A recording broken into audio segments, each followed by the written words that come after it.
Members of council, if I can please have everyone take their seats, please.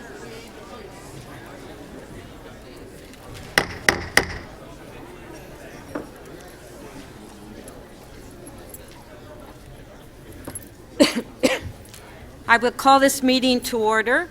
Would you please stand for the national anthem?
Please remain standing for a moment of silence, and during this time, please remember Vernon Bellinger, Glenn Wesley Brown, former Mayor and Oshawa City Councilor Nancy Diamond, Rafael Justin Cumming Low, and Rob Stewart.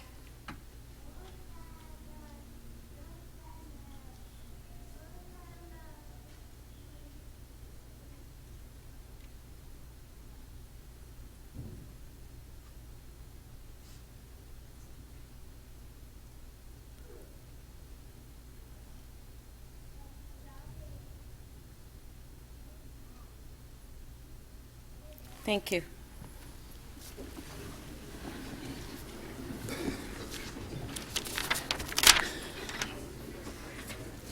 We acknowledge that we are meeting today on the traditional territory of the Mississaugas of New Credit First Nation, the Haudenosaunee, the Huron-Wendat, and home to many diverse Indigenous peoples.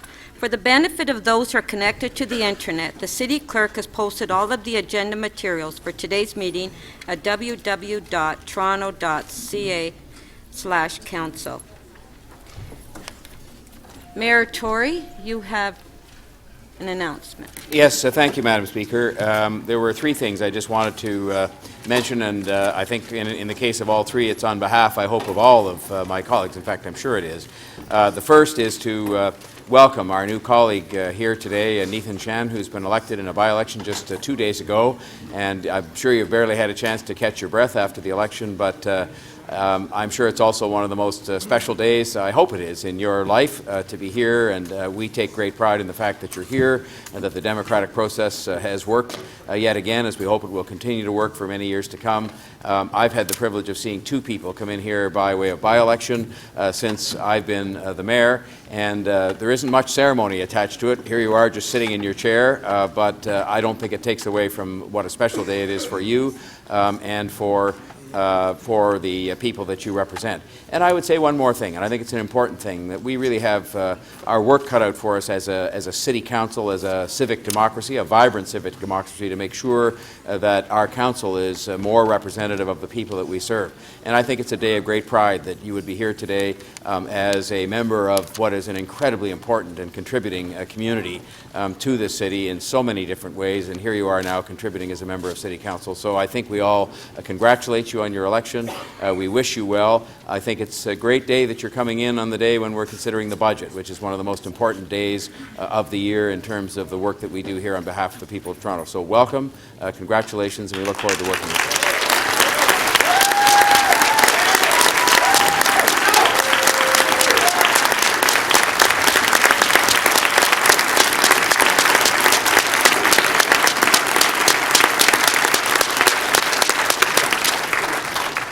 Secondly, by way of congratulations, Madam Speaker, I want to just congratulate and acknowledge at her first City Council meeting in her role as City Solicitor, Wendy Wahlberg, being here with us today.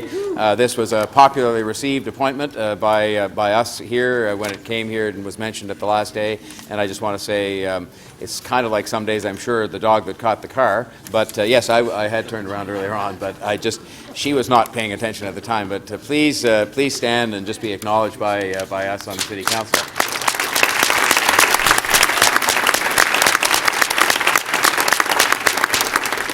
And finally, again, I'm sure I speak on your behalf in just referring to 3 incidents. One, tragic, but all of them potentially dangerous episodes in the life of a big city.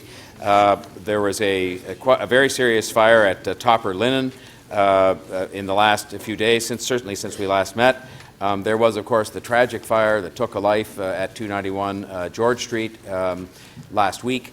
And there was the fire yesterday that fortunately did not take any lives and really resulted in 2 of the most minor injuries happening to 2 of our first responders at St. Clair and Yonge. And I just want to acknowledge these are things that sometimes we take for granted in the life of a big city. But I had the chance at 2 of those 3, at George Street and yesterday at Yonge and St. Clair, to see 2 things. One is the excellence and professionalism, in particular, of our professional firefighters. But secondly, team effort. And I think, again, when we sit here to consider the budget today, you forget all of the different elements that are really covered, by that budget. And just mentioning, I'm just going from memory here, the firefighters, of course, the TTC, the police service, the water people were there to make sure adequate water pressure was maintained, the ambulance emergency services people, the emergency management office. I don't know, Councillor Matlow, he should be mentioned as well. The councillor was there attending to the needs of people who were dislocated by the fire, and I probably left some people out, and I apologize for that, but it was a great team effort, and they did a professional job that you would expect of them, but I think it's worthy of acknowledgement nonetheless that this was done both yesterday and in the previous incidents with a degree of professionalism and dignity for people and respect that we would all expect. And so we respect them and thank them for their efforts on an everyday basis, but in particular on these 3 incidents that were very noteworthy. Thank you, Madam Speaker. Thank you. Thank you. Councillor Matlow, you would like to say a few words? Thank you, Madam Chair. First of all, I want to acknowledge Mayor Tory. He not only came personally down to the scene not once but twice. I went home and I mentioned to my wife that I didn't expect that I'd be spending Valentine's evening with Mayor Tory, but that's the way it worked out. People will start to talk, but he also demonstrated not only leadership, but great empathy for people who were displaced by the fire, wanting to ensure that there was food provided for them, shelter, comfort, information, and that things would be taken care of for them, and he personally demonstrated that. I wanted to simply just reiterate what the mayor said. We saw yesterday how this city can work when we are our best. Emergency services, water, hydro, TTC, Office of Emergency Management, and the Red Cross, everyone coming together as a team to make sure that the public safety was secured and that the buildings were protected too. I want to acknowledge a couple of things though. First of all, the members of the badminton and racket club, they lost an incredibly special building, not only to their members, but also to Toronto. This is a building that was built in the 1920s. It was originally actually similar to the Witchwood Barns in Councillor Mahevik's ward, a bus barns that was part of the Toronto Transit Commission. And we lost a historical building yesterday, which is deeply shameful and regretful for us all. I also want to acknowledge that the private sector, like Slate Asset Management, opened up their doors at 55 St. Clair Avenue West and provided a reception center for evacuees from the residential buildings. They were altruistic, and I want to give them some accolades and gratitude. We also heard from many residents, just average residents, who said, what can I do? Can I open my doors? I've got a spare bed. Can I take somebody in? Even the Rosedale Animal Hospital reached out and said, if you have pets, we will give them safe shelter for free, even if you're not a client. So the meaning of this is that even at a moment of challenge and great adversity and really a nightmare for so many people, the mayor and I also saw a lot of humanity come out, and I want to acknowledge that the best of us was shown yesterday. And I am so grateful on behalf of our community for that collective effort. Thank you. Thank you, Councillor Matlow. Councillor Wong Tam. Yes, thank you very much, Madam Speaker, and members of Council. I would also like to convey my thanks and echo what has largely been said by Mayor Tory and Councillor Matlow. We have seen the very best of our first responders in times of crisis. The community that resides at 291 George Street, on a street that receives far more media attention, oftentimes for bad news stories than for good news stories, was a community that was on the turnaround. And they have been working really hard in terms of building a better sense of resiliency and support within. And over the past 6 years, I've actually seen them develop that capacity. So when the fire actually hit 291 George Street, I think it actually was devastating, obviously, to those who were in the building, who were displaced for the 4 days, and for some even longer as they have their units rebuilt. But more importantly, what I have learned through those interactions is that they were able to withstand the storm, the firestorm, a lot stronger because of the overall capacity that they had built over the last few years. So I'd like to personally extend my thanks to Toronto Fire, who were exceptional. There were some very dramatic moments of trying to retrieve people on the 5th floor through a window, as well as everyone who was quite patient on George Street, recognizing that we have had too many negative stories in the neighborhood, but that outcome of that evening, although we did lose the life of one particular resident, Vernon Belanger, who was a well-loved community member, also a member of Haven Toronto, who you would now know as the Good Neighbors Club, would have been very much, I think, appreciative of what was demonstrated that evening. And I would also like to convey my thanks to the mayor, who I know had left the Board of Trade dinner in rather haste to spend some time to take care of the local community. So thank you very much, Madam Speaker. I do believe that it represented the very best of our city in a time of crisis, and I know that we can come together again when we need to. Thank you. Thank you. Councillor Burnside. Thank you, Madam Speaker. On a far lighter note, we do have some famous birthdays today.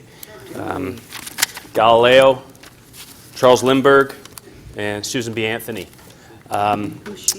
Amongst the living, we have James Pasternak. So, happy birthday, Councillor Pasternak, and I think we actually missed your birthday, Madam Speaker, on Sunday. So happy birthday to you both. Who's Susan B. Anthony? Who's Susan B. Anthony? Women's rights activist. For you. Just This special meeting of council is scheduled for the following purposes. Number one, to consider the Executive Committee report from its meeting on February 7th, 2017, and to introduce and enact general bills. To introduce and enact a confirming bill for this special meeting. Members of council, this is a special meeting. Under council's procedures, no new business items such as notices of motions may be introduced. This rule cannot be waived. Our next meeting on March 9th is also a special meeting to consider community council items and urgent new business from city officials. I would draw to members' attention that our next full regular meeting is scheduled for March 28th. Members may submit notices of motions to the city clerk for that meeting. I will now call upon the mayor to introduce the Executive Committee report. Well, thank you, Madam Speaker, and I move that report from meeting 22 of the Executive Committee listed on the agenda of Council be presented for consideration. As members know, there were two important items dealt with at the last Executive Committee meeting, and I want to begin by thanking not just the members who visited the committee and the members of the committee, but also it was the sort of the second to last step, the last step being here, of course, today and other days as required, of a very long process. And I want to begin by saying thank you to our public servants who do a huge amount of work starting almost the day after this budget is approved. They go on to the next one, moving through there to the members of the Budget Committee and the members of the public, because we had a wide-ranging opportunity for people to take part in the budget process through the deputations that take place across the city. I believe, and I respect the fact there are people in this chamber today, both the members of council and our citizens who have joined us, who have differing opinions about what the budget should do and the direction it should take, and so on and so forth. And that's why we have this democratic body to ultimately make the decision as best we can. But I am actually proud of the budget today because I think it strikes a balance, the kind of balance that people expect us to strike for the people and on behalf of the people.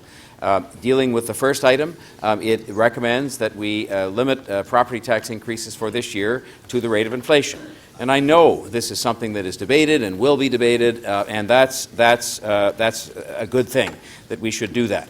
And I think we will hear in the debate that there are those from one, I don't want to say one side, but a group of councillors who will say we should raise the property tax rate beyond what is proposed and recommended to you by the Executive Committee. And there are others who would say that it shouldn't go up at all. It should be frozen, and we should be engaging in very substantial cutbacks to some of the priorities of the city.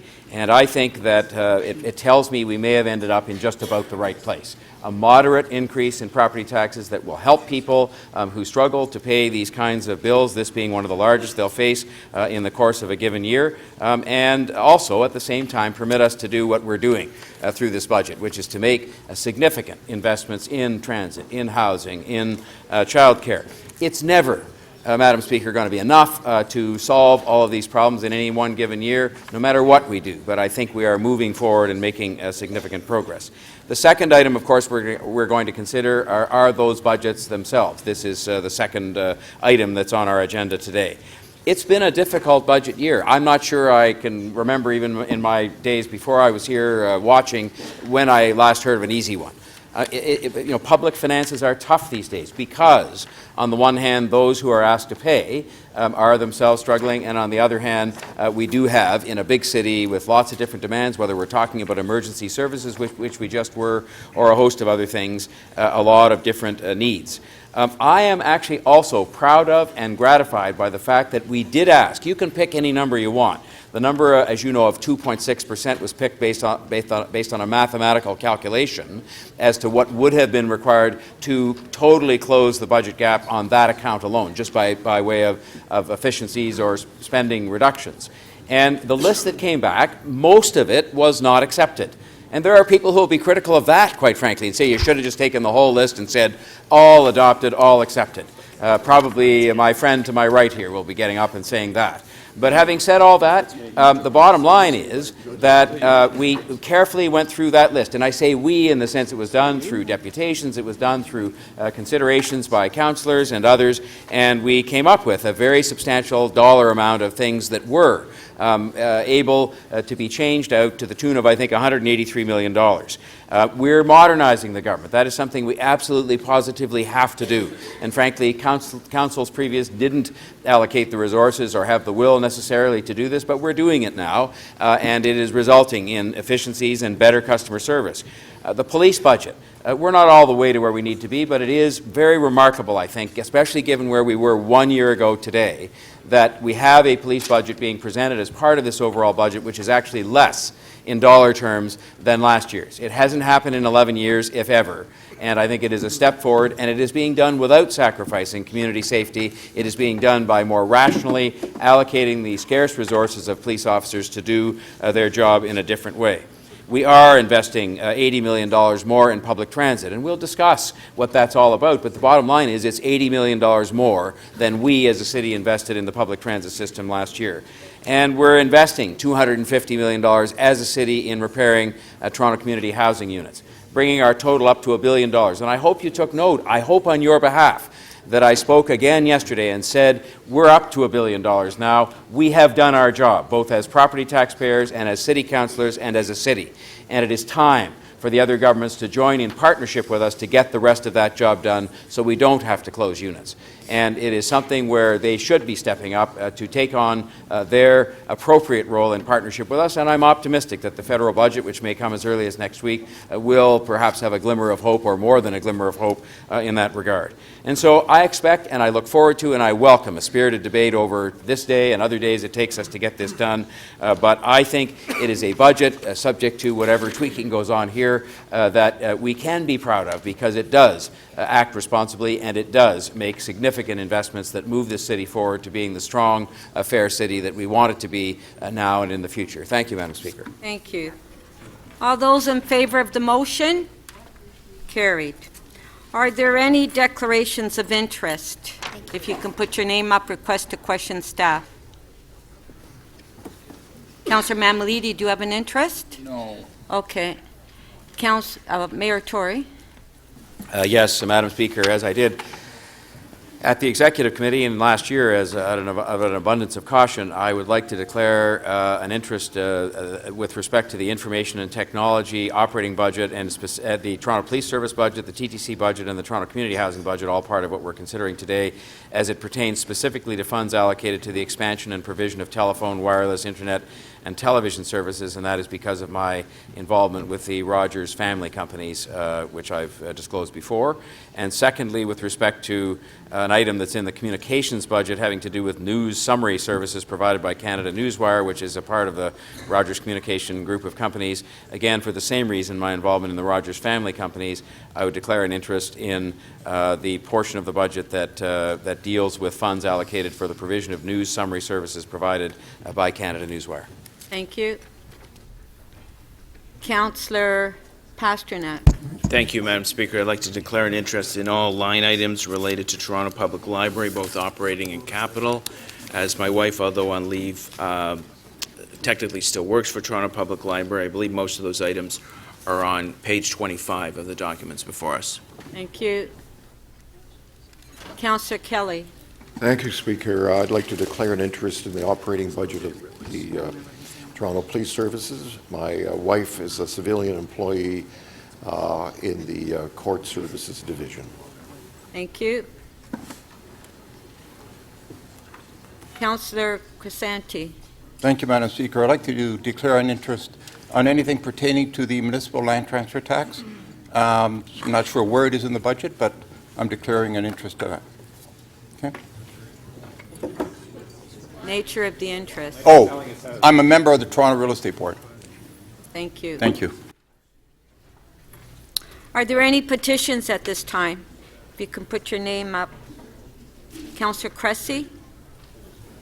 Thank you, Madam Speaker. I rise to present 183 signatures of residents of Toronto that are concerned about rising user fees for transit and recreation. They are urging City Council not to cut vital programs like our shelter system and recreation program. Thank you. No. Okay, if I can ask the members of the public that you do not applaud in the council chambers, please. Thank you. Councillor Mihevc. Yes, thank you very much, Madam Speaker. I have similar petitions on these cards from residents in Ward 21 and around, numbering 327 such petitions that basically ask City Council to take action to make Toronto a more livable city for all by supporting services like transit, housing, childcare, and key supports for vulnerable residents. That's one. Then I have two more, Madam Speaker. A couple of days ago, I was presented with a petition from basically faith communities that work out of the cold programs. It's signed by, I would estimate, about 30 faith leaders and executive directors of these various out of the colds. This particular one is requesting council to acknowledge the crisis in the shelter system. They're requesting no budget cuts to the shelter system and homelessness prevention, including the removal of any frontline workers or administrators from the system, and that there be no budget cuts to the most vulnerable in our society that would force them to seek the support of shelters. And they're committing their support to us as well in making petitions to the provincial and federal government in the provision of housing. So that's the second one. And then the third one comes from a faith leader's statement on poverty reduction. Yes, it's big, it's bold. It was done about a couple of months ago. And this one is signed by really folks across the interfaith spectrum, Buddhist community, a couple, Anglican, about 10, Baptist, another 10, Mennonite Community, Christian Reform, Brethren in Christ, another 15 there, United Church of Canada, about 20, Hindu, Jewish community, about 10 rabbis, Muslim community, about 20, 25 imams, Unitarian community, and a variety of organizations as well.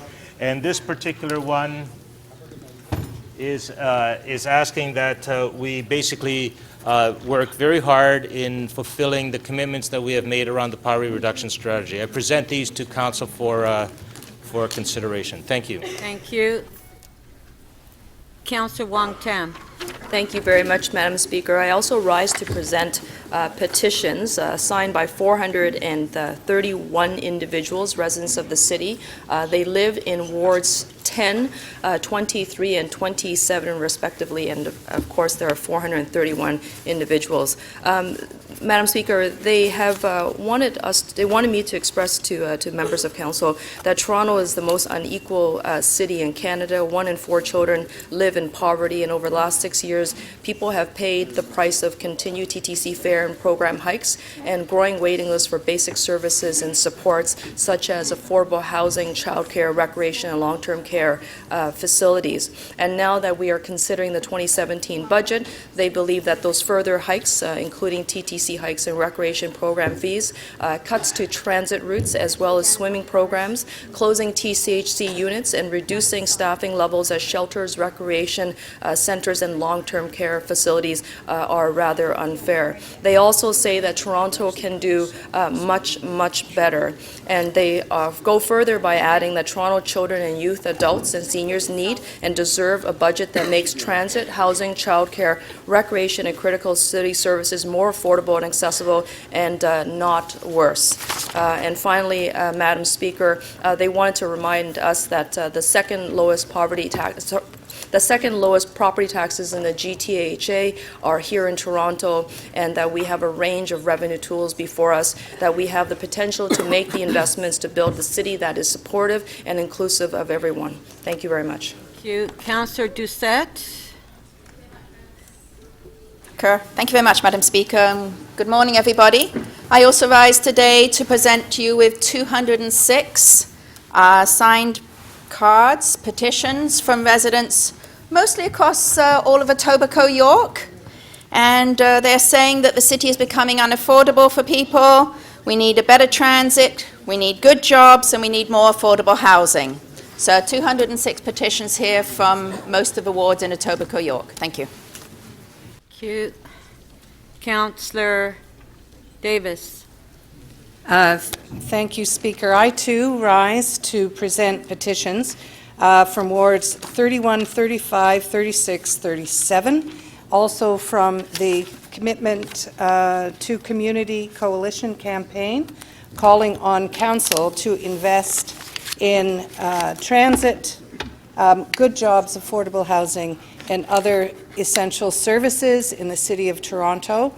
I also rise to present petitions on childcare, one specifically from Plains Road Childcare with 91 signatures, calling on the City of Toronto to make no cuts to childcare funding and to maintain current levels of funding to operators, and that no childcare centre lose any of their current funding. Any loss will destabilize childcare on the backs of children and families. And I present that on behalf of the Plains Road Childcare Centre. I also have a petition with 100 names from Earl Haig Childcare Centre, also calling on the City of Toronto to make the following changes to the proposed 2017 budget: increase fee subsidies to support 530 licensed spaces being built, maintain school board occupancy grants, keep Capri Childcare Centre open, and implement a sustainability plan for the city childcare budget. I present that. Oops, sorry. I also have a petition with 407 signatures, and this is from Main Square Childcare Centre. and community, and it calls on Toronto City Council to lift the freeze on subsidies and to begin placing children immediately, and to increase subsidies in the City of Toronto. That's about 106. And finally, there is a Kids Count petition with 970 names. It wasn't clear that it was to come to council, so the names cannot be provided, unfortunately, calling on City Council to maintain the school-based childcare funding, the occupancy grants for childcare in schools. That's the Kids Count petition. Thank you. Councillor Perks. Thank you, Speaker, and good morning. I have two lots of petition. The first is 62 people from Ward 14. The petition is from the Commitment to Community Coalition campaign. Guys, really. It notes that Toronto is becoming unaffordable for too many, and since 2010, City Hall has made vulnerable seniors pay $158 more per year in TTC fares and recreation fees. I have, from the same petition, these are 193 Torontonians from Ward 17, also the Commitment to Community campaign. Thank you. Councillor Fragadakis. Thanks, Madam Speaker. I have a combined 420 petitions or cards to submit, same petition as the rest of my colleagues, so I won't make the same speech in the interest of time. So they're across Wards 29 and Ward 26, and I submit them to the clerk. Thank you. Councillor Layton. Yes, thank you very much, Madam Speaker. I have two petitions to submit, one from Commitment to Communities calling on Mayor Tory and councillors to create a long-term fiscal plan that will generate new revenue where everyone pays their fair share, that will fund critical services like housing, transit, childcare, and other parts of the poverty reduction strategy, and that we ensure fair and equitable services to all communities and neighborhoods. That's 100 petitions here to submit. And then I have from Toronto Can Do Better and Have a Heart campaign, let me just get this right here, 16 petitions that I was just handed that haven't been sorted by ward, 47 from Ward 11, and 68 from Ward 19, the ward I represent, calling on better transit, better jobs, and more affordable housing. And why don't we just make that 69 with me signing my petition there? Councillor Carroll. Thank you, Madam Speaker. I too have petitions from Toronto Can Do Better asking that Mayor Tory and Council not cut services but rather invest in transit, good jobs and affordable housing. My list includes 14 signatories from my own Ward 33. Councillor Ainsley would be delivering his but he's running a little late today. 37 signatories from Councillor Ainsley's Ward 43. 27 from Councillor Kelly's Ward 40, 5 from Councillor Karagiannis's Ward 39, 34 signatories from Councillor Moser's Ward 44, and lastly 43 from Councillor Grimes' Ward 6. Thank you, Madam Speaker. Thank you. Councillor Palacio. Good morning, Speaker. Also, I have two petitions that I received and also a number of emails from the Harmony Childcare Center in Ward 17, 137 signatures. Also from the Ascot Community Daycare, 61, and a number of emails as well. And what they're asking is, and they're petitioning me as well as City Council to restore the childcare occupancy grant and increase the number of childcare subsidies, which was done at the Executive Committee. So to them, thank you. Thank you.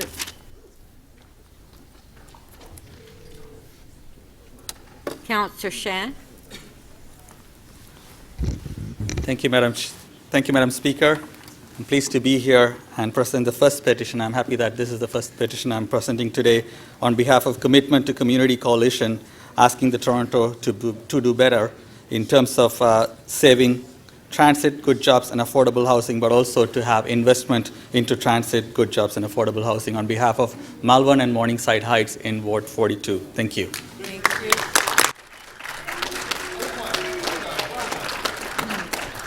Okay, please, no applause, please. Councillor McConnell. Councillor McConnell? Thank you, Madam Speaker. But we will remember it's his first speech, so we always applaud the first speech.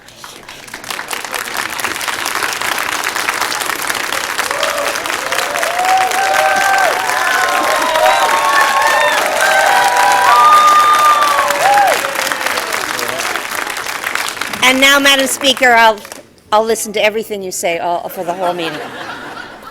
Madam Speaker, as with some of the others, we have quite a lot of activity in our communities around the poverty reduction, really asking that we fund our full plan. I think we're getting pretty close to that, and identifying new issues for next year and ensuring that we keep our promise. So I have a number of petitions from my own ward, 100 in one, 137 in another, and from Ward 16, I don't know who that is, but they were to be dropped off last night, and I guess I got those ones as well. If I could, Madam Speaker, I'd also say, just announce that the Living Experience Advisory Group, which will be bringing as a table to the poverty reduction, is finally completed and chosen, and a week on Saturday we will be having our first meeting. So a big step forward in terms of listening to the people, these people who have lived experience in terms of living in poverty, and I think that will be a big addition to the conversation, and I thank people who've participated. Thank you. Thank you. Councillor Ojamari?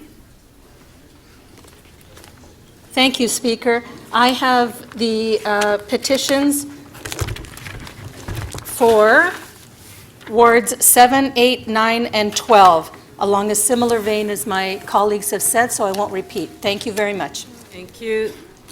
Councillor Fletcher? Off. No, you're on both ends. I just took my name off there, sorry. Oh, okay. Councillor Lee? Thank you, Madam Chair. I was handed a petition this morning of 11 signatures from my ward, asking for better investments in transit, good jobs, and affordable housing. Thank you. Thank you. Councillor Bailao? Thank you, Madam Speaker. I received a petition from 158 residents in my ward asking for the same kind of investments. Thank you. Thank you. Councillor Mammoliti? So while I don't have a petition to give to different councillors to hand in separately with respect to this, I did have a very successful town hall meeting the Councillor other Mammoliti, night. we're at petitions right now. And Councillor Mammoliti, we're at petitions right now. You get a chance to speak later on. Councillor Mammoliti, please sit, please. Councillor, where's the petition? Okay, go get it then. Once you get the petition, you can come forward and you can present your petition. Well, once you get your petition, you can speak to it, Councillor Mammoliti. Councillor Shiner. So, Madam Speaker, I rise to present 18 of these cards that I was given this morning in regards to the city's budget.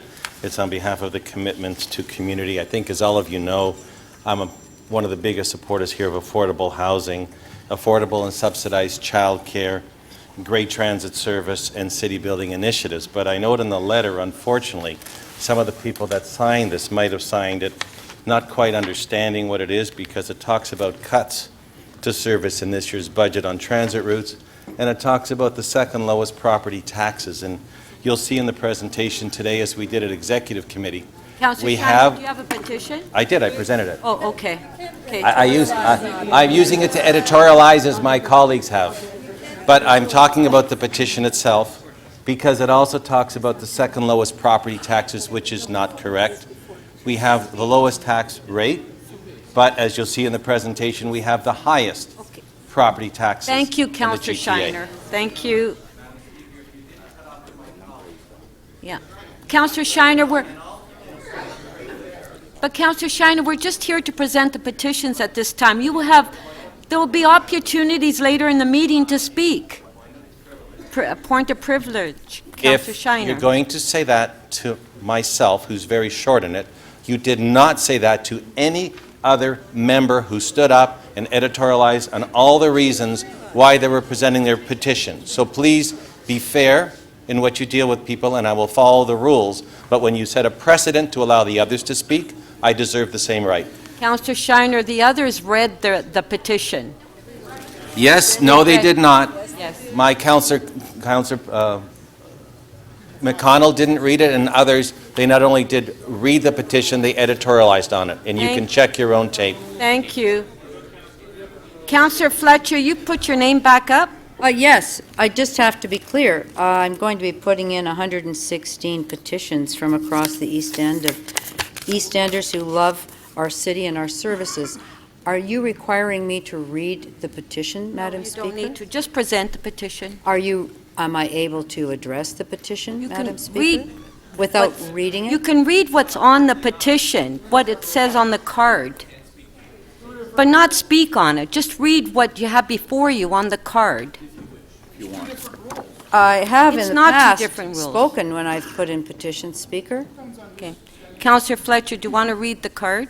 Well, I actually wanted to do what I've done many times in the past, including with the 50,000 names on the red door, was to speak a little bit about it and why people signed it. But I will read the entire petition then, Speaker. Yes, please. It says, Toronto is becoming unaffordable for too many. And since 2010, City Hall has made a single mother with 2 kids pay $193 more per year in TTC fares and recreation fees. We can do better. We need services we can rely on and investments in our communities that make Toronto better for everyone. Transit, checkmark. Good jobs, checkmark. Affordable housing, checkmark. Toronto can do better, CA. That's the website. Take action. Flip this card over, which I'll do, and send a message to Mayor Tory and your councillor, which is me.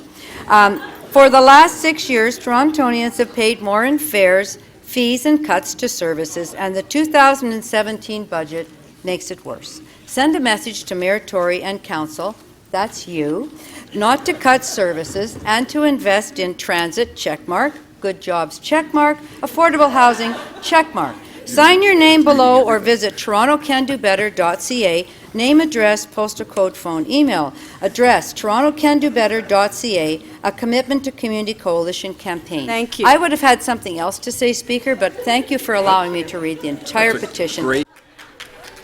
All those in favor of receiving the petitions, recorded vote. This applies in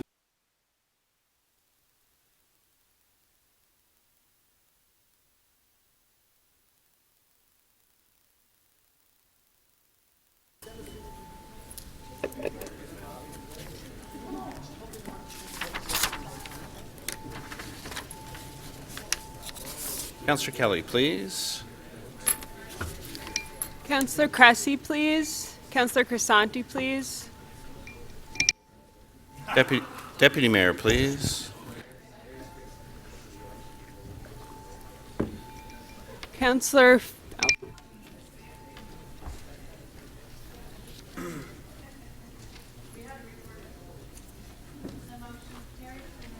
Oops. The motion carries unanimously, 39 in favor. Thank you. We will now review and confirm the order paper. Once, point of order, Councillor Mammoliti. Madam Speaker, on the petition item, I would like, if possible, some clarification in terms of what is expected of a member if they are going to introduce a petition in terms of the bylaw itself. I believe that in my particular case, I was about to introduce a petition that is currently being collected in my office, and you did not allow me to do that. Councillor Mammoliti. I'd like to know more information about it. Councillor Mammoliti, the rule is if you have a petition, you have the petition in your hand, you present it, and then you can speak on what you have before you. Exactly what I said. Councillor Mammoliti wants to hear you say exactly what I said. Madam Speaker, when the councillor has the petition, he can bring it forward and introduce it later. Yes. Thank you. We will now review and confirm the order paper. Once the order paper has been approved by council, any change will need a 2/3 vote. The mayor has identified item EX 22.1 on the 2017 property tax rate and related matters as his first key item, and item EX 22.2 on the 2017 capital and operating budgets as the second matter. We are scheduled to meet until 8 p.m. tonight. We will make a scheduled recess between 6 and 6:30 p.m. Council will reconvene tomorrow at 9:30 a.m. if necessary. The city manager and the deputy city manager and chief financial officer are prepared to give a presentation on the 2017 capital and operating budget. Members will have an opportunity to ask questions on each of the items when the items come up for debate. Members, we have 3 items before us. Items 1 and 2 will be debated, but does anyone wish to hold item 3?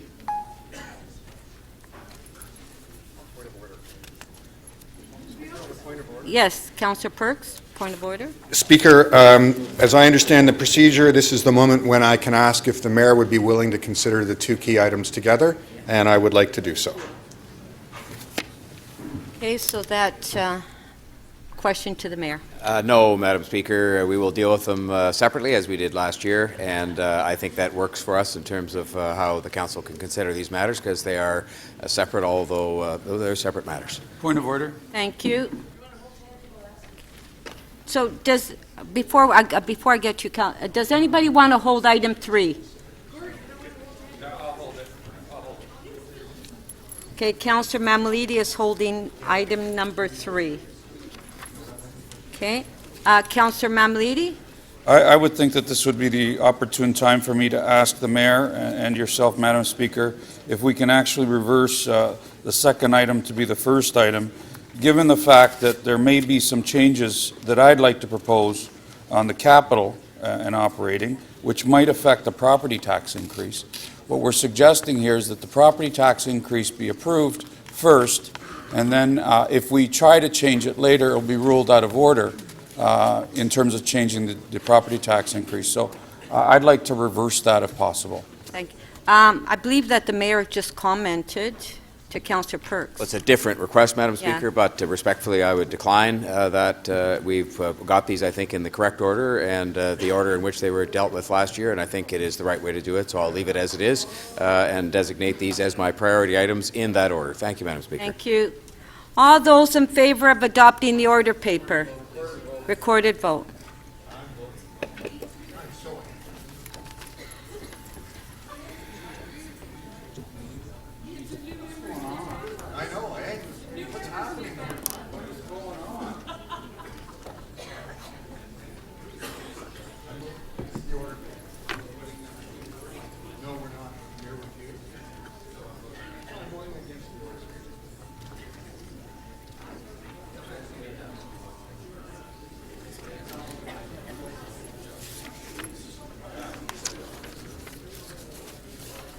The order paper is adopted 31-10. Thank you. Members, I am expecting that there will be a number of motions today.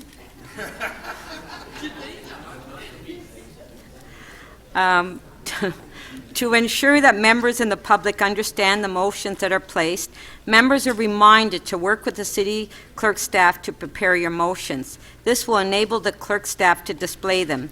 Members are also reminded to state their motions before they speak. So, we can have a presentation. We're on item 1.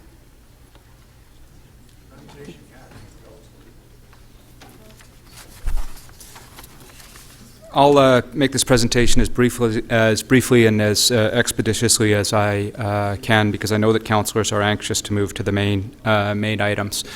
Presentation itself is fairly dry. It's the usual fiscal charts.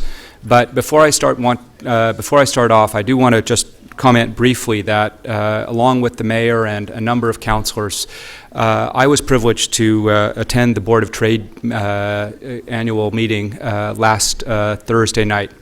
And there was, from my perspective, a frankly inspiring speech by Susan McIsaac, who is the retiring Chief Executive Officer of United Way of Toronto and York Region. And in that speech, what she managed to do, and I think it's incredibly important for us to understand that, is remind us that budgets aren't just about the numbers. They are about the reality of our city services. And I know the mayor and I were privileged to watch that speech.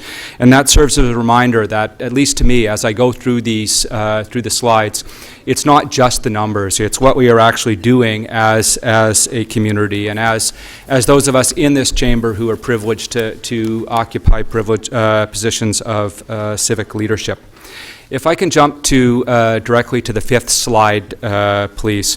And I do want to emphasize here that city staff have worked very diligently, and I know the mayor and others have commented on that.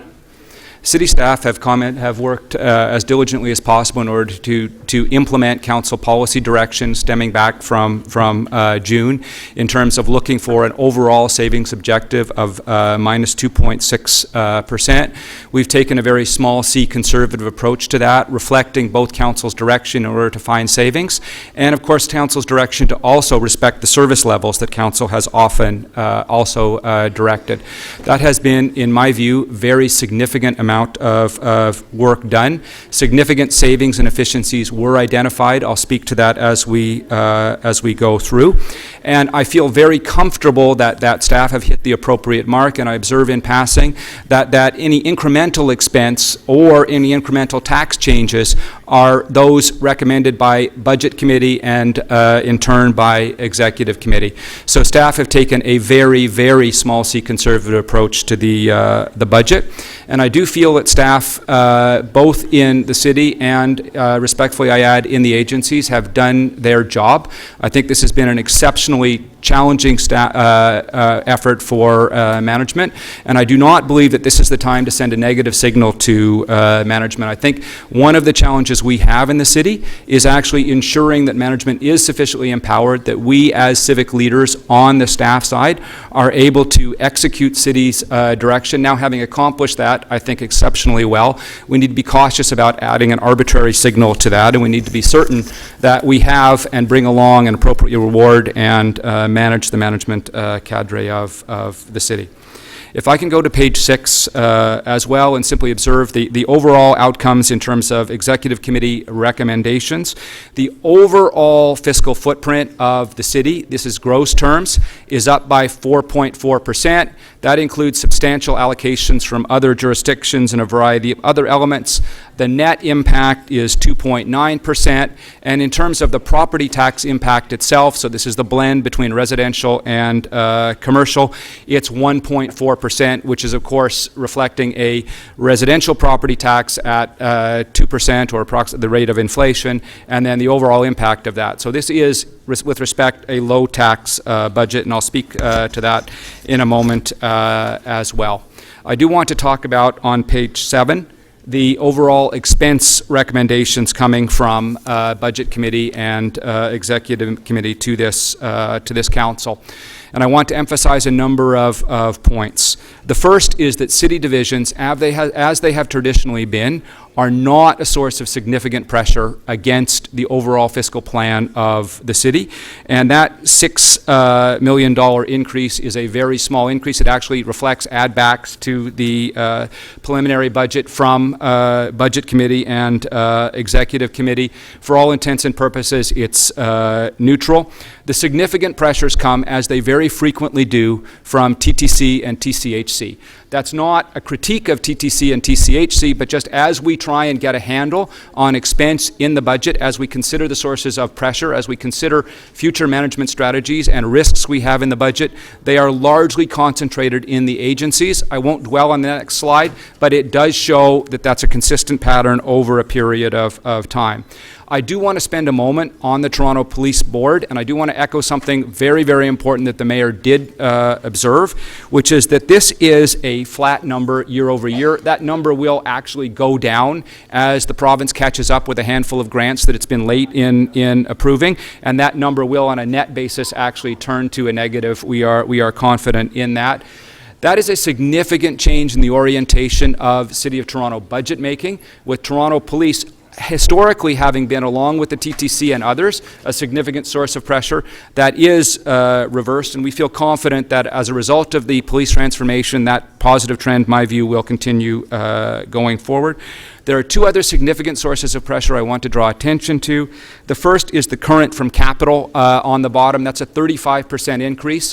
What that effectively represents is the 2017 impact of the deferrals of the 2013 Province of Ontario impact of withdrawal of Toronto pooling compensation. And just a reminder that as we sometimes defer these things, they actually have significant impacts, and what we're actually finally addressing is the final phase of that, and that actually has a fairly material impact on this year's budget. And I observe as well at the bottom that debt charges are increasing. That's entirely appropriate. We're borrowing for necessary and appropriate projects. Just one of those things that in a city budget context we want to be aware of and keep an eye on. I'll skip the next slide, as I said I would, and talk to a series of key observations on page 9 of the deck in terms of capital itself. And there are two important parts of the budget. The first is that we were actually able to accommodate, and this is exceptional work by Josie Levita and others, about almost $6 billion, $5.8 billion worth of new priority projects have been fit into the multi-year capital plan. That's a function of two very, very important proposals in front of you as council. The first is an increase, as announced by the mayor in 2016, of a 0.5% property tax increase for the city building fund. The second is a proposed relaxation of the city's debt ceiling policy, which is 15% of tax revenues.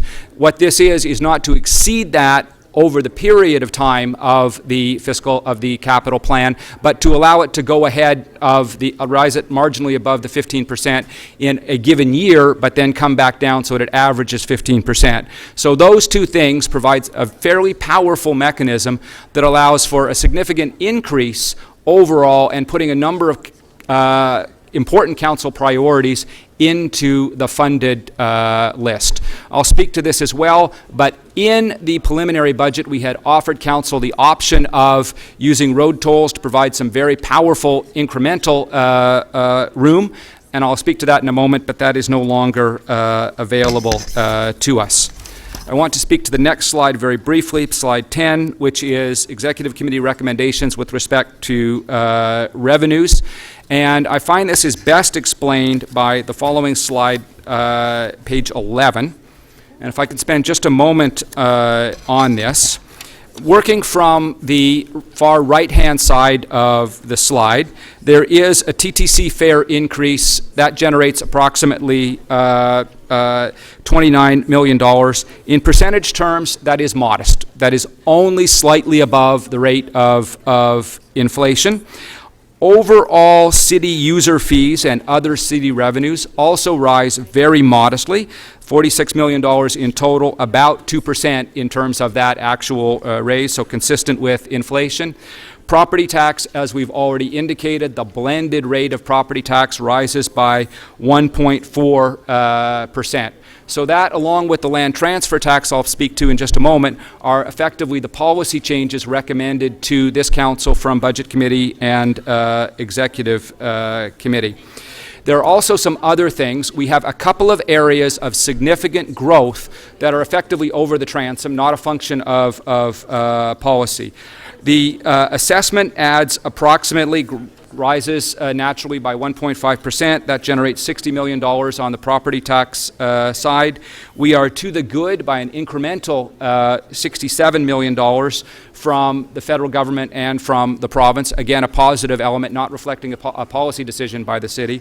And most importantly, of the overall revenue increase from 2016 to 2017, about 42% of that comes from land transfer tax, $184 million. A little over 100 of that is a reflection of the exceptionally strong performance year over year of the property tax market. About the residual associated with that is a function of a series of policy choices recommended to Council by Budget Committee, which essentially piggyback on the Ontario Minister of Finance's announcements with respect to changing property tax regimes, effectively raising land transfer tax, raising that fiscal impact, which was undertaken in the province's fall economic statement. So if we essentially parallel those, that room opened up by the province, it is a tax increase, but those two things mean that $184 million, or approximately 42% of the overall revenue increase, is a function of land transfer tax. Importantly, and this is, we need to note what's not on here.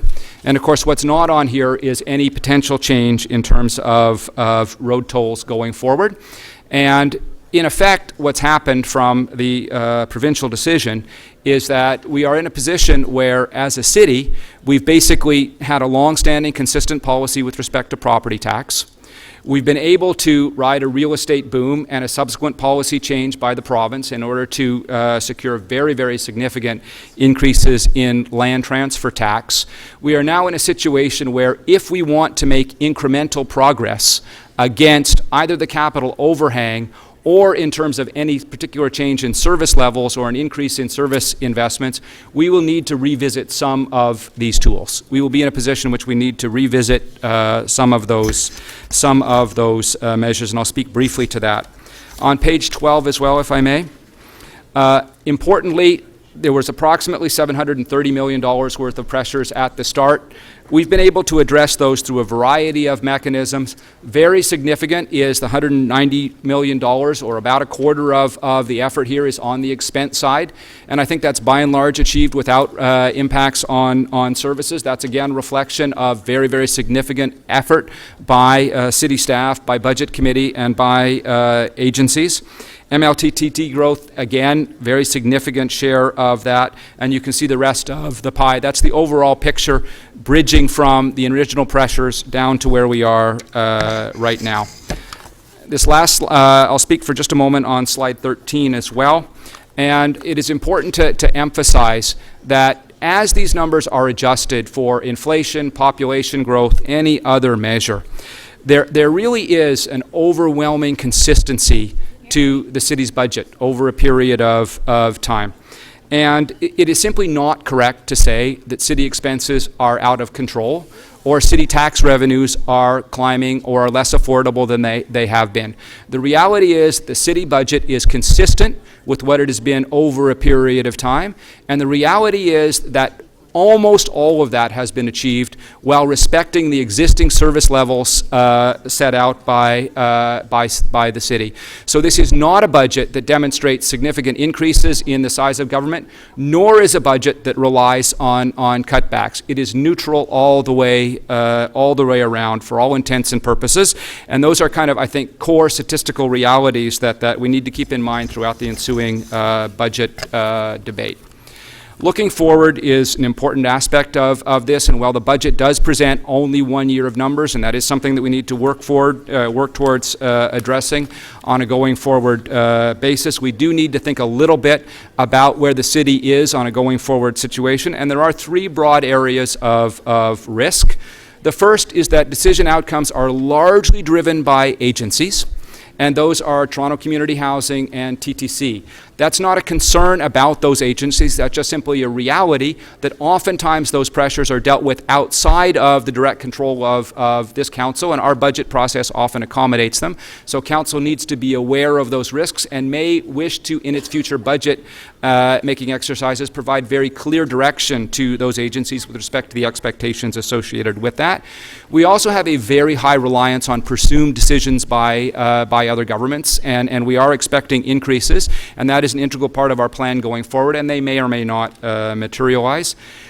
While expenses are very well controlled, we do have significant expense momentum built up in the system, and that's a function of contract escalation, labor price escalation, and of course the pressures that we have from our bridging strategies will inevitably come back in a future year. And the final piece is that land transfer tax does have the potential to be volatile.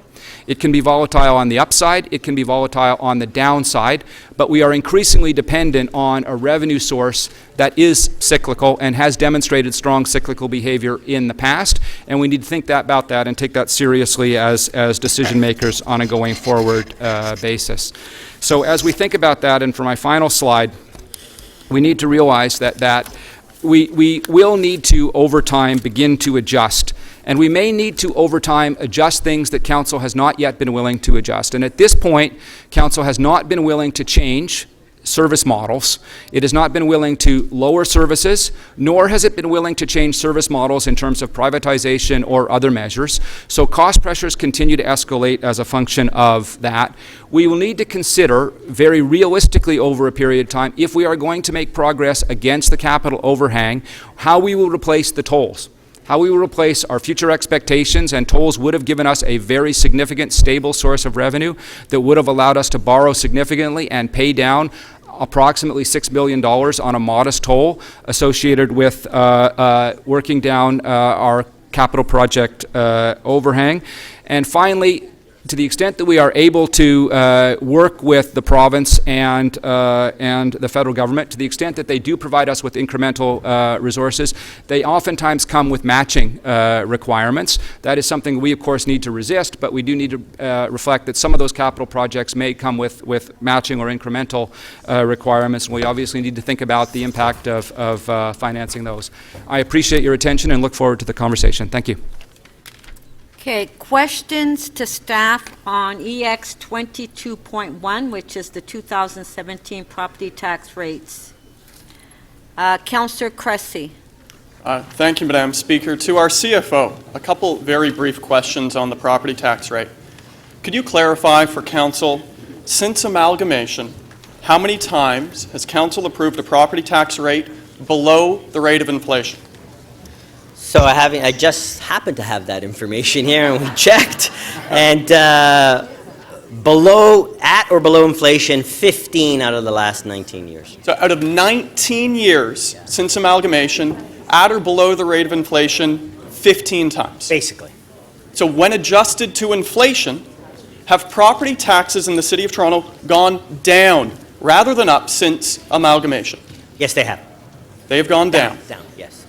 And where does Toronto rank in comparison to other municipalities in the GTA on its property tax rate? Using an average property value compared to other municipalities, we have the lowest average property taxes in the GTA, Hamilton, and Ottawa. So the Toronto has the lowest average property taxes within the GTA and including Hamilton. And in Hamilton and Ottawa, yes. Okay. And just to be clear, our tax rate has gone down since amalgamation, not up. In real terms, yes. Thank you very much. I want to offer one point that I made at Executive Committee, which is that these comparisons are of course helpful and they are useful, but they are not, from my perspective, particularly appropriate to guide our decision making in this room. I think for this council, the critical issue is your service expectations versus your tax expectations. And we have, in many respects, an extraordinarily efficient built form. We're able to offer services in many respects for lower cost than other areas. So I think the arbitrary comparison across jurisdictions is not particularly important. I think what is really important is whether or not this budget meets your, as council, service expectations, and whether or not you're comfortable with the tax increase and the level of risks that are associated with our dependence on MLTT. Thank you. In response to that, I would just ask a question, which is, should we not also ensure that a tax rate meets our residents' service expectations? And that is, of course, a policy question that I'll leave to you as council. Thank you very much. Thank you. Before we continue, I just want to welcome the students from David Hornell School in Ward 6 in Councillor Grimes' ward. Welcome.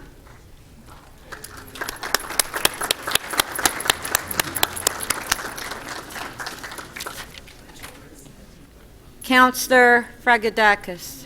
Oh, thanks, Madam Speaker. We should get some seats for the little children.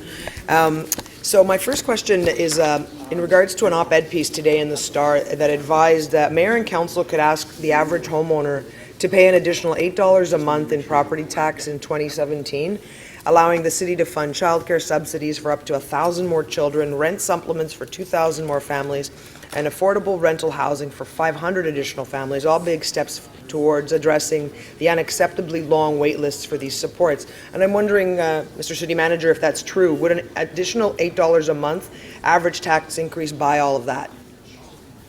To be frank, I haven't checked the arithmetic of the Toronto Star. Okay, perhaps you can get back to me offline.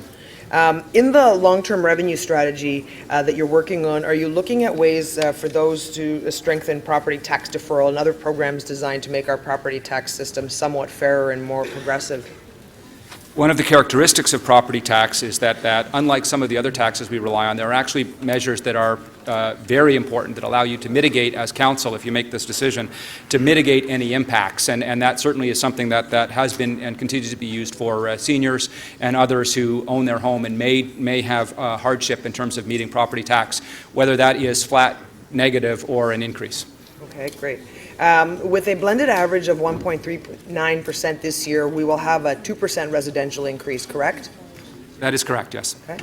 I heard people mention that some neighboring GTA municipalities in Vancouver went for a 3.9% increase this year. If you took out the half point for capital and went with 3.4% as the residential rate, what would the blended average be, and how much revenue would that generate a year? So I'm not, can you just repeat that? I'm not quite sure I got all of that, Matt. So I've heard some people mention that there are some neighboring GTA municipalities and the city of Vancouver that they went for a 3.9% increase this year. Right. So if you took out the half point for capital and went with 3.4% as the residential rate, what would the blended average be, and how much revenue would that generate a year? Okay, so every 1% generates about $28 million. So an additional 1.4 would be probably around the $38 million range, something like that. 38, 39, just mental math, top of my head. And the blended average? Well, that's a little more complicated this year because there's 4 different tax classes, each having their own, and I'd have to calculate that. So perhaps you could get that for me offline? Yep. Okay. If we took a third of that revenue and applied it to property tax rebate and deferrals, what might we achieve? I'm not sure I understand the question, what we may achieve. We have a property tax deferral So of the 38 million, cancellation program took now. a third of the 38 million, Right. it refers to the question before, Right. and applied it to property tax rebate and deferrals, what could we achieve? I'm sorry, I don't understand what you mean, what could we achieve? If you want it to enhance the rate, the current cancellation, tax cancellation, tax deferral program, then that's what you would achieve. You could take that program or take a third of that money, roughly 12, and put it in. I don't know, I thought I saw you get it. So I think I understand the question. I've got the answer to your previous question. The blended rate would be 2.3% increase, approximately, to your previous question. Okay, great. Sorry, I think the city manager was going to say So something. if there is any increase, council obviously has a choice between service enhancement, reducing dependence on the MLTT, funding reserves, or a variety of other choices. Any of those could of course be workable at council's direction. Okay, great, thank you. Thank you. I should have said reduction bridging strategies. Councillor Mihevc, question? Yes, thank you very much.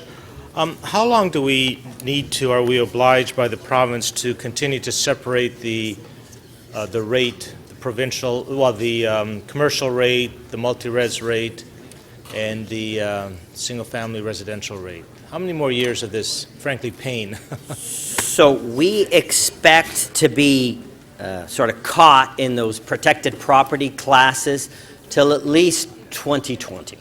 2020? Yes. Okay, that's, I think, very helpful to know. Then on the revenue tools, so we lost the road tolls. I'm thinking, frankly, forward to 2018. Can you tell us, I have a motion, I'm not sure if I need to move it, especially if you're doing it anyway. It seems to me we need to relaunch our revenue tool conversation and long-term financial plan, given that we've just lost 100 and whatever it is, $1 million annually, and that's going to impact our ability to get debt and so on. Are you planning, City Manager, to relaunch that conversation? And when can we see it come forward to Council?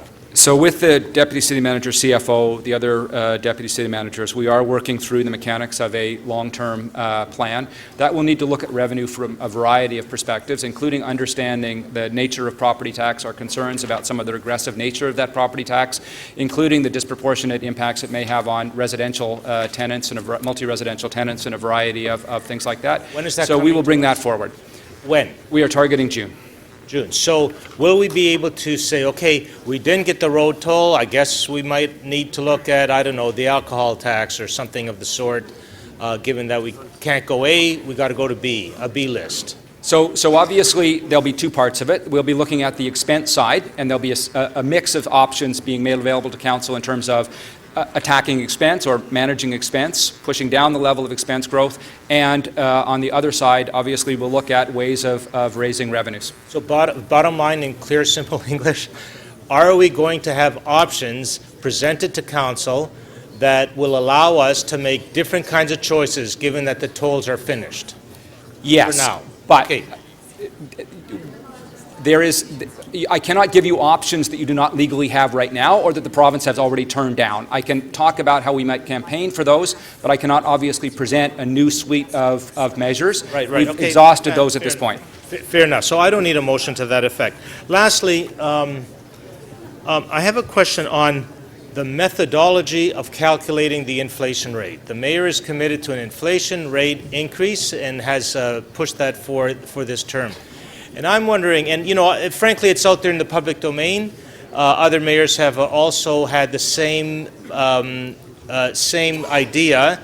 And methodologically, what's been chosen is the single-family tax rate as the marker. Would it be fair to say that there are other markers that could be used? We could use the blended rate. We could use the City of Toronto, the real inflation for us as a corporation, all things being equal, what it would be. Gas prices go up, contracts go in. We might have a different rate than the Consumer Price Index. Could you give us some comments on that?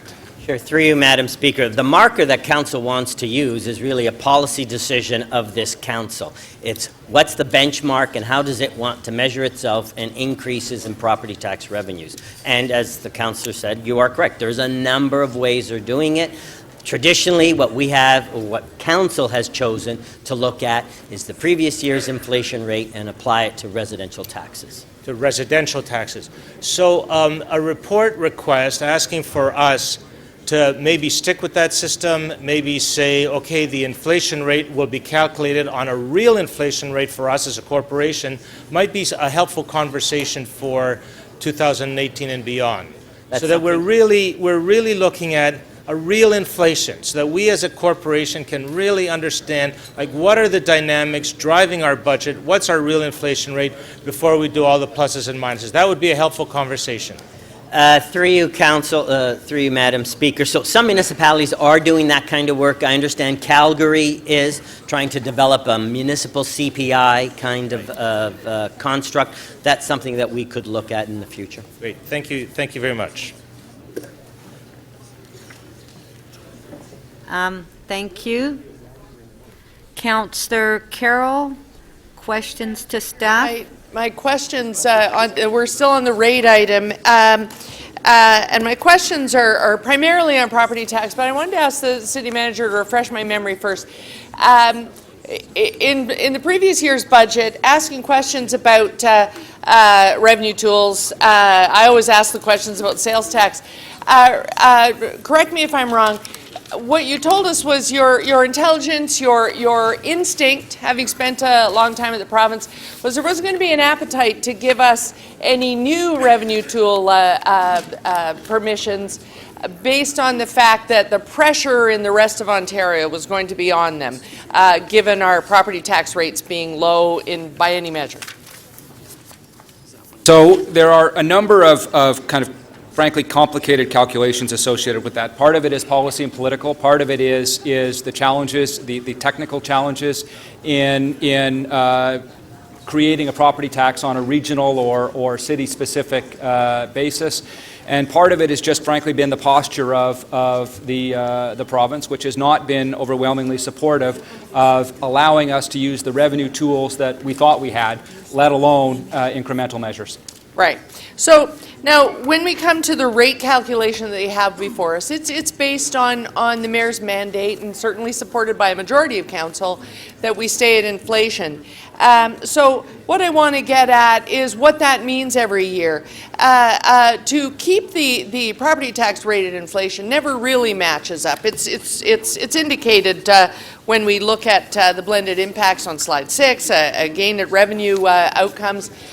Isn't it true that while you can keep the property tax at inflation, if you have any goals beyond just business as usual from the year before, any goals beyond that and any operating impact of capital, you will always have a budget that needs to rise slightly more than that?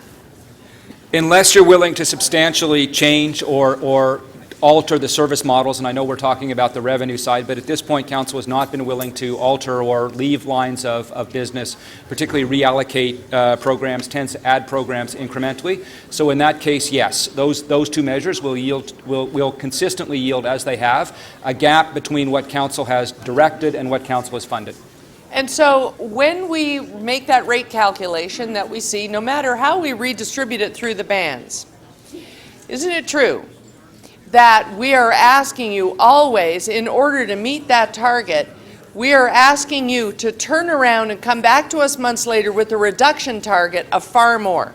This year, for example, you had to tell us that every division must absorb all of their economic impacts, and they're not huge given that we're in a low salary increase year, even all the way out to the police. It's a fairly reasonable contract. But isn't it true that what you had to ask of divisions was to absorb all of that and find the 2.6 on top of that? That's the net effect of the rate calculations you're being asked to produce year after year, is it not? It's the net effect of the overall council policy, including the rate calculations. That's hugely mitigated by the very, very strong increases in land transfer tax. So we need to be aware of that. That arithmetic is much more concerning if the land transfer tax does not perform as strongly as it has in the past. The other thing, just in a slightly more nuanced comment, if I may, city divisions have by and large, over an extended period of time, been able to manage city council expectations with respect to services, not necessarily wait list, but service levels themselves. Agencies have found themselves, TTC and TCHC, where their boards have said clearly they require significant increases, and those are reflected in this year's budget. Right, and so that giant blue ball that we see on slide 11 under revenue outcomes, that giant blue ball in MLTT, and indeed a couple of the others, do those not indicate that we are, as any economist would advise against, dangerously addicted to growth in a particular area? I have previously spoken, Councillor, about my own experience as being the Deputy Minister of Finance of the province during a downturn, and I previously indicated to Council that I take a very conservative approach with respect to risk. Council has in general been more comfortable with a degree of majority of risk. Yes. Thank you. Those are my questions, Madam Speaker. Thank you. Councillor Perks, questions? Thank you. To the City Manager. I'm looking at page 14 of your slide presentation, which identifies 3 core sets of risk. In this year's budget, I want to focus on 2 of them that you highlighted. One is the pressure that results from one-time bridging strategies. What are they? What's the dollar value in this year's budget of bridging strategies? $88 million. $88 million, and that's principally from what sources? The largest source of that is $72 million from the TCHC, which is basically deferral of 2 expenditure pressures. One, contribution to their ongoing capital maintenance, $54 million, and then $18 million contribution for a debt repayment sinking fund. On that, I don't know. balance is TTC. I'm curious. I've seen press reports that Toronto Community Housing is saying that their capital money runs out very soon and that they will have to start closing units because they are simply unable to pay for repairs.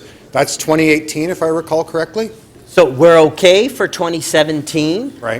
But I believe what you heard the CEO of TCHC say that 7,000 units would have to be closed by, I believe it was 2021, if we don't stay on that $2.6 billion 10-year plan, which was predicated on federal and provincial funding. So if somebody doesn't come to the table, units will be closed. And the $72 million that you've just described as a bridging strategy here, that was money that was specifically allocated to prevent the closure of units by being able to reinvest in the capital of TCHC buildings. That's what that was for. In essence, yes. Yes, thank you. Managed through additional borrowing in 2017, but 18 is going to be a big pressure. Okay. The next one that is highlighted, the risk, is the MLTT reliance. If I'm correct, the amount we're getting this year from MLTT is, what, 4 or 5 times as much as we're getting from the property tax? Something like that? It's $184 million, so if you go back to slide 14. So 3.5 times as much as we're getting out of the residential property rate, in that neighborhood. Yes, when you go back to slide 11, yes. Okay.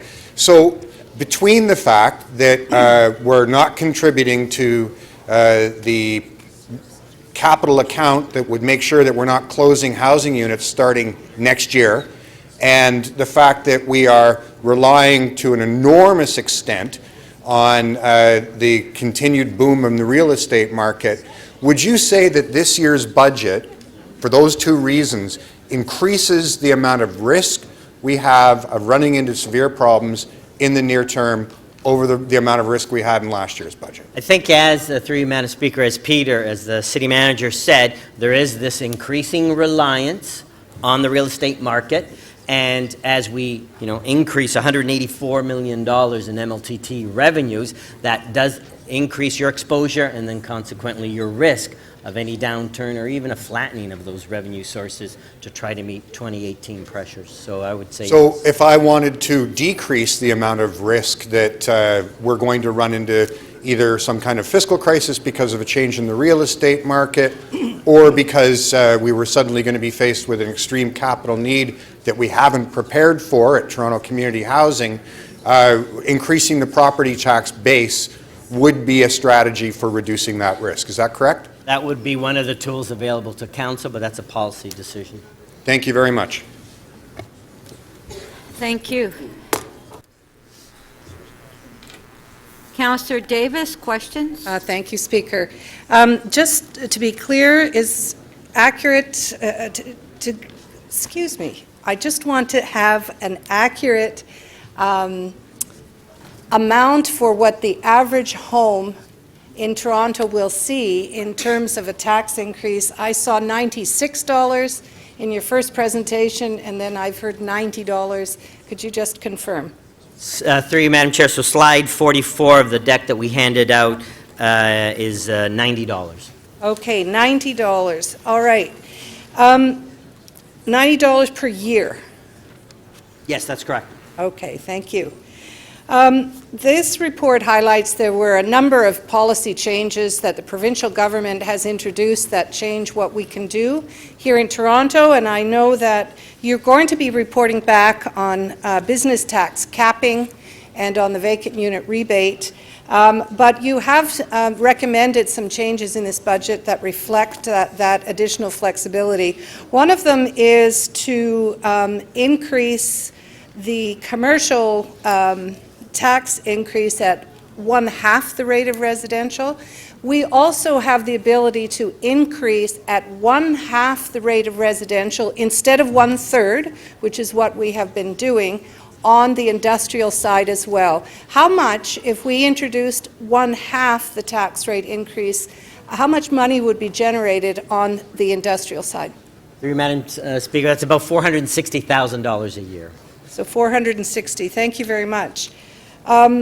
The other thing I wanted to understand was the multi-residential freeze, how much in terms of total revenue lost does that represent? About $5.5 million. $5.5 million. We should see then Sorry, these... no, sorry, that was 5.5%. I was about to say that's low. Yeah, not $5.5 million. And maybe if staff can get, Adir, if you can get that number, but it was equivalent to 5.5%. Okay, that's pretty What's the dollar? significant Do then. you know the dollar shift? Maybe you can hold my time, Speaker? Speaker, could you hold my time? We'll get that number for you. Okay, well, and we can be reassured that any of those savings will be passed on to tenants. So there is current correct? legislation that says if an apartment building has a tax decrease, and I keep forgetting the Yep. threshold, I think it's 2%, it has to be passed on. Well, ours is 2.9, I gather, that, so therefore we meet this requirement. What I wanted to ask as well, the capital plan, the long-term capital plan relied on the toll revenue to provide about $56 million in additional room for a number of capital projects. In the absence of having the toll revenue, what kind of increase in the city building fund would be required to replace the loss of that? So through you, Madam Chair, the budget the capital budget that's here in front of you did not rely on tolling. That's not what I asked. It was an additional, I'll get to it. It was an additional scenario. Yes. And that would have provided $5.6 billion. Yes. Did I say million? You said 56 million. 5.6. 5.6 billion, yes. 5.6 billion. Yes. Every about 2.5% increase on taxes would generate another billion. So 2.5 times almost 6, 14%, 14% increase. So what we're facing on that great big long list of potential projects that are important city building projects that do need to be funded at some point, we have no source of funding for those in the capital plan at this point, and there is no no revenue from tolls to rely on for the purposes of that that capital budget. Unfortunately, that's correct. And so you will be recommending an alternative approach? Would it not be prudent to put more into the city building fund this year, recognizing that that particular fund is specifically intended to build infrastructure? Would it not be prudent to put at least some more into that city building fund, knowing that that revenue is not, source of revenue will not be there? So with the loss of tolling, as Peter said, we are already going to come back with a long-term fiscal plan, and I believe in answering to one of the other questions we have said, we're now going to look at what revenue tools we have and come back with a plan. I would note that those additional dollars were in the very back end of the forecast, 2004, 2005, 2024, 2025, 2026. So we do have time to come back as part of the long-term fiscal plan with a strategy or some recommendations in that regard. Thank you. Not to prolong the conversation, but Council has been consistently comfortable over a period of time, significantly increasing the expectations for capital expense. We did feel we had, for a relatively brief period of time, a model that would help us address that. We're now back to the status quo, and we will, of course, as part of our long-term plan, continue to look at tools, but the kitty is getting pretty thin. Thank you. Councillor Pasternak. Oh, sorry, I was just going to answer the previous question that staff had. The dollar value of freezing that, if we could have increased multi-res at 2% like residential, it would have been $9.4 million. Thank you. Councillor Pasternak. Questions? Yes, thank you, Madam Speaker. Through you to the CFO. A few years back, we started a program where we put a slip of paper in the mailers for the annual tax, property tax bill to homeowners across the city. Is that slip of paper still going in? Yes. Okay, and that slip of paper was to ask people if they wanted to contribute more to their city through a property tax contribution or donation or so. Yes, that's correct. Yeah. So in fact, the residents of Toronto, the homeowners of Toronto, have an opportunity to pay more than what we approve here at Council. Yes, that's correct. And I understand the dough's just rolling in. Where are we at now? So this year, we received about $74,000. On average, we get about $20,000 to $24,000. This year, we got a little more because there was one donation of $50,000. So the story that we hear that Torontonians are dying to pay more taxes is a bit of a myth. I won't comment on what Torontonians do or do not want. That's really elected officials' business. Elected officials. We don't know how much ward by ward. Do we know how much Councillor Davis's residents contributed to the fund? We probably could get that information. I do not have that information. Yeah, I think in the future we should find out because she's standing here saying how generous her residents are. Now, when we brought in the land transfer tax, that was not only a source of new revenue, but also that was a way to take pressure off tax increases, I would assume. And when we compare ourselves to other municipalities who have a lower tax rate, they do not have Okay, Councillor Pasternak, just a sec. It's awfully noisy in here. If I can please ask members of council and the public to please try to keep it down. Please? Thank you. Okay, go ahead, Councillor Pasternak. No, I do apologize to Councillor Davis for asking what her residents contribute over and above the rate of inflation. The land transfer tax was not only an additional source of revenue, but it was also to take pressure off above inflation property tax increases. Is that not? So the rationale for asking in the City of Toronto Act for increased revenue tools was because we needed more diversification. As a very large, complex city, you look at other cities across North America and the globe, they do have access to other forms of taxation and sources of revenue. In Ontario, we were limited only to the property tax base, so Council at the time asked for a number of revenue tools. The province responded with some. It turns out that now some we can't really use, but yes, it is to try to take pressure off one very limited property tax base. So when there's comparisons with other municipalities that have a higher tax rate, those municipalities do not have the powers to apply a land transfer tax. They do not have a land transfer tax. No, in Ontario, only the City of Toronto has a municipal land transfer tax. Right, so their higher tax rates are to make up for the revenue that we are gaining through the land transfer tax, in theory. Yes, but we have done an analysis, and it's in your deck, and we've talked about it many times at this table. Even when you adjust for the municipal land transfer tax and solid waste management, our taxes are still lower. And we have a growing aging population with more and more seniors on fixed incomes living in their homes, trying to protect their principal residence. We have many young families moving into the city, trying to own a home. Would you say that above the rate of inflation tax increases are a barrier to seniors staying in their homes and keeping their homes, and young families becoming homeowners? Councillor, those have been falling as a share of the economy and against inflation, so they are less of a barrier now than they were in the recent past. And our challenge and frankly our frustration here is not with the comparisons against other jurisdictions or other elements. Council has not indicated a desire to reduce services. It's resisted that quite fiercely. It has not indicated a desire to increase fees. It's been able to manage that through the management of MLTT, and that is where we are. Well, the question is above the rate of inflation tax increases a barrier to home ownership and retaining your principal residence? I would say increased costs remain a financial barrier. Would that be something that you've looked at?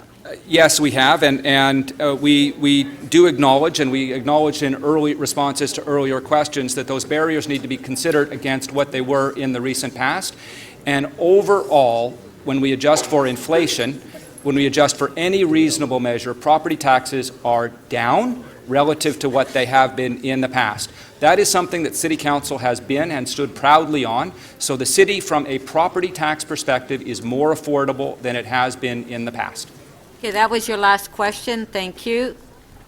Councillor Mammoliti, questions? Before you start my time, Madam Speaker, I do want to know the flexibility in terms of the questions that I ask, because I know you may not want me to, and I just want to ask you whether or not it's appropriate to ask questions like new positions that we're creating in Toronto.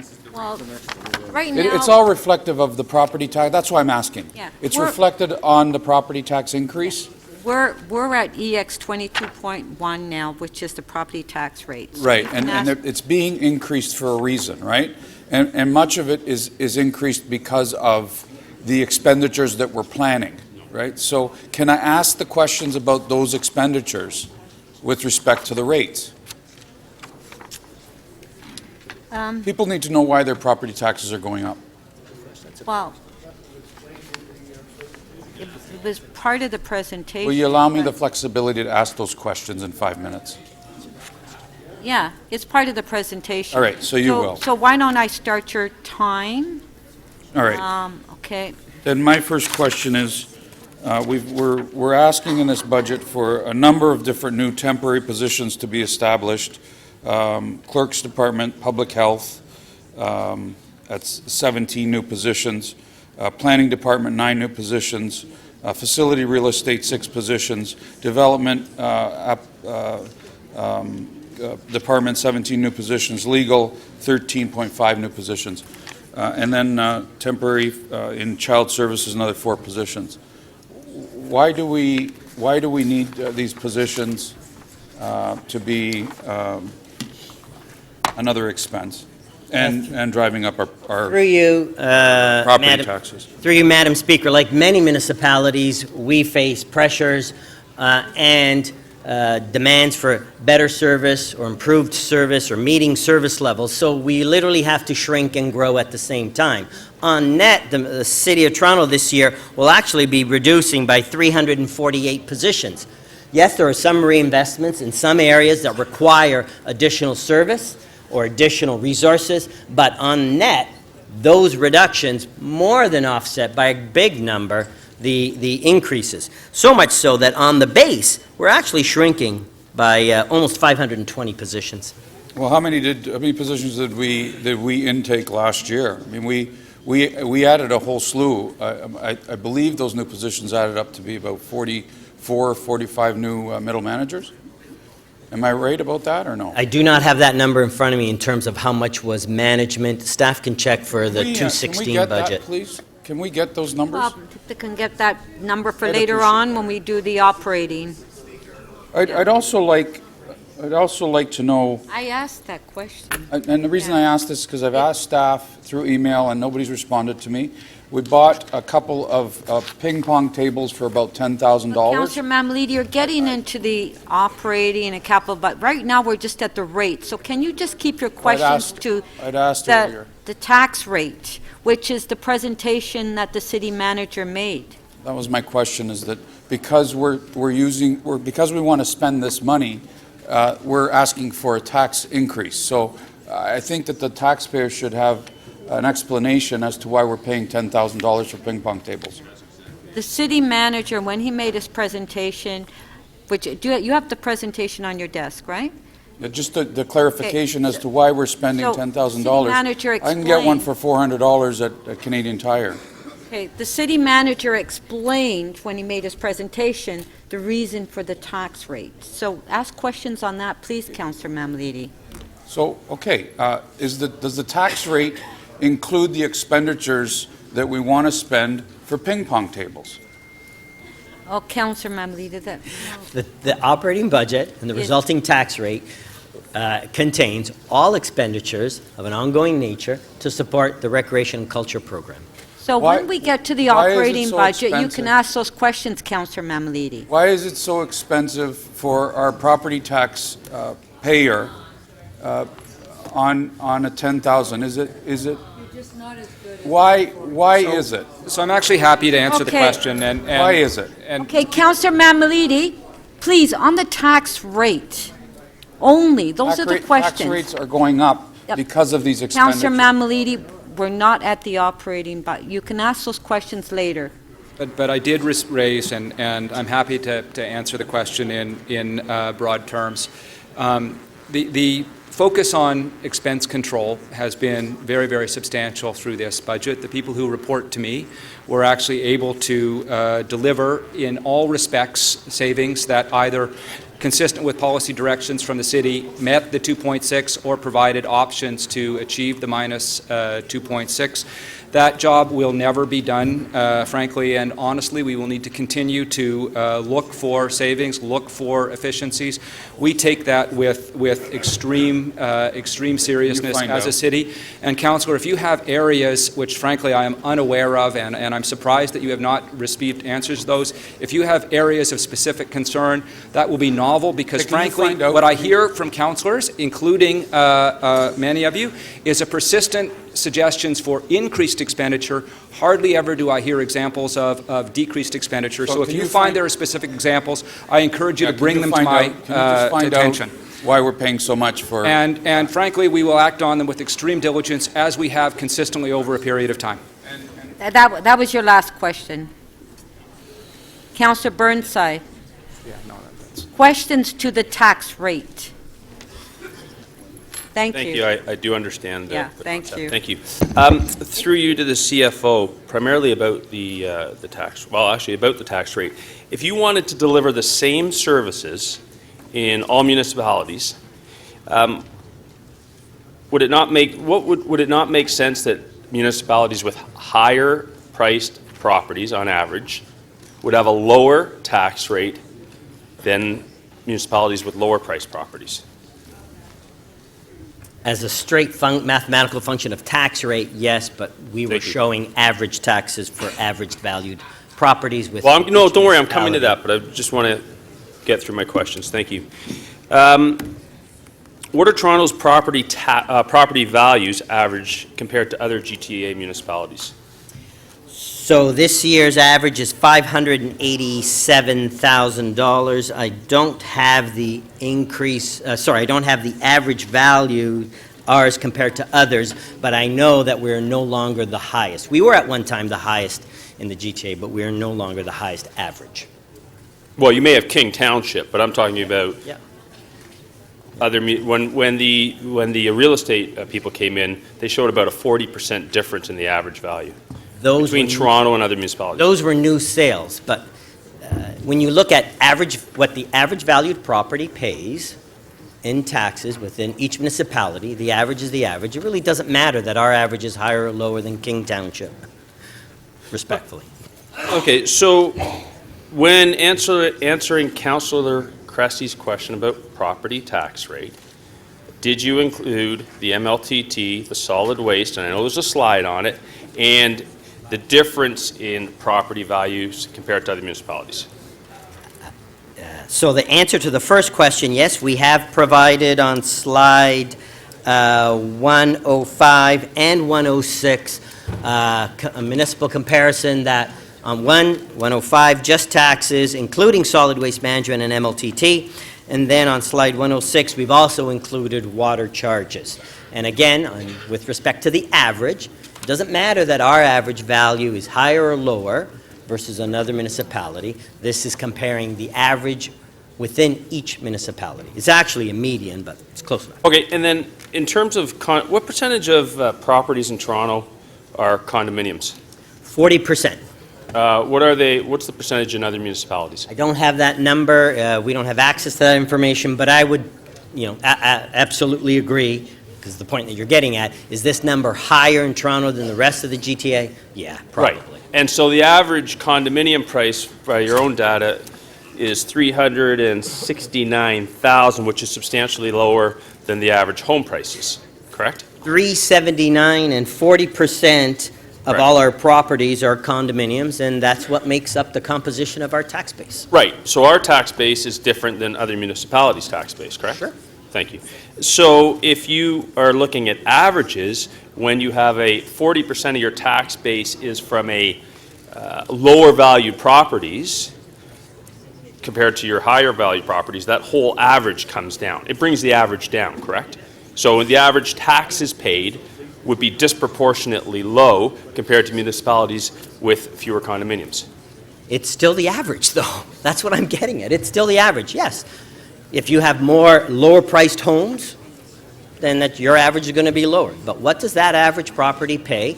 And we can't ignore the fact well, that would 40% of our properties are condominiums, and that's what they're paying in tax. Right, but you're not comparing the same basket.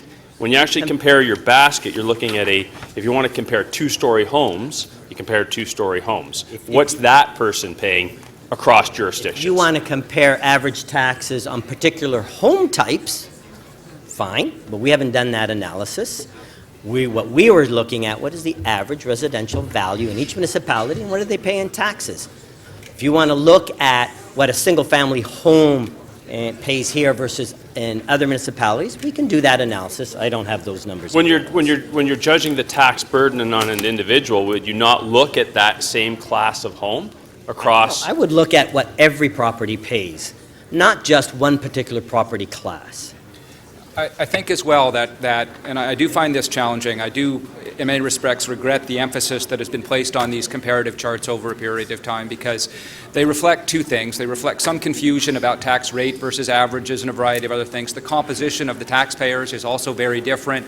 The fact that the City of Toronto is able to rely on a relatively high commercial base and a variety of other things.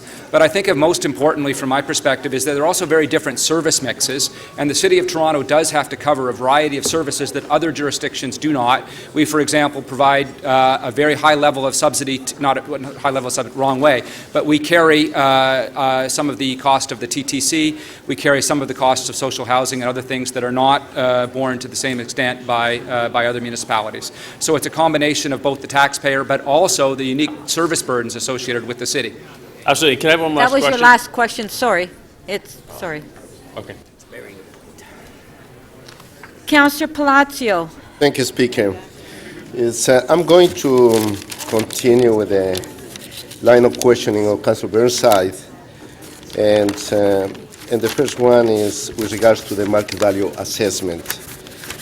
And with the new market value assessment and the reassessment to properties, some properties in City of Toronto, and I would say probably especially in some parts of the former City of Toronto or Scarborough, where the market values have gone much higher than the average, than the rest. So those people, those homeowners, will experience a property tax increase based to the assessment incremental rate. As always, with any reassessment, we don't raise additional revenues, we merely redistribute, and areas that have faster or higher growing property values will draw additional tax and vice versa. I do understand that, but some people will experience that. That's my question to you. Yes, that's correct. In terms of additional property tax, in some cases by the hundreds of dollars or even thousands of dollars. So my next question to you is, there is a perception, and some members of council are talking about that the City of Toronto is not paying its fair share. And somehow that's been a disservice to Torontonians. So my question, I have a few questions with regards to that. For the Scarborough subway levy, there was an increase of a 0.5% property tax increase.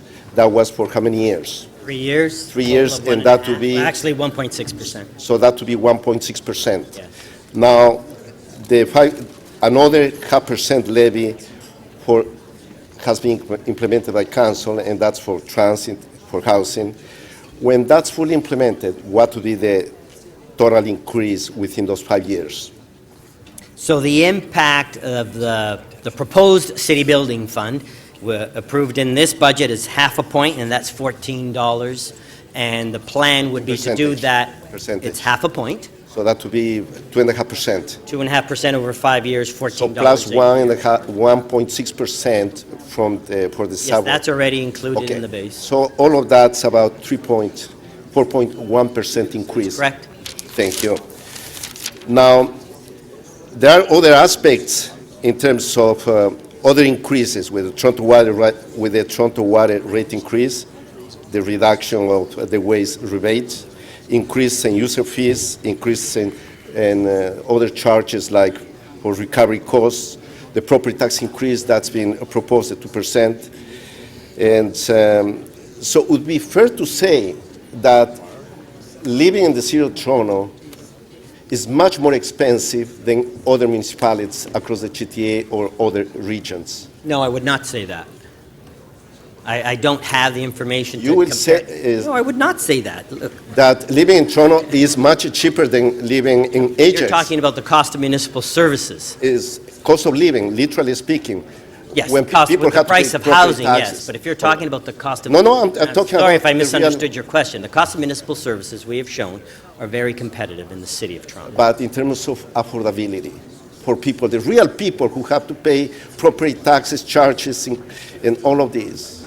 So at the end of the year, when people have to struggle to pay for that, that somehow affects the cost of living, the standard of living of Torontonians. So my question to you is simply, I want to establish if the city of Toronto is literally not paying its fair share in relation to the, as I just mentioned, the cost of living.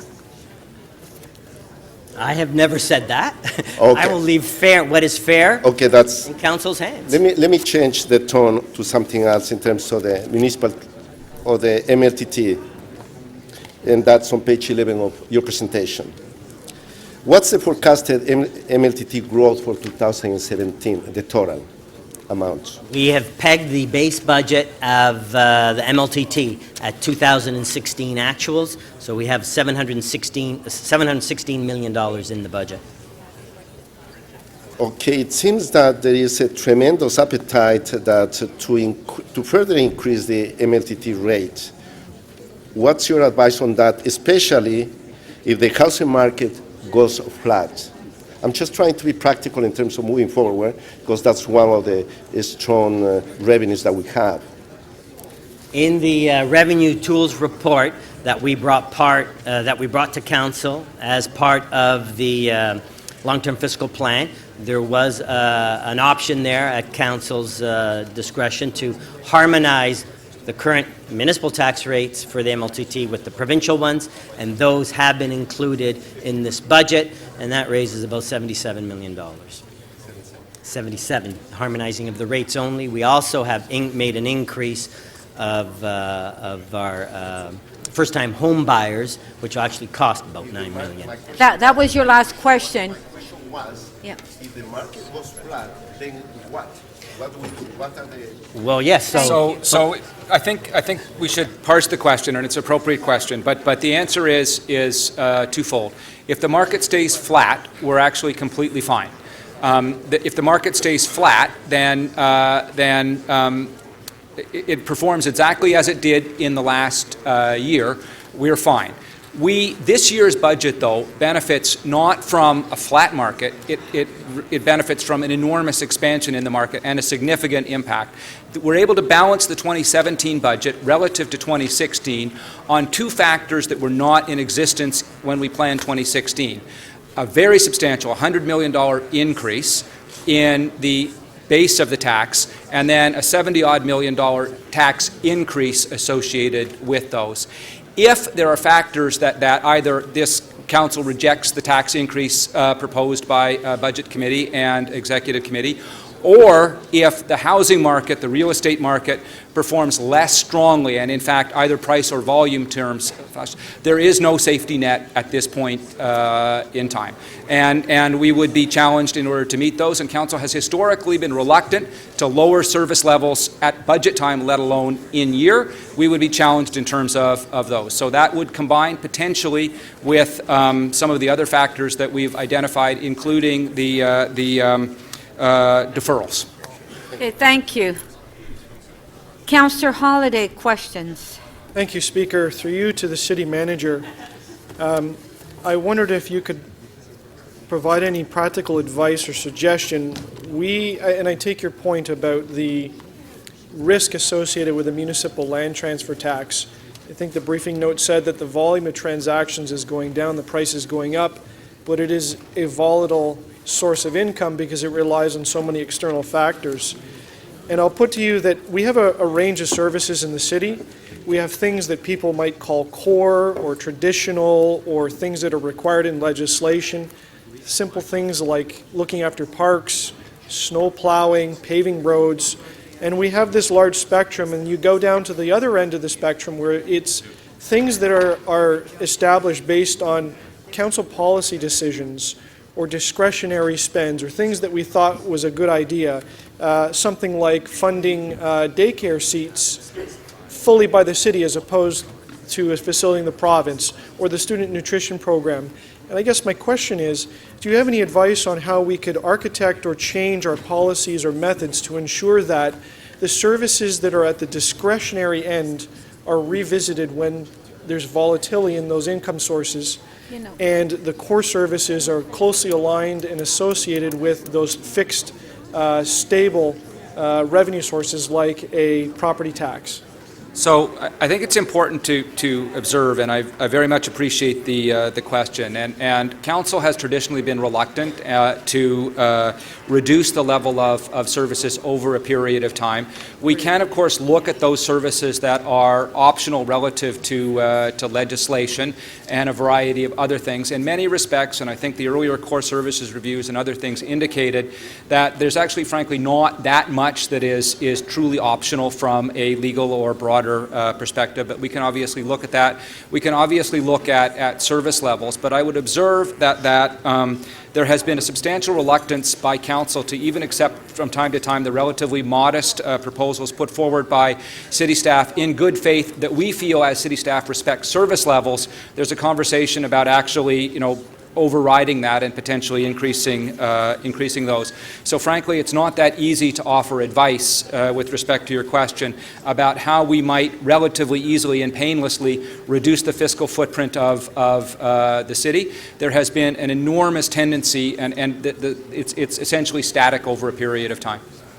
If we opted today to slash the MLTT tax in half or eliminate it immediately, what would the impact be to the tax rate today? So I think that one of the ways of looking at it is, had we been doing this budget in the absence of either a surprise October 29th announcement by the Minister of Finance that they were raising MLTT, allowing us an opportunity to harmonize with that, or if land transfer tax had not over the transom increased by $100 million, we would obviously be having a very different budget conversation. It would not be a comfortable conversation. And the only toolkits we have, given the City of Toronto Act and given the other elements, are essentially our existing tax measures that Council has been reluctant to touch, right, or of course services. Again, City Council has been appropriately reluctant to push those down.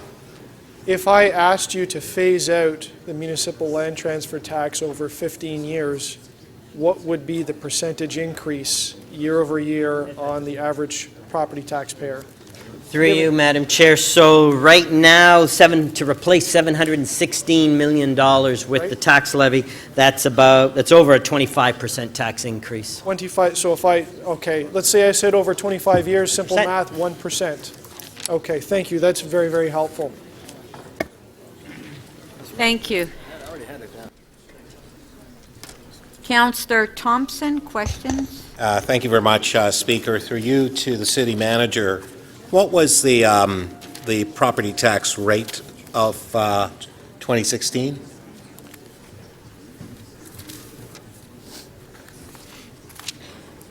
We did 1.3% on residential, I believe, right? 1.3, yes. And then what's our number again? 1.3? What's our number for 2017? For residential, 2%. 2%, right. And so there is an increase of, like, 0.7? Is that what that would be?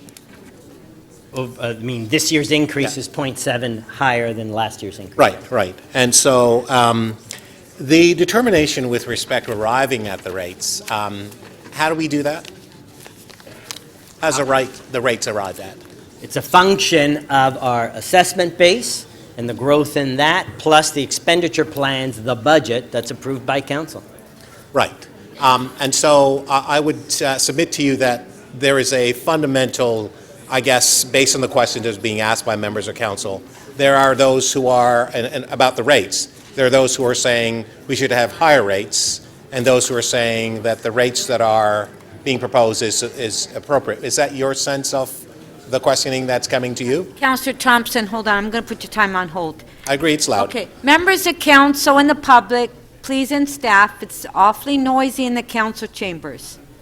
Please, can you try to keep it down?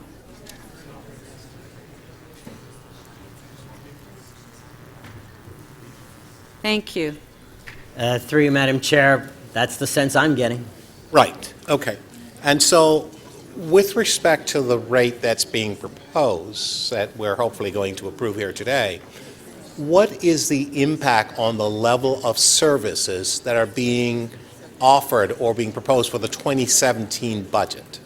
They basically stay the same, and there's some added investments in other key areas like transit, like the TCHC. And housing? And yes, the TCHC housing, yes. So we heard questions today on the petitions that were submitted.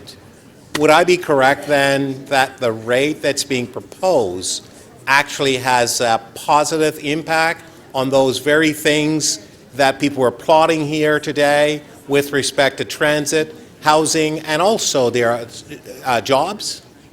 Yes. Okay. And so the question was asked about other municipalities and so on. Do you know how many houses or how many, you've indicated about the number of condos that are in Toronto. How many houses are in the city of Toronto? Do you have that number?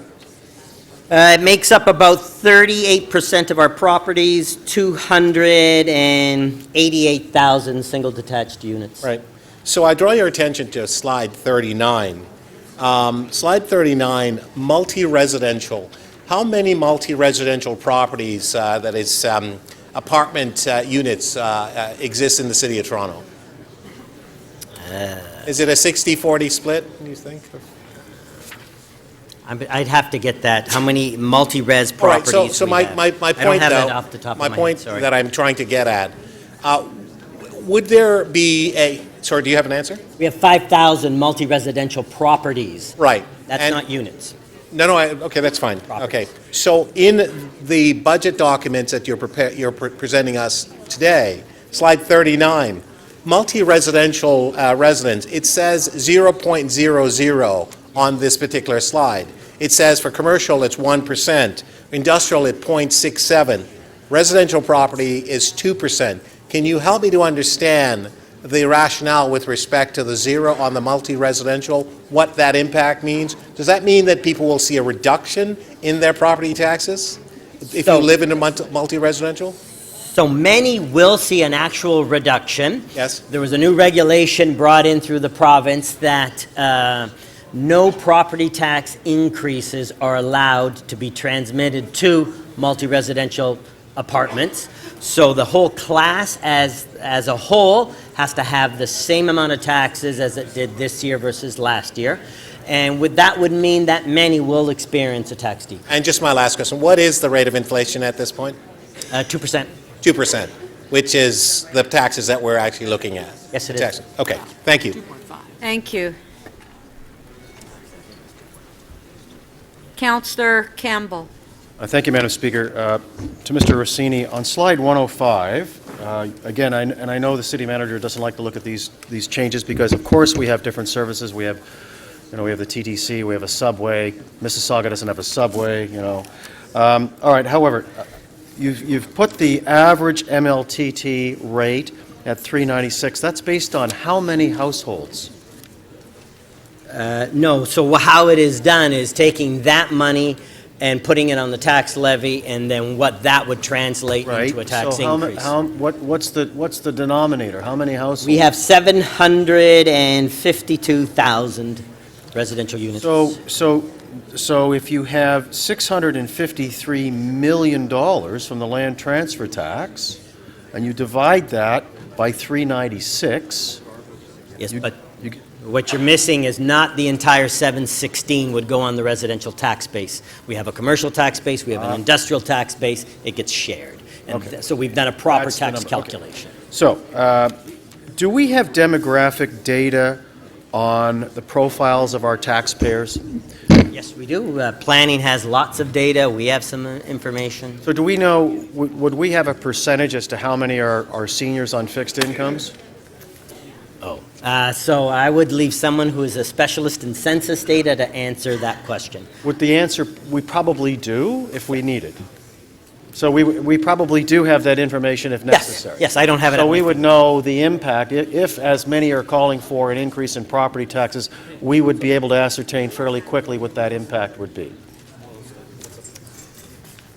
Reasonably quickly. Reasonably. On people who are on fixed incomes. That's what I'm asking. Okay. Yes, but I mean, if you're trying to get an analysis down to the individual level, that would be extremely difficult because No, I guess what I'm getting at is everybody has an individual different circumstances. Right. Okay. So the MLTT, are we tracking, the MLTT has gone up 200 million in the last 2 years. No, it's gone up 284 million. It was 100 million in 2016, 184 million this I'm going year. from slide 31, 2014 to 2016, a $200 million increase roughly.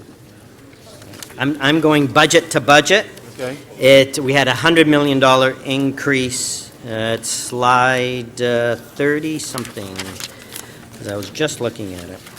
Slide 31. Right. So from budget to budget, 2016's budget, the MLTT went up $100 million, and in 2017 went up $184 million. 2017, right. 2015 it went up $76 million. That's what I said. Okay, so- As the city managers indicate, that's a heavy reliance on balancing the Absolutely. budget. So are we tracking real estate transactions?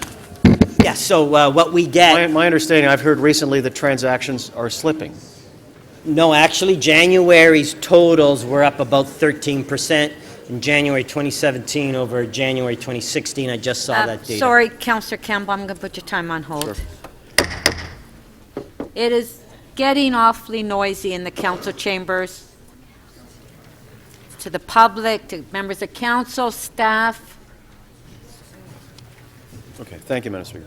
I think what you may be referring to is TREB forecast for total sales is 104,000, which would be slightly down from 2016. So do we do scenario analysis? So first of all, before you answer that question, what rate are we paying on our debt?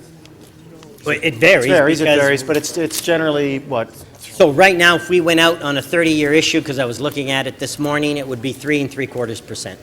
So do we do scenario analysis that might play out like this? If interest rates go up, our debt charges, which I think are 49 million or something, our debt charges rise, real estate market tanks, all of a sudden, you know, we've got a not a very good scenario. Do we do that kind of scenario analysis? I'm going to be very frank. We are a $12 billion corporation, and while we have excellent staff, we do not have a sophisticated financial modeling capacity, and we have not done that range of scenarios because the basic model on which the City of Toronto and other municipalities is based is stability. And this is a new exposure relative to our historic practice.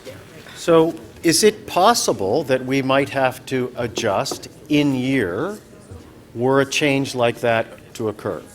Really, frankly, the definition of risk, and we've been running this risk for a period of time, but the definition of risk is that you accept the consequences, and accepting the consequences of this would be a temporary it would be a relatively difficult challenge in year. We then need to provide a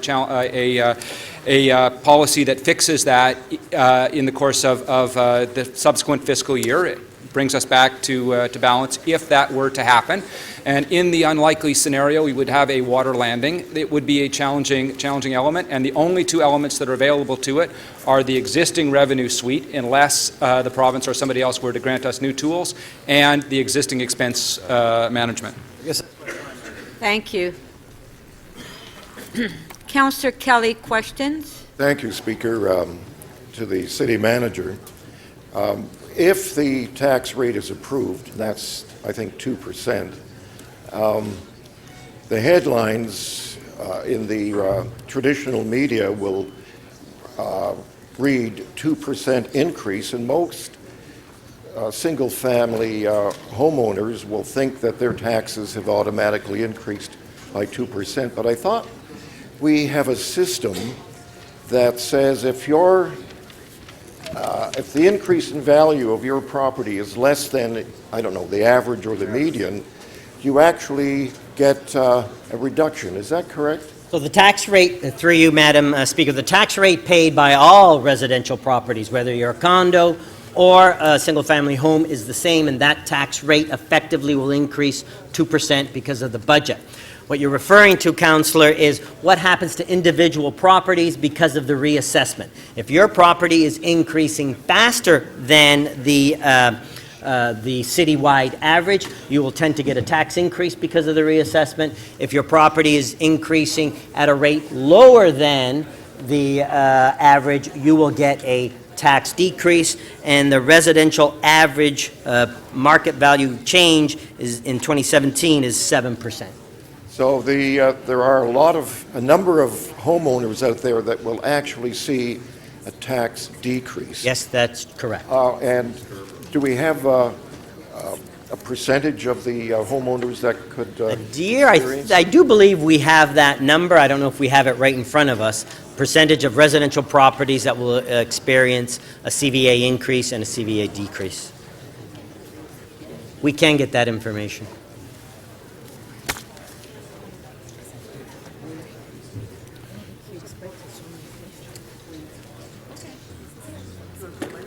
Is somebody looking? Are they looking for that information?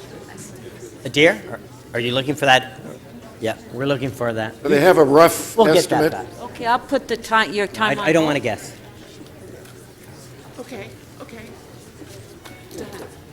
That's a safe bet question in the meantime. I put your time on hold. I can answer We another can- question if you'd like. We can come back to it, Speaker. Okay, do you have another question? No, that's fine.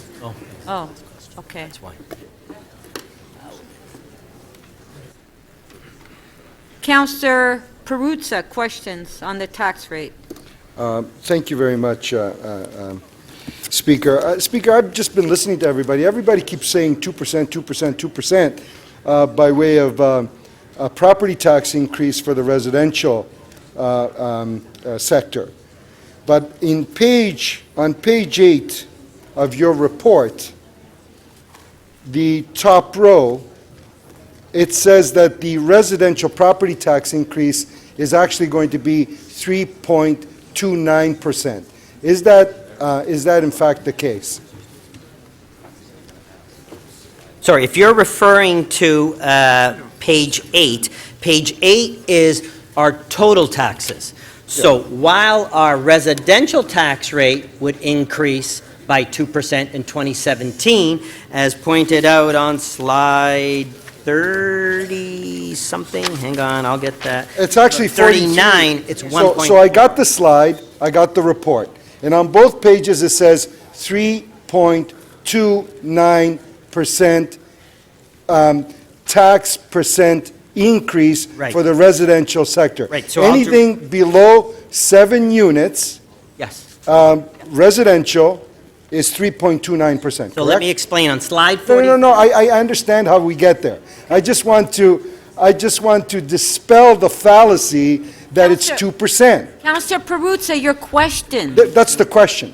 The budgetary increase is 2% because of the 2017 budget. As our tax rate report points out, there are a number of other regulatory, policy, and CVA shifts, and plus the city building fund, which then brings it to a total of 3.29% on page 43. But why stop there? Let's flip the page to slide 44. No, but stop there for a second. Bring in Just- education, just to and make it's now sure, I just want to make sure I understood what you said. 2%, that's what we're adding. 0.5% on top of that for the Scarborough Subway, now called the City Building Fund. Some regulatory CVA changes. Policy, the shift from residential to industrial, commercial, and vice versa, 0.91. Voila, 3.29%. So if I live in a home, in a condo or a house, I can expect at least a change in taxes in the percentage change in the tax rate of 3.29%.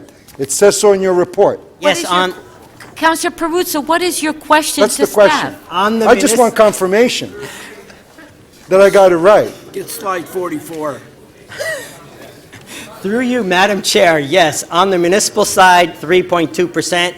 And if you look at the total tax bill, which is what homeowners tend to look at, 2.7% when you factor in an estimate for education as well. Okay. Just lastly, so at 3.29%. Now, when you add CVA in some districts, I heard Councillor Mammoliti earlier, for example, his area has experienced one of the biggest growths in terms of real estate value change because the suburbs, traditionally were, as I understand it, somewhat undervalued, and the biggest increases were experienced in the downtown. But now that shift is happening in the suburbs. So when you add the CVA change, it could be substantially higher than 3.29%. You could be at 5, 6, 7, in some cases 10% property tax increase, correct? So when you factor in CVA, some will be even higher than this impact that we've shown, some will even be lower. It Correct, can be both. yeah. Right, the CVA creates some adjustments, but there's some people that could be facing 10% property tax increases. There could be. Okay, exactly. My last question, I just wanted to sort of get those numbers out there in a correct way. Land transfer. I remember sitting in this very seat when the land transfer was first introduced. And that was supposed to be our city building fund tax. Now we've come to rely on, to the tune of $250 million in its first year, although it surpassed that, right? It was always much bigger. But that became the tax on which we now rely to plug the city, sort of this shortfall in the budget, in the operating budget on an ongoing basis. Is that, from your perspective, practical and sustainable? Okay, that was your last question. So we have been sounding the alarm bells, so to speak, on the MLTT for a number of years now, in the 4 years that I've been in here. Fortunately, I have been wrong. It has steadily increased, and as a result, we have relied on those increased revenues to do a number of things in the budget. We've added some in capital, we've added some to fund day-to-day pressures, and we've also made some significant enhancements to services and some budgets over the last 2, 3, 4 years. So yes, we have increased our reliance on the MLTT in the budget. Thank you. No, that was your last question, Councilor Perruzza. You were way over 5 minutes. Councilor Shiner, questions? Councilor Shiner? Can you start? Councilor Shiner, question? Sure. So, can I ask that the slide 104 be put up? I'm going to go 104, 105, 106, 107. So my question of our Chief Financial Officer. The average tax then for the City of Toronto and this homeowner is $3,077. Please, Anthony. Is $3,077. That's correct on the chart? Yes. Now, I think you said to me offline it's somewhat lower than the other areas because we have substantially more condominiums. So it somewhat pushes the rate down. I think the inference being made by another councillor was the reason why we're low is because we have a lot of more condos relative to others. The point I was trying to make is it's what the average value pays, and I think an important point that Peter had made, the average tax is a function of a whole bunch of things, including your other tax base and your expenditures.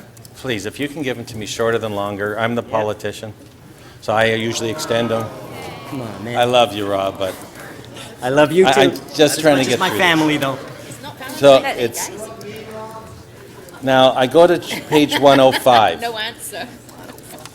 And I see on 105 that the average taxes have gone to $35.88. So do I take off $3,077 of the previous slide and say there's an average of $511 more per household for MLTT and solid waste collection? That's correct. Great. So I go now to slide 106. Sorry, 107. The average detached bungalow. So then to that amount in the far right of $4,903, do I add the 511 to that to get the true impact with the average cost of solid Yeah, waste? So the slide 107 and 108, which is looking at specific property types, has not been adjusted for MLTT and Right, so then solid I waste would take the 4903, add 511. do that. And actually come out to 5,414. I'll trust your math. And then if I flip to the next page, because that's a bungalow, Yes, if I go to the average two-story home, I take the amount in the far right corner of $6,967 and add the same amount to it. Not having done the math, I'll trust yours. So really, I'd be looking at a home in downtown Toronto, which is a two-story house, of paying $7,000, almost $500 in taxes. And I'd be looking at one in North Toronto at being $5,600. And I'd be looking at one in West Toronto of being $5,300. They're all the highest anywhere in this whole comparison then, aren't they? So the question is then, if you add in to a bungalow or a single-family home the additional costs of the MLTT and solid waste collection, we are at the top of the list of actual property taxes that homeowners pay. Not having done the math myself, I would hazard the guess that at least in North Toronto and in South Toronto, yeah, you'd probably be correct. So this is the impact of actual taxes. Because the average rate, and this is the perspective I'm coming from, the Based on average these rate that prototypes. people, the tax rate might be lower, but our home values are substantially more. So this And takes that into consideration. This takes that into consideration to show that homeowners in Toronto don't have the lowest rate and don't have the lowest taxes. They actually pay at the highest rates anywhere through all these comparisons. Not homeowners as a group as a whole. This would be looking at two particular types, within the single detached. Would that not most likely carry down to the other rates? Because our homes are more expensive, our townhouses are more expensive? No, because Our once you semis start are more- averaging it, then you get the results that are in the previous slides. But if I brought each classification out, which we're unable to do in time for this meeting, most likely our townhouses are more expensive than townhouses in the other areas, so their taxes would be higher, and our semis, which are known to be more Not having expensive. done that analysis, I'd be hesitant to actually go out on a limb and say that. But this analysis has been done by Thank a you. third party.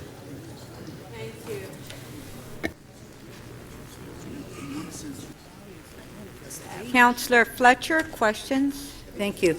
I'm going to ask, because he's my good friend, I'm going to ask the question that Councillor Perruzza could not, and that is for the land transfer tax.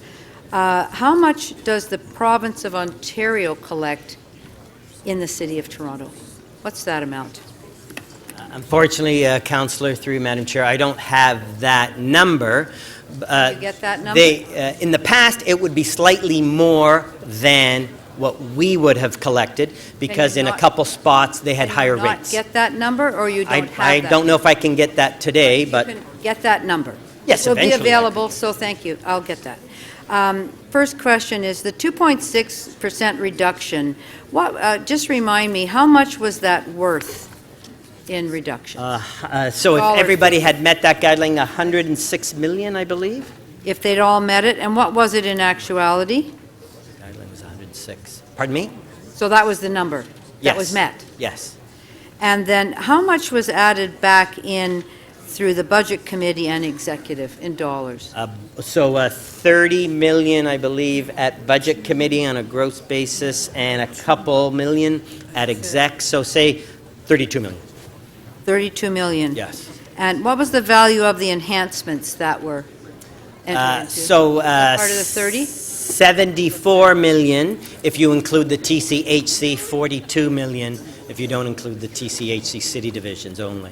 Well, okay, that was enhancements that, how much were enhancements that other people were going to be paying for? If you know what I mean, user fees, et cetera. Oh, sorry, you mean the higher user fees? Correct, that section. Okay, hang I'm on. going to look on that for a second. I'll ask the city manager about the 2016 Q4 surplus. What was that, or what is the forecast or estimate for that, or somebody to answer? Sorry, I was looking for your previous answer. I didn't catch your question. Q4, Yes. 2016 surplus, forecast or real? So we don't have a Q4 one, but What's your I just looked forecast? at it today. The forecast from Q3 was 115 million. And that's in operating or capital? That's operating. 115 million Q3, that was actual for Q3. No, that was projection to year end. Our Projection for in Q4, Q3. year end, $115 million. Correct. Okay, thank you. And you would use that in what way when it came in? So we have an adopted policy by council. We follow that policy. 75% goes to fund capital projects and 25% for underfunded or unfunded reserves and liabilities. So we put money in the reserve every year. Yes, we do. From our overage that we didn't spend. So that would go into a number of different reserves, tax stabilization, other types of reserves. Is that mainly where it would go? That's correct. Okay. So from the projected for this year would be what, 25% of 115 million So is? it's about 29 million. Oh, $29 million there. Now I'm just going to ask the city manager, time I have left here, about, you had mentioned a number of times about how big TCHC is and how big the Toronto Police Force is. And I've noticed, I don't want to call it frustration, but difficulty in being able to look to see that the efficiencies that you're expecting from our direct city staff are being met or contemplated in the same way. Am I right in expressing that in that way? I think so, and I'll express great confidence in the management of Toronto Police Services, Toronto Community Housing, and the TTC. But I would observe in particular that Budget Committee is able to go through the City of Toronto budget in substantial detail.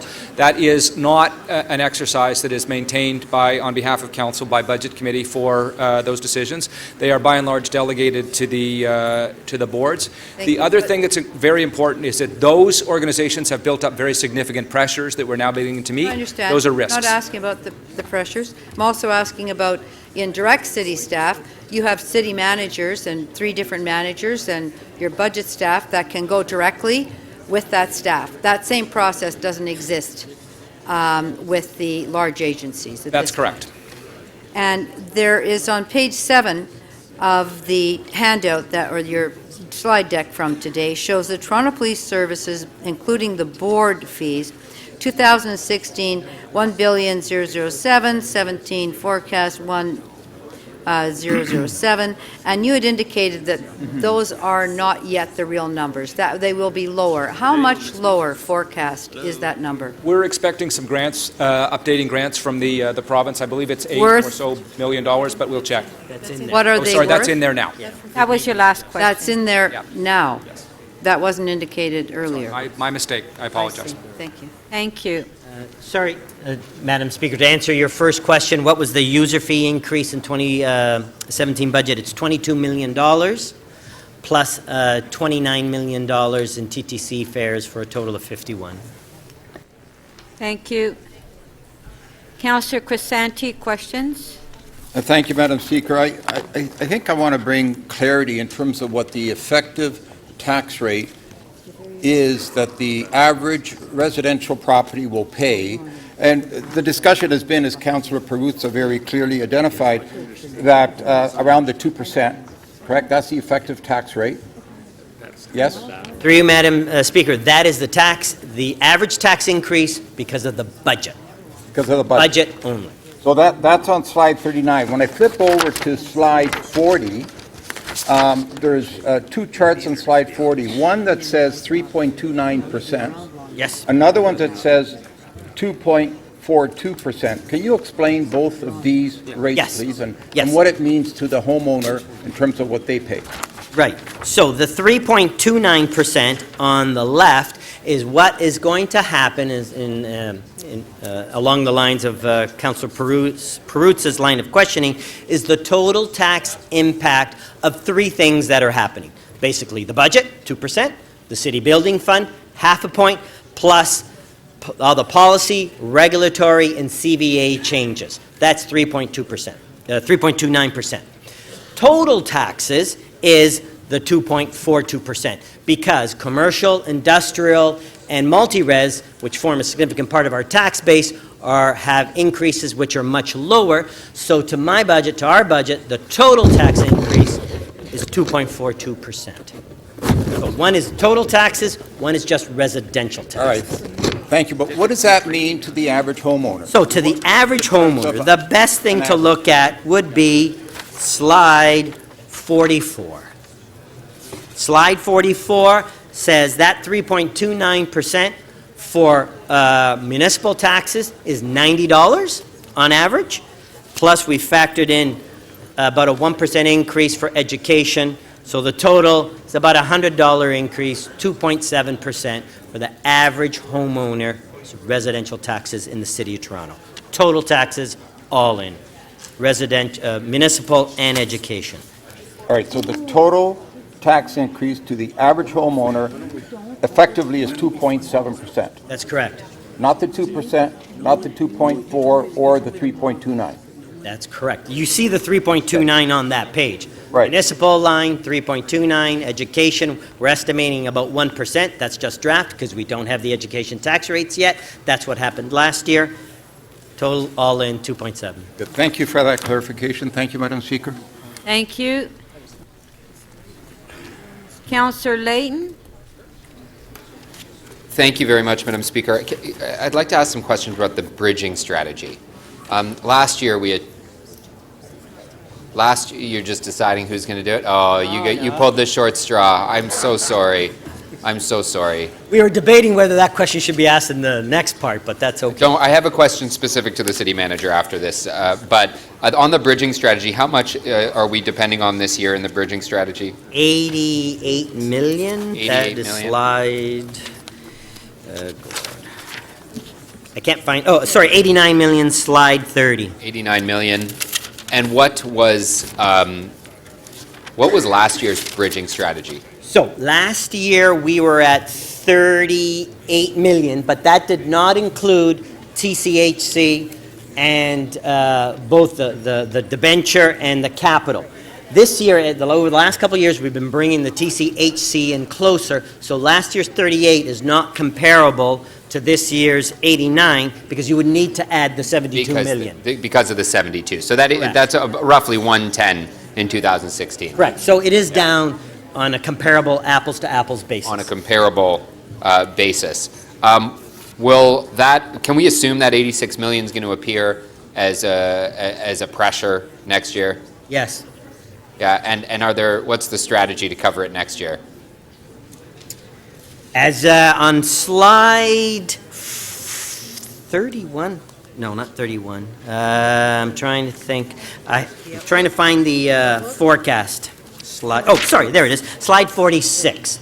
So slide 46 has a snapshot of what 2018 and 2019 look at. Do we have a revenue source for next year? So we show the 89 carrying forward as a pressure. We have identified some expenditure pressures. We have identified some offsetting revenues right now, but it still on a whole leaves a gap of about $370 million. The good news is it's lower than last year going into the budget. The bad news is it's still $371 million. The change in TPA revenue, we've increased that from last year to this year. From what percent? So we've increased the dividend rate, the income sharing rate from 75% to 85%, and that generated $6.3 million, I believe. Okay. And at 85%, are we just about at the maximum we'll be able to use? We think that's sustainable. So we looked at the capital program, we looked at their history. 85% is sustainable. Going beyond that, I think it could be problematic. Is 89 million in a bridging fund sustainable? No, it's not. No, it's not. The impact, the way we've devised it now, we've made a capital contribution to hydro. What's in order to maintain a certain amount of dividend coming from hydro? What's the cost of carrying that capital cost? So we're going to make a $250 million, what's approved by council, we're going to make a $250 million contribution from our investment funds.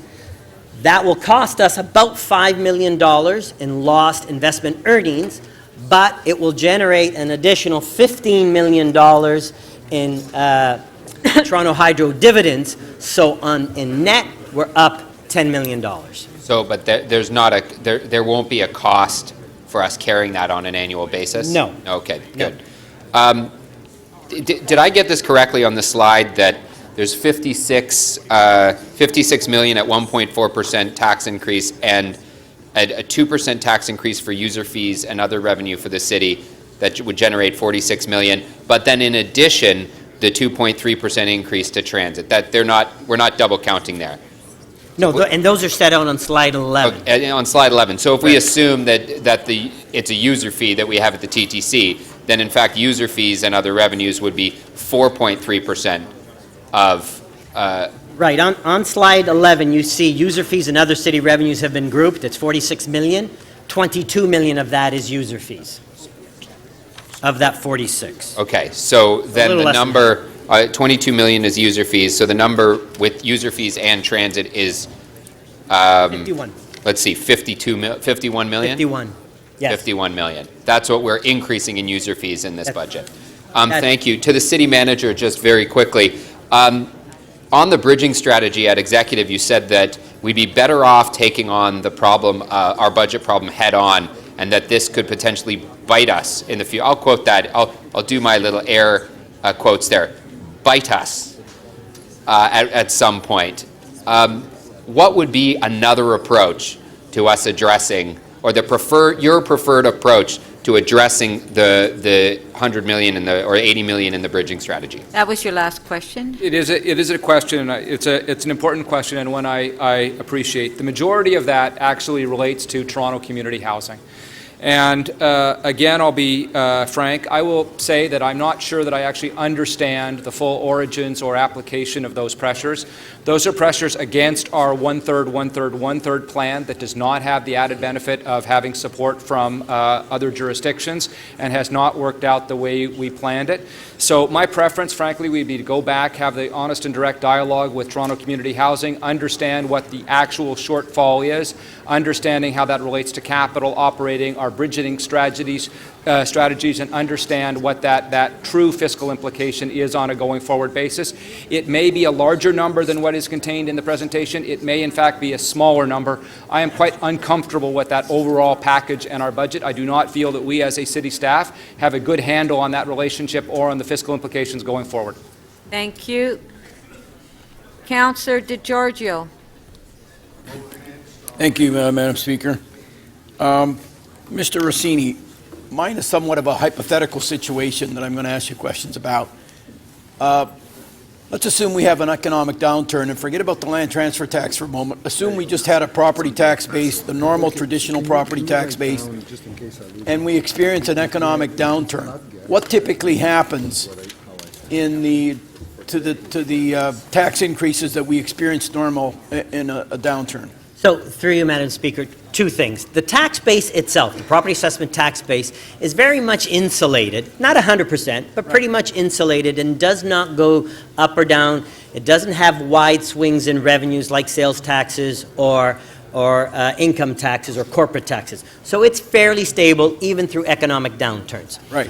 Where we tend to get the pressures is on the expenditure side, particularly social assistance, social housing, the TTC ridership tends to drop as there's less trips, increased needs for childcare as people's incomes drop. So that's where we tend to feel the pinch, so to speak, in an economic downturn.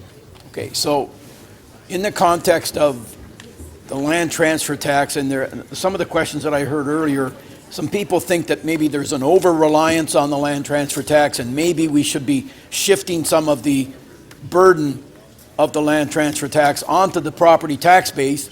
Does it seem reasonable that maybe the best time to do that, rather than, as Councillor Holyday asked the question, have an increase of 25% on the property tax, the best time to do it, if we're going to shift any of the burden, might be in a downturn?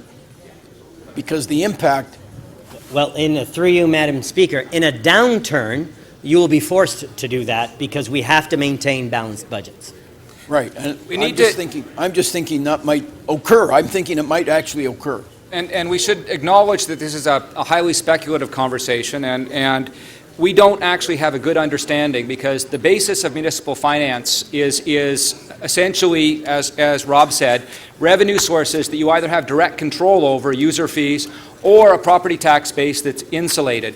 This level of dependence and the consequent level of risk is not something that has been precedented before. So if there were at some point to be an adjustment in the market, big or small, that would be unprecedented for us, and we actually, frankly, do not have practical experience in municipalities being nimble.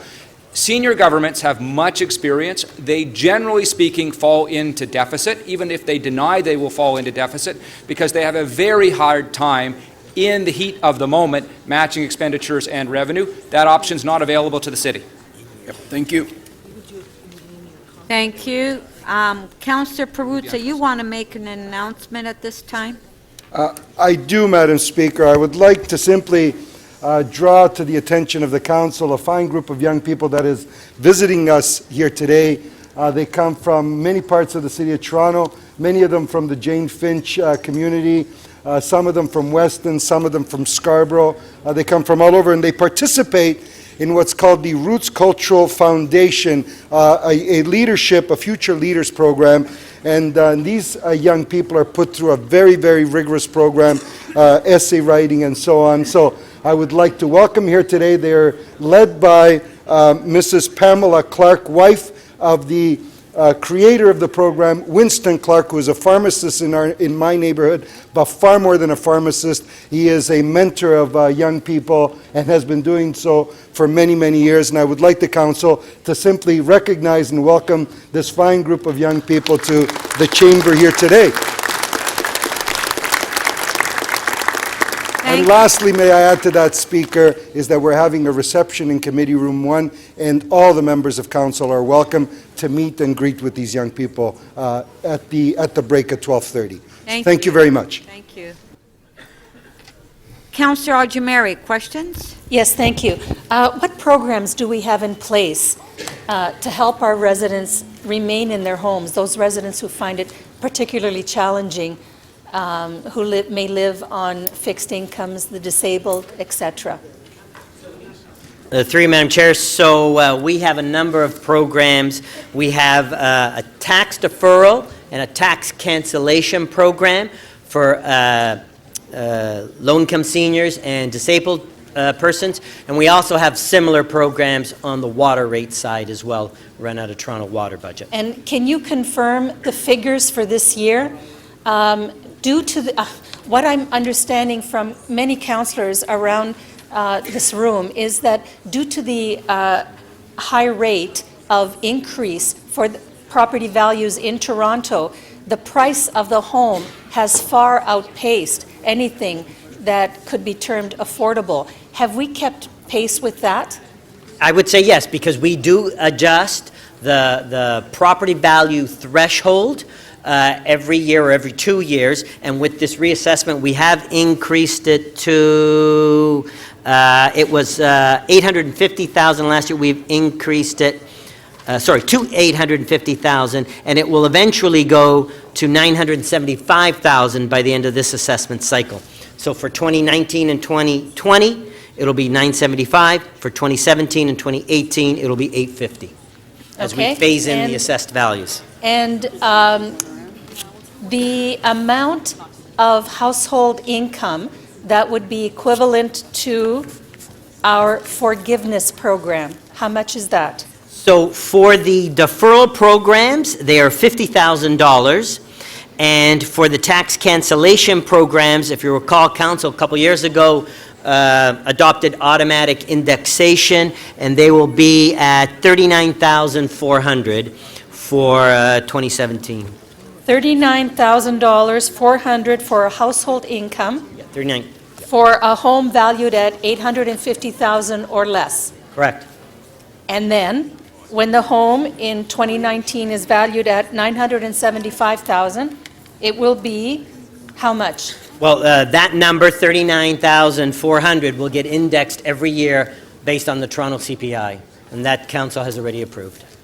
Thank you, and I assume that we are making the same kinds of provisions on the water bill as well. Yes, yes. So that means that we have vulnerable residents who may wish to take advantage of this program and remain in their home with no tax increase at all. Yes, they could go for, if they qualify, they could go for the cancellation program, which nullifies all increases. Right, And I would and- also add that, I've had a lot of experience in the GTA. This is the richest program in a municipality that I've worked for. Okay, thank you very much. Thank you. We'll recess to 2 o'clock.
Members of council, if you can please take your seats. This meeting is now resumed. Members, before the recess, council completed questions of staff on item EX 22.1 on the 2017 property tax rate and related matters. We'll now move to speakers on the item. If we can put the speakers list up, please. Point of order, Councillor Crawford. I'm just wondering if I could ask the indulgence of council. I forgot to put my name up first to speak as the budget chair. Even though it's the mayor's item, I don't have the ability to speak first or second or last. So I'm just wondering, with the indulgence of council, I have talked to Councillor Cressy, he's fine. If I could at least speak first. My name's already on there, but I'd just like to be able to speak first. Perfect. Okay. I think that councillors, I think that they all agree. I think. No vote necessary. Okay. Okay, Councillor Crawford, you're on. Okay. Thank you, Madam Speaker, and thank you, Council, for giving me the opportunity to speak first. When we began this process, it was even before the election, I guess, is we had a mayor who was elected on a platform of keeping property taxes at or below the rate of inflation. We have been working through this last year, I guess, with the committee on trying to provide an affordable budget for the residents of this city, and that's what we've been working towards. When we got the number, which was 2% of where the the rate would be, we worked with that number to try to bring that affordable budget to the citizens of Toronto, and we have done that. That is what you have before you as part of the operating. Of course, we're talking about the number today. But I also want to clarify when we're looking at the number. And bottom line, my priority, and I know the Budgets Committee's priority, is to make sure that we have an affordable budget for the residents of this city. So it's 2%, which is focusing on the operating. We have control over that, and that's why we're debating the number right now. But also in this motion and in this recommendation is a 0.5% for the city building fund. That is there. We talked about that. We actually passed that as a council last year. That's actually before you right now as well. And that's going to be strictly for transit and infrastructure. The residents of the city know where that money will be going, and I think that's a good direction for that's going to be going. But and we control those two amounts. What we don't control, and they're on page 42 of the deck, is the policy regulation impact and the education component. We don't have an ability to control that, so we generally don't talk about that, debate that, because it's really not part of something we can decide on. But it does increase the overall tax rate. And when I'm looking at trying to keep an affordable budget for the residents of this city, I look at all of that. So it's more than 2.5% at the end of the day. That is one of the reasons why I firmly believe that we have to keep this tax rate on the operating side at 2%. It's critical that we do that. There are a couple of other important numbers I just want to talk about when we're looking at the budget and how we achieved an affordable budget at a 2% property tax increase in operating was the reduction in 2.6% reduction in the budgets from last year. Now I'm going to talk about that as part of the operating, but don't forget we saved over $180 million in that. And of course the 2% property tax increase brings in about $52 million. Now on a $12.3 billion, it doesn't seem like a lot, but it's an incredibly important number.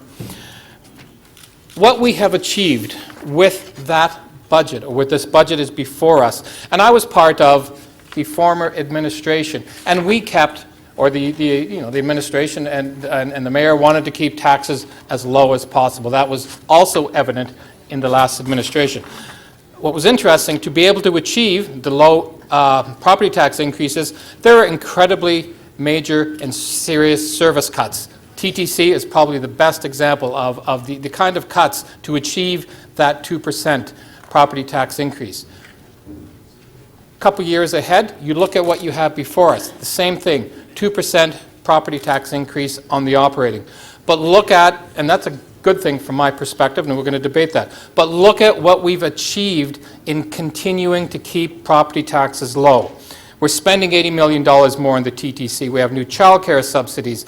We're maintaining the occupancy grants. We're increasing money to libraries, library hours, increasing shelter beds.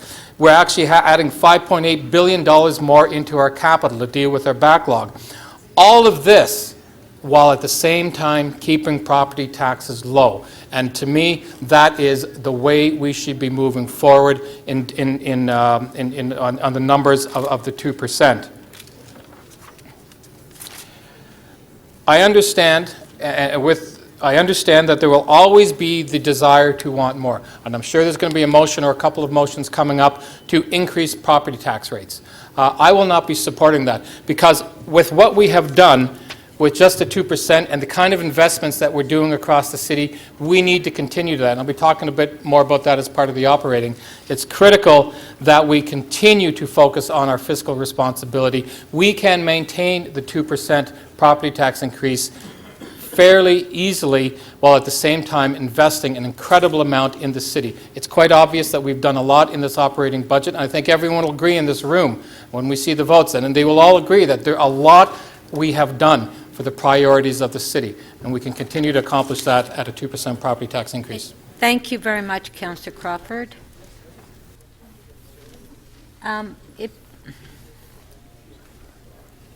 Councillor Cressy. Thank you, Madam Speaker, and it's an honor to follow our budget chief, and I want to start by thanking our budget chief for guiding us through a year-long process. It's not easy, many long days and nights, and he's done it with dignity, as he always does, and all members of the Budget Committee for their time and effort, to our city staff for hours and hours and hours and 12 months of work, and of course to residents who have come out to make their voices heard in town halls, as well as giving deputations on the tax rate. Now, when it comes to taxes, some say that Torontonians can't afford to pay more taxes. And so I think it's worth exploring what the real cost of this tax rate is, and what the real cost of this tax rate is for Torontonians. So the real cost of this tax rate. For Toronto Community Housing, the real cost of this tax rate is that 75 units will be closed this year. That we, as a city, will close 75 units of Toronto Community Housing. That's the real cost of this tax rate.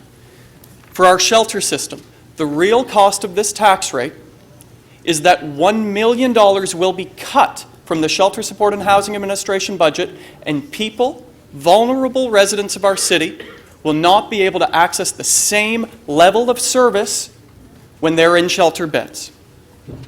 The real cost of this tax rate for newcomers, if you are a newcomer arriving in our city, is you will have a harder time accessing the services you need to settle here, because the request for support, the staff request for support in the newcomer office has not been included. The real cost of this tax rate for families, well, it means that if you're a child, you're going to wait longer for that child care subsidy. We have an 18,000 person waiting list for child care subsidies, and it's getting longer. So the real cost is that children will wait longer. And the real cost of this tax rate for people waiting for affordable housing is that they too will wait longer. 100,000 families waiting for affordable housing, that number will go up this year, not down. And so the real cost for Torontonians of this tax rate is a less affordable city. It's a less fair city. It's a city that is harder and harder to live in. And so since amalgamation, when adjusted to inflation, what has gone down is the tax rate. That's a fact. Since amalgamation, property taxes have gone down. But here's what's gone up. What has gone up is the waiting list for child care subsidies. What has gone up is the waiting list for affordable housing. What has gone up is the waiting list for recreation programs. What has gone up is the rate of poverty and children's poverty in this city. And so this infatuation with low taxes is actually making it harder for people to live in our city. It's making it less affordable for the people who live in our city. So for me, this tax rate is unacceptable because it makes it harder for Torontonians. That's the real cost of this tax rate, and I will not be supporting it. Thank you very much. Thank you. Councillor Mammoliti. So I'm going to move that the City Council approve a 0% tax increase for 2017 for all property classes. And that's not new to anyone. They know that I've tried to move this in the past, and will continue to try to move it until we change the way we do business to really reflect what people need at a grassroots level and at a government level. And I don't think we're doing it right. I think all we're doing is closing our eyes and saying the easiest thing to do is raise taxes, raise fees, and think of other ways to raise the costs of doing business at City Hall. We've got ample areas where we can still look at. We can try to get the province to take over a number of things, and we refuse to do that because we want to try to be everything to everybody.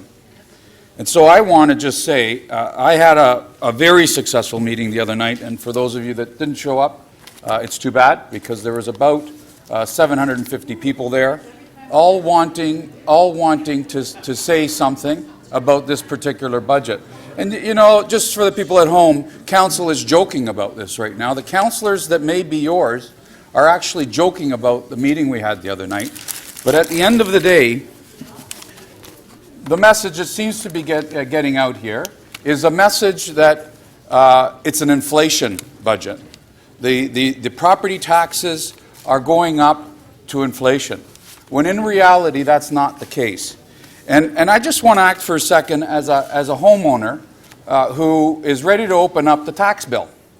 And the tax bill at home comes to a homeowner, and the homeowner wants to open it up and says, well, I believe the mayor when he says it's inflation.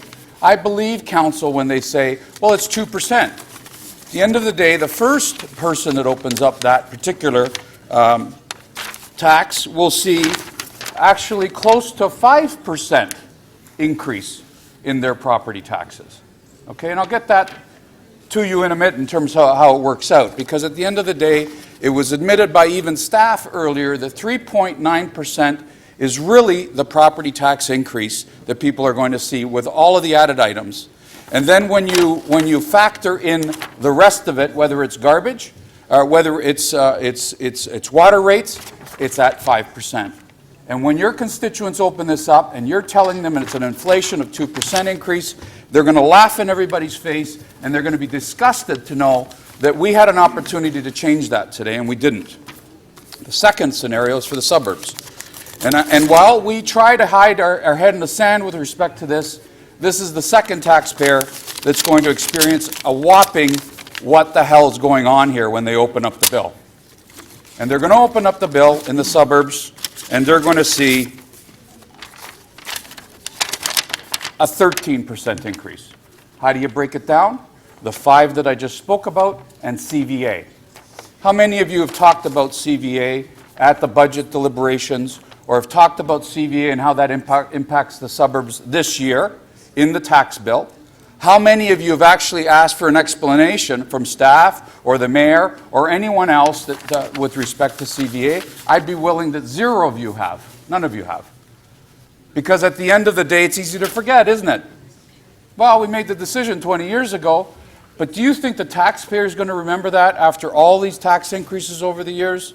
You think the taxpayer is going to remember that it's the arguments that come here are, well, we need to pay for the services with the ongoing commitments that we made that we don't want to revisit, and remind them that CVA has another 7 or 8% on top of that? I say to this council and to the mayor that when you stand up in public and you say inflation 2%, the first thing they're going to think about when they open this up is that they have been misled.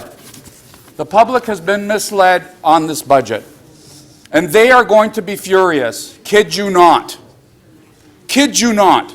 Because while Councillor Cressy speaks to newcomers, with all due respect, the people that pay these taxes, quite frankly, are the people in our communities that many of them, if not most of them, have been here for quite some time. and they feel like they're the ones that have to contribute consistently, whether it's through their property taxes or whether it's through their cars to get to work. And if we're not hitting them at home, we're hitting them with their car. Thank you, Councillor Mamalidi. Wow, that was fast. We do have a question for you. 3 minutes clarification of the motion only. Councillor Karygiannis. Thank you, Madam Speaker. Would the councillor like to elaborate what he meant with newcomers and how that relates to the to this motion? I'm just wondering, are the newcomers any less accountable or less wanted than the people that have been here for 30, 40? Well, you mentioned newcomers, so elaborate, please. No. In fact, I believe that everyone should be taking care of our own. However, I also believe that newcomers I also believe that we're passing policies on the fly here that are federal in nature, that we just simply say to the federal government, yes, give us another 20,000 or 25,000 people, and we will cover their costs at 8 cents on the dollar. We don't have that money anymore, Councillor Karygiannis. We can't afford it. The federal government's not giving us anything. Are you trying to say... Councillor, clarification. Clarification, he did say newcomers. Yeah, and I'm just trying to clarify newcomers and where he was going with that. Does that mean that newcomers are less accountable, less wanted, and less respected in the city? So should we be passing, Madam Speaker, through you, should we be passing policies that increase the amount of spending that we don't have? Or should we be saying to the federal government, you want us to burden ourselves and our welfare lines and everything else that comes along with that policy? That newcomers are on the welfare line? Or should we be saying... What are you insinuating? That newcomers are on the welfare line? Okay. Time out. Councillor. I think that in fairness, the federal government should be giving us the transfer payments required to continue these kinds of policies and these kinds of commitments. They're not. They're saying, here's all these people that are coming to your city, and we've got councillors standing up saying we got to take care of them, but we don't have the money. And all we do is increase property taxes and increase everybody's expenditures without them having to be able to take care of their families, Madam Speaker. Thank you, Councillor Mamalidi. Councillor Carroll. Oh, you're speaking good. Thank you, Madam Speaker. I don't have a motion, but I do wish to speak, and I'm grateful to be going immediately after Councillor Mamalidi, because I don't disagree with Councillor Mamalidi that we are misleading our ratepayers. And his comments reminded me of what a resident said in the Scarborough consultation. I didn't attend the consultation in my own area in North York. I was in the Scarborough Civic Centre consultation. And at one point, one of the senior citizens that had come to listen more than to speak got up and he said, why is it that you think that people don't want you to raise property taxes? Why is it that you think no one can afford a property tax increase, but that everyone can afford increases above inflation in their various areas where they have special services? Why do you think, this was a senior citizen, probably not many more years older than me, why do you think at that time we were contemplating $350 extra for a person receiving childcare per child? So why do you think my daughter can afford more for childcare to the tune of $350, but I can't afford any more than $90?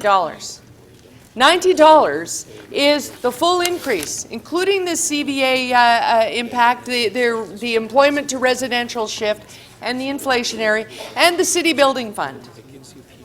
But I don't think we are being honest. I think we are misleading residents. The city building fund, for instance, keeps being touted as buying transit. And the city building fund was never meant to buy transit.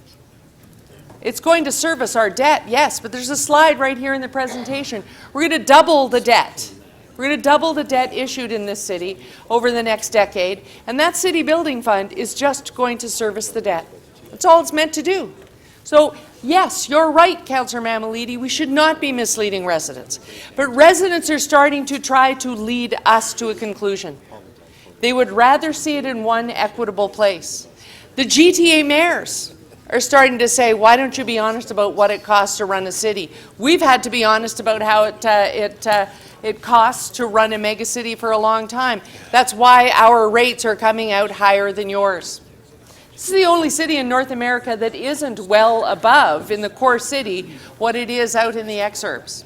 It should be well above. It's a teeny tiny bit above some GTA municipalities, house for house type per house type.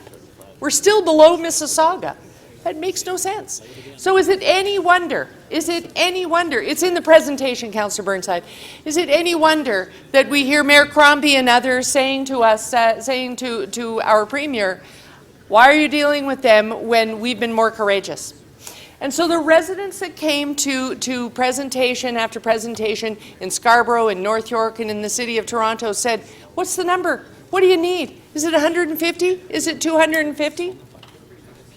I've been talking in my community since we started the budget about what would it take. I got staff to calculate the math.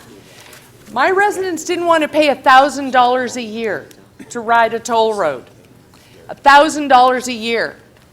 So I said, what if instead we asked you for $250 more and we phased it in gradually on your property tax bill? It's equitable because everyone pays according to their type and their assessment.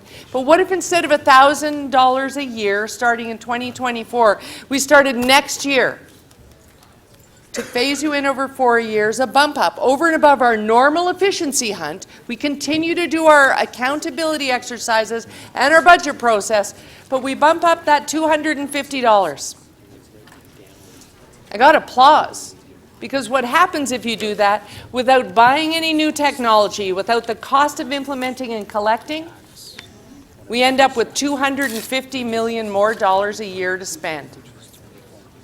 $250 million more a year to spend if you apply it equitably the same way we do the bands now. And that really would allow us to relieve some of the massive pressures on our operating budget. Those road tolls were never promised to our operating budget. That $250 million starting now, before the big invoice on the Gardiner comes, before the big invoice on the Scarborough subway comes, would allow us to replace the bridging strategy money the very next year. Next year we could do it. The budget chief would be in tremendous relief.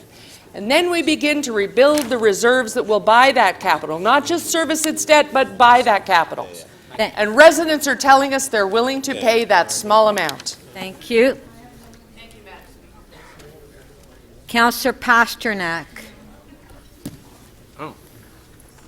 Thank you, Madam Speaker. So there's a lot of voices around this chamber asking for higher taxes. Well, I can tell you that the seniors in North York and in my ward can't afford higher taxes. They're on fixed incomes, they're in their principal residence. In many cases, they're in the home that they originally bought decades ago, and they want to stay in their home. And they're already squeezed on various other services from the other levels of government and various other taxes from the other levels of government. And who else are you going to hurt with your above the inflation rate of taxation? Young families that are just starting out, starting their careers, raising kids, maybe starting a business. And what about newcomers who want a fresh start here, who want to own their own home, who want to fulfill the Canadian dream? High tax rates freeze these people out. It creates a glass ceiling that prevents them from opportunity, from aspiring to home ownership. And we have to look at what's going on as far as giving people the opportunity to pay more.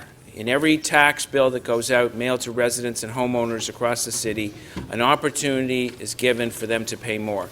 A slip goes in and they can write a check to the city and pay more, and they can't afford it. Across the city, we've raised, I believe the CFO said, about $74,000 in extra contributions to our tax rolls. The city is becoming more and more expensive. It is our responsibility to make sure that home ownership remains a dream for many Canadians, Torontonians, that it remains a dream for newcomers, that the seniors who have helped build this city, who have helped fight for this country, are not squeezed out of their home by exorbitant tax increases. And with that, we must work on a formula where we can keep taxes at or below the rate of inflation and have other revenue tools to ensure we have the funds to make sure that our needs are met. The land transfer tax is something that has been a financial gift to the city through the booming real estate market. People often compare our tax rates with other municipalities. Well, they don't have the land transfer tax. We have that. And to tax homeowners above the rate of inflation and collect another set of taxes through the land transfer tax is one of the worst kinds of double taxation that we would be hurting the residents of Toronto. This budget isn't perfect, but it's got some pretty magnificent programs that many municipalities across North America and across Europe would be envious of. We're doing the best we can with the limits we have. But one thing we don't want to do is hurt the people that have chosen this as their home, that have raised families here, built businesses, that have come from foreign lands, that have fought in foreign wars to protect us and our freedom. And to tax them out of their homes, I think, is outrageous, and I strongly urge you to stick with the plan before us, keeping taxes at the rate of inflation. Thank you. Councillor Perks to speak. Thank you, Speaker. I have a motion. I move that City Council amend Recommendation 5A by replacing the words 2.0 residential with the words 4.26 residential, and that the tax increases on other classes be set in accordance with the currently recommended tax ratios, so that the recommendation now reads, and you can see the rest of the text there.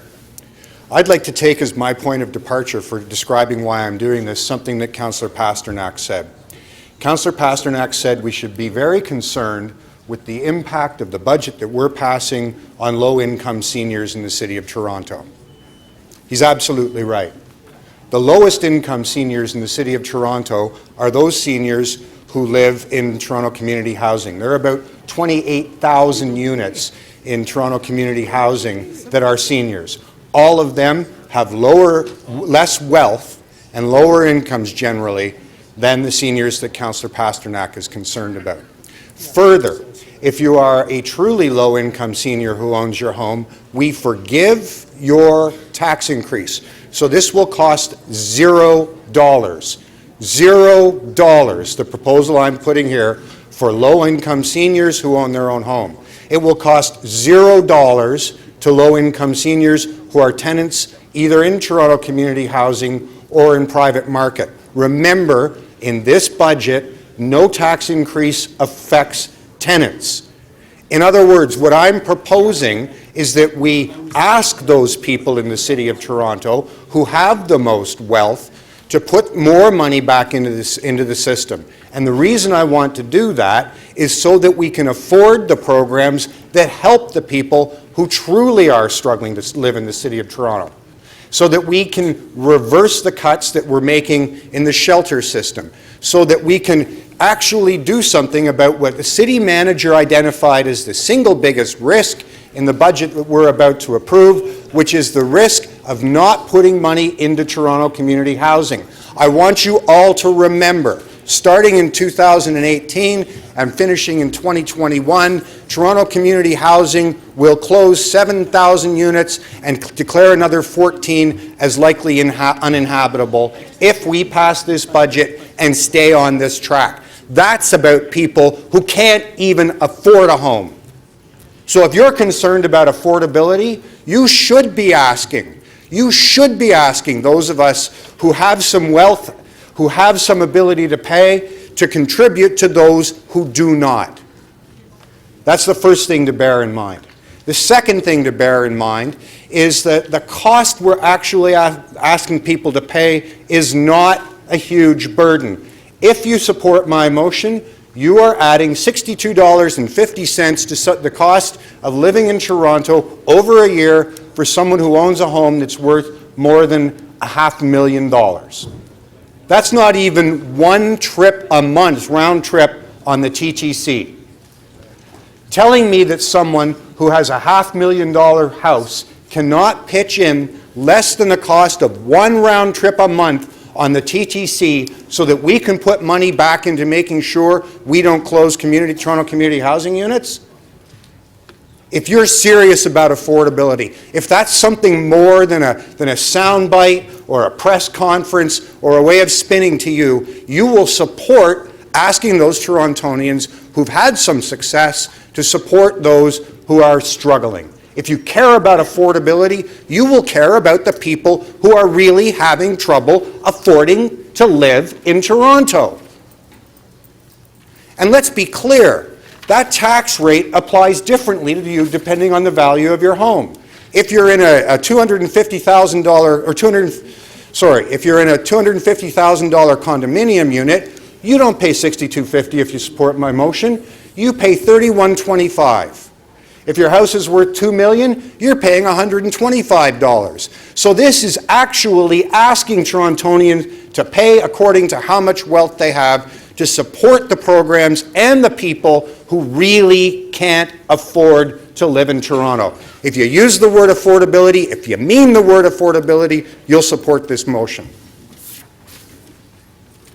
Oh, question. Thank you. We do have a question for you. Councillor Mammoliti, clarification of the motion. I'm not going to support the motion. I'm shocked. And I asked the question because you said someone who's living in a condo that's worth $250,000 in the city of Toronto. Where would those condos exist? A number of different places. Tell me where in Toronto. In Brampton. A number of different where. places. It Tell me depends on the where. size of the... There's some all over the city, Reality Councillor. is- I'll tell you what, after the You're not gonna council find meeting, I'll anything. sit you down, we'll go through the real estate listings, and I'll find you somewhere to live. Do that. Yeah. Do that. The reality is you're not going to find any place that is less than 500. I would dispute that. And if that's the case, if the majority of the people that you want to try to help in this particular case are living in a house that's worth 500 or 550, it's probably a semi-detached house somewhere in the suburbs, not downtown. And would you agree with me that most of them might be seniors and are on a pension? So there are a couple of things that I'm going to have to challenge you on there. I'd love First it when of you do that. Then we're both happy.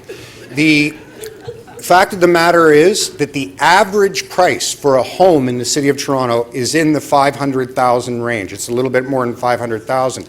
Now, it's been a while since you and I have been to high school, but if you'll recall, if the average is 500 and something, half is going to be below 500 and something, and half is going to be above it. So we got that. So we're clear that there are a lot of homes that are at lower prices than what you're talking about. The second piece is, I want to remind you that the lowest income seniors are not those seniors who are living in a house or a condominium that they own. Really? They're the people who live in Toronto community housing or in the private rental market. And guess what? If you vote for my motion, they don't pay an extra dime. Right. So the same people that you're talking about are looking at, most likely, it depends on where they live, with this budget, they're looking at an almost 5% increase, okay, in that $500,000 house that you're talking about, a 5% increase at the very minimum. With CVA in some parts of the city, they're going to open up a bill, and it's going to be 13% increase in their property taxes. You now, with this motion, are asking for even more of taxes from those people. Well, again, I'm going to have to correct you. With CVA, it doesn't work like that. No, it The way does. it works, no. The way it works in CVA, know it's sort how. of like we were talking about before. If your house increased by less than the average increase in the City of Toronto, you know what? Your taxes go down, Councillor Actually, that's Mammoliti. not true, Mr. Yeah, it is. Councillor Mammoliti, So- please allow him to finish. So if I could, I have a suggestion for how we might get out of this. The amount of money that results from what I'm doing is about $63 million net to the city. My proposal would be we put most of that into TCHC, but if you would like, what we could agree right now is to take some of that $63 million and increase the cap on the seniors program that says we defer your taxes. So it comes out, so we Thank you. support seniors even more than we do right now. Okay, thank you. Councillor Mammoliti, that was it for your questions. Councillor Palacio, clarification of the motion, please. Thank you, Madam Chair. Councillor Perks, you are asking for 4.6% increase in property tax. 4.26, that's correct, yeah. Okay, it's it to be fair to say that most of the homeowners who happen to be in the middle class, that they are struggling to survive, to make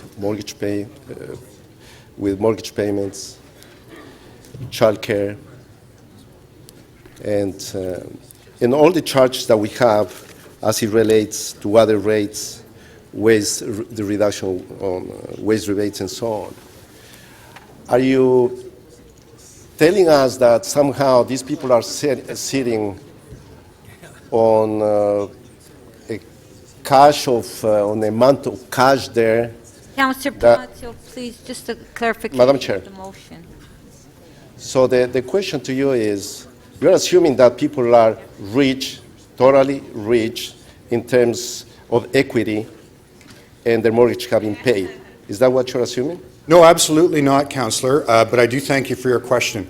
What I'm trying to point out in my speech, and the reason why I made the motion that I made, is that, yes, I acknowledge there are people in the middle class who are not being able to buy everything they want. They're seeing prices for a bunch of goods and services go up. But as difficult as their circumstances are, they are much easier than for people who cannot even afford to own a home, and far better than for people who can't even afford to rent in the private market. So yes, I understand everyone in the City of Toronto, would be delighted if instead of government collecting money to pay for people in need, we actually just handed money out for free and didn't collect taxes. But you and I know that's unreasonable. We know, I'm sorry, I'm answering your question. We know that people in Toronto are willing to support those who have greater need than they do. And I know that the mayor likes to say that he's been all over the city and hasn't heard it. Maybe I want to share this with you. The largest residents association in my ward actually went and polled their members, and they said, and a majority of them said that they would be willing to pay an increase in property taxes to support things like Toronto community housing and better daycare programs. Okay, thank you. I don't think that's you didn't answer the question that actually I was asking you to. You are insisting and saying, literally speaking, that people are sitting on 100% equity and somehow... No, I said nothing of the sort. Yes, that's what you're implying. No, it's not what I'm implying. So I'm my implying question that to someone you... who owns their own home, and I'm actually stating it directly... Councillor Palacio, that's it. You know, I think what we're doing here is we're not getting into asking questions, clarification of the motion. We're debating now. So it's just clarification of the motion that's before you. It's very clear on what the motion reads. Councillor Perruzza. Yeah, just a couple of things I want to get cleared up. Sure. So in the number one, the way I read that, what that effectively does is alters the residential tax rate from the 3.29% now to 5.55% with your motion, correct? The math doesn't work exactly like that because it affects how you do the property tax shift across classes. So, but it would be in the 5.5 range overall, yes. Okay. Well, that's at least a little more honest than what we've been getting on some of the other numbers. That's good. So this is the advice I received from staff for which part of the calculation to change. No, I got that. So, which leads me to my next question with respect to the commercial, change. So now, currently, the way I see it, we have a policy where we basically take from the poor and transfer to the rich, i.e., we tax at a higher rate the residential sector, people's homes, and basically transfer that money to the Eaton Centre, to the bank towers, to Yorkdale Mall, to the commercial sector. So because we have a policy of going to 2.5 times the residential rate, so we take from the poorer folks and we're transferring money to the richer folks. Councillor, your motion, your question, please. Your motion, as I read it here... You've used up all my answer time. Your motion, as I read it here, actually makes that worse, i.e., you take even more from the residential... I get the gist now, so I'm going to jump in and answer, so I've got a couple seconds to do that, okay? So, first of all, while I agree with you that the provincial requirement that we have these different ratios between the commercial and the residential that's is the troublesome. policy. I'm not done, Councillor. I let you have a lot of time. I want to dispute something in your question, though. I do not agree with you that people who own their own home are the poor in Toronto. What I believe, and I hope you believe as well, is that the people who are truly struggling are the 10,000 Torontonians who are on the waiting list to get supportive housing, or the 95,000 Torontonians who are on the waiting list to get Toronto community housing at all, or the 13,000 people who are on the waiting list to get subsidized childcare spaces. Those are the people that voting for my motion would help. Okay, What? I mean, that baits another question, Speaker. I was just begging for it well, there, you Councillor. only have 10... Speaker, only have 5 seconds. I wouldn't normally disagree with my good friend, the councillor. However, the difference is that he doesn't get to make the decision on where that additional money Okay, is spent. Councillor Perruzza, that's it. Councillor Perruzza, your time's up. Councillor DeGiorgio? Councillor DeGiorgio, clarification of the motion. Well, perhaps not so much clarification of the motion as the impact on what I call a silent majority. Councillor DeGiorgio, it's questioning of the motion. Okay, have you given any consideration to the impact on a group of people that I call the real crusaders, those people that pay the municipal land transfer tax, and then on top of that, are asked to pay increase in property taxes? Let's make it very clear. There are people who pay the municipal land transfer. Not everybody across the city pays for it, and yet we're imposing an incremental property tax on those people. You think that's fair? So, Councillor, I would remind you that we have provisions in our land transfer tax policy that forgives it for people buying for the first time. So it's actually only people who are already homeowners who pay that. Well, I mean, you may characterize that group of people as the real crusaders in the City of Toronto. I think, frankly, the real crusaders in the City of Toronto are the people who came down to City Hall this morning and begged all of us to have a heart and support the lowest income Torontonians by investing in programs that actually take some money, $62.50 in the case of my motion, from people who are already owners in the market and ask them to invest in helping those in most need. I think we're all on the same song sheet with respect to that particular. Then I look forward to your support on my motion. Thank you. The fact of the matter is a waiting line just gets larger the moment you try to satisfy everybody in the waiting line. Councillor DeGiorgio, okay, thank you. Councillor Holliday to speak. Thank you, Speaker. I just want to react to a couple of things that I heard in the chamber today. I want to set some things straight, or at least offer my opinion on it. The first is we just saw a debate about the distribution of wealth. We're not talking about city services here or looking after the business of the city. We're talking about a different type of politics. It's something that creeps in here now and then, and you can trace the root of a lot of these debates. There's a lot of people here with really good intentions. They want to help people. What drives me crazy is that they seem to use city services or the city government as the platform to make that happen. I don't think it's an efficient way to do it. I think it's a klutzy way to do it. It's imperfect. My comment to those people, just take those debates and take them to the federal level.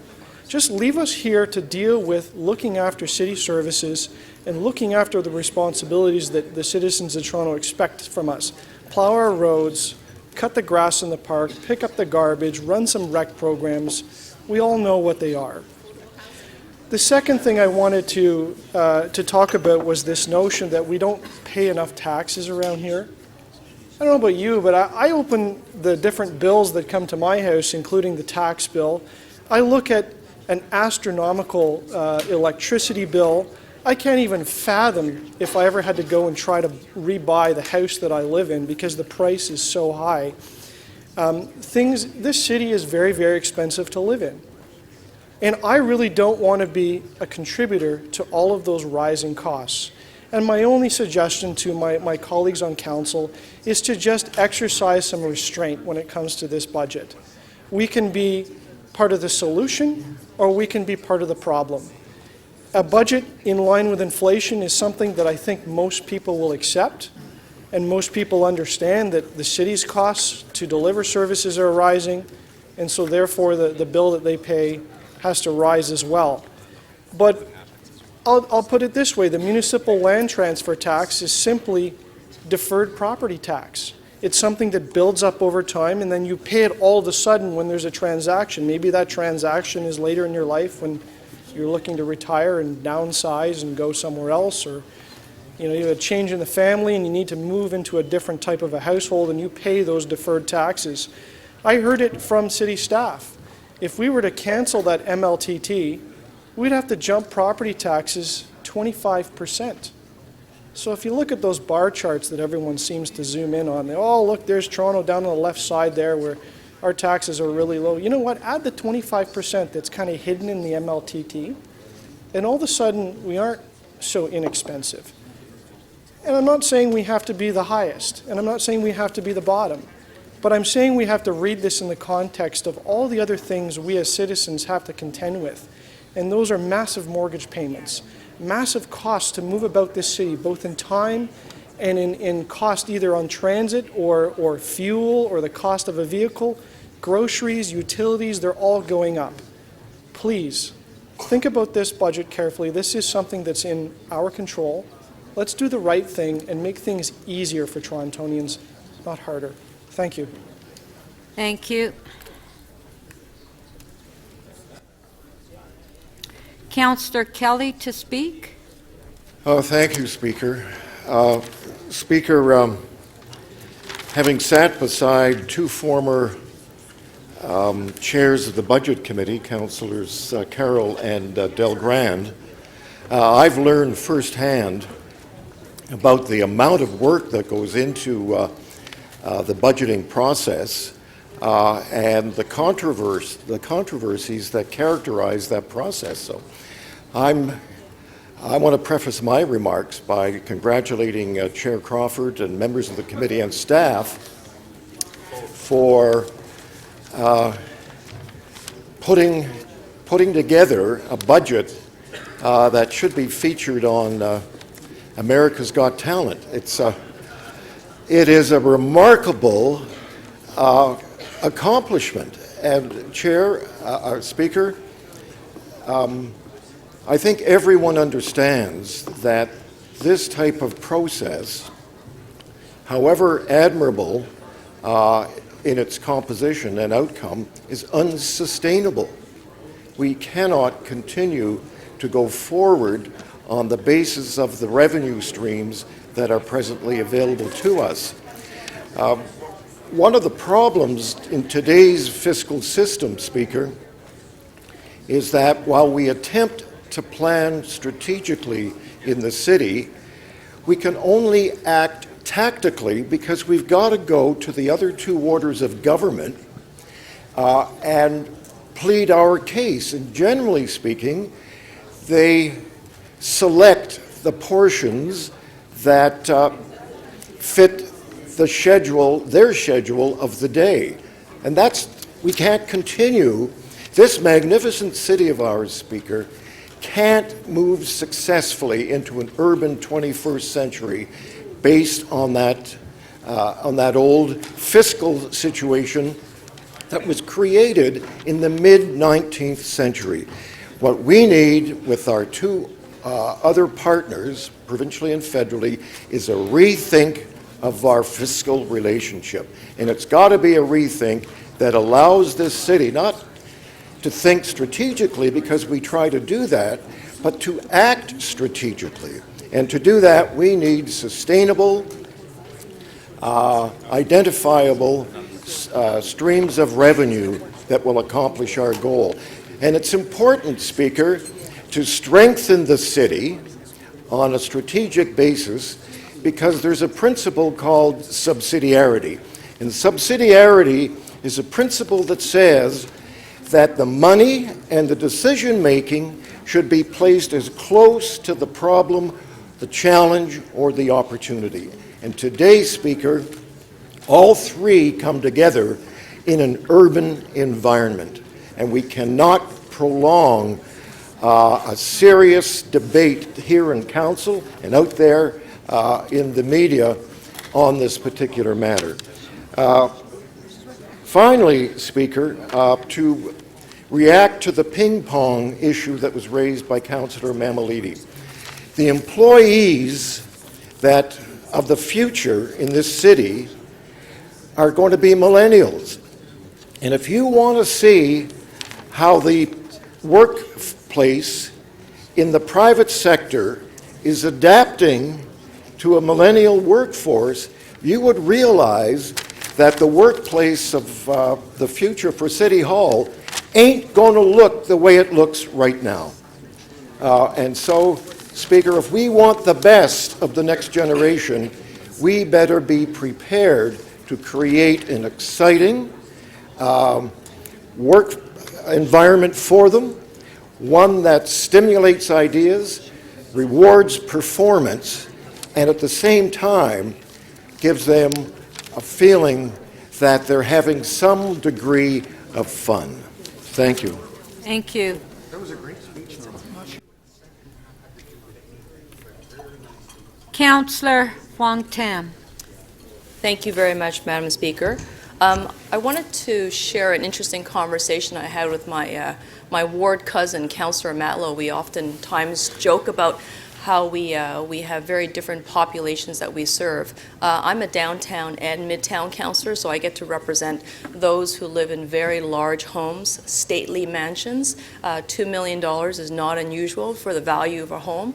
I also represent the southern part of the city, also known affectionately to those locally as the East Downtown or the Downtown East.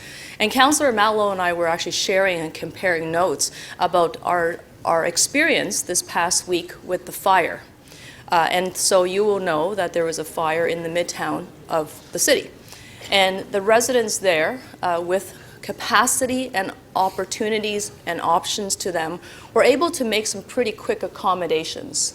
And they were able to sort of get on their feet because they had resources and access to resources to allow them to not stay in a shelter, to not live in a hotel. They were just able to make do with their networks and their access to wealth.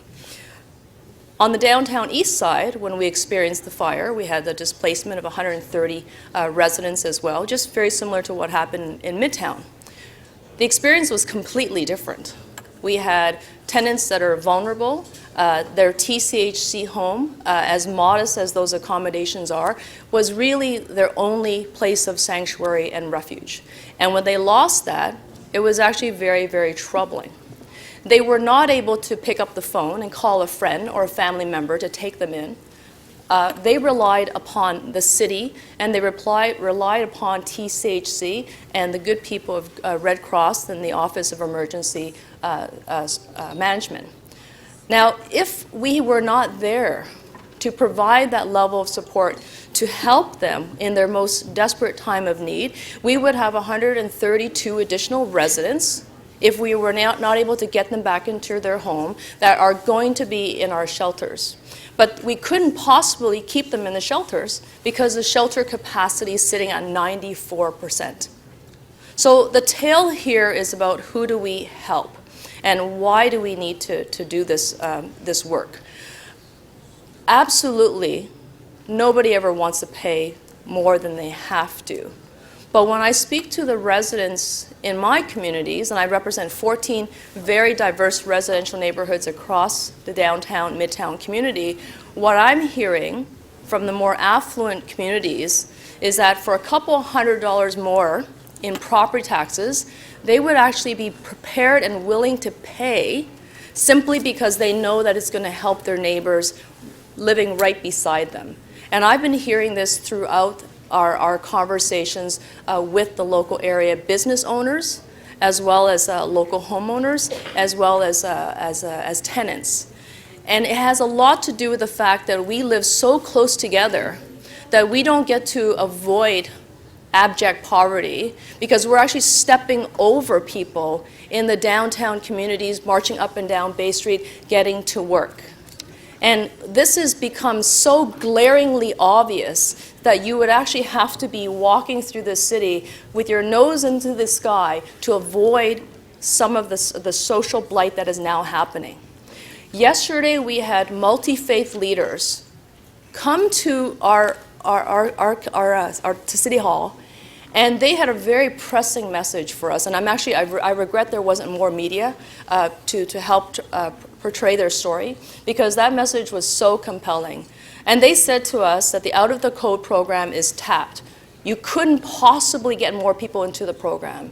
They've said that they are stretched. They told us specifically that what they were supposed to do is provide some supplementary ancillary services when we needed them during the winter months, and they are finding themselves now becoming a service provider, and they don't want to turn people away when all they're looking for is a cup of hot soup and a very modest mat and a simple old blanket. That's what our faith leaders told us. They have told us that the austerity measures don't work. We are creating a situation and environment in the city that is becoming very untangible. And they're asking us to show visionary leadership, to support a budget that can actually help them do better for their community. And if they're willing to step up, I don't see why we should not. Councillor Perk's motion is completely reasonable. I think we should support it. Thank you. Councillor Davis to speak. Thank you, Speaker. I have a motion. I wonder if it could go on the screen. As you may have heard in answers to questions of staff before we began on this section, or at the beginning of this section, you heard that the provincial government has changed. Let me just speak to it. The provincial government has given greater flexibility to municipalities around the tax rate. What this does is that it increases the industrial property tax by one half of the tax rate, which is exactly what we did with the commercial side of the commercial industrial tax rates. This change, taking it from a 1/3 tax rate compared to the residential rate, would generate, as you heard from the staff this morning, about $560,000, and that could go towards the many unfunded pressures that we have in the budget. There will be other revenue sources that we will be debating over the next several months. There is a report coming in the spring on the capping and clawback policies of the city and of the vacant unit rebate. But at this point, this tax change is available to us. And what it will do is it will say to the largest corporations in the industrial sector that you too have to make a contribution. And the reason that I rise to attempt to add more funding to this budget is because it is very clear that in this city, we are not meeting the needs nor the demand for services and programs that our communities and our residents need. When we went through the budget process, we had before us, through the Budget Committee and the Executive Committee, a number of new and enhanced programs that were recommended by staff or recommended by council. Of those that were recommended by council, there was $467 million. This could cover off those. As well, there were $4.4 million that was recommended by our staff. And that's everything from the TTC recommending $4.4 million for station transformation, signal, traction and power reliability, to funding that was required for our ravines and water courses. There were many things that were suggested by our staff that never made it into this budget. As well, there were funds that never made it that we recommended. And when I stood to ask the city manager once again, this round on the budget, where in this budget can I find that list of unmet needs in our city? And he said, I don't have an answer. I guess you can look at wait lists, but that's about all we have to determine whether or not we're meeting the needs of our residents. So if you go to the wait lists, it is very clear that we are not. 100,000 for housing, 18,000 for childcare, 187,000 on wait lists for recreation programs. And we continued not only to ignore the requests that came from council and from staff, we cut more. So what did we cut? 1.12 million from long-term care, 1 million from shelters, closing cooling centers. These are not the things that the city should be closing or cutting. I'm embarrassed and ashamed that we are cutting any staff out of long-term care. We all know that staffing is bare bones in both shelters and long-term care. But we found the money to restore leaf pickup in Etobicoke. This is about priorities.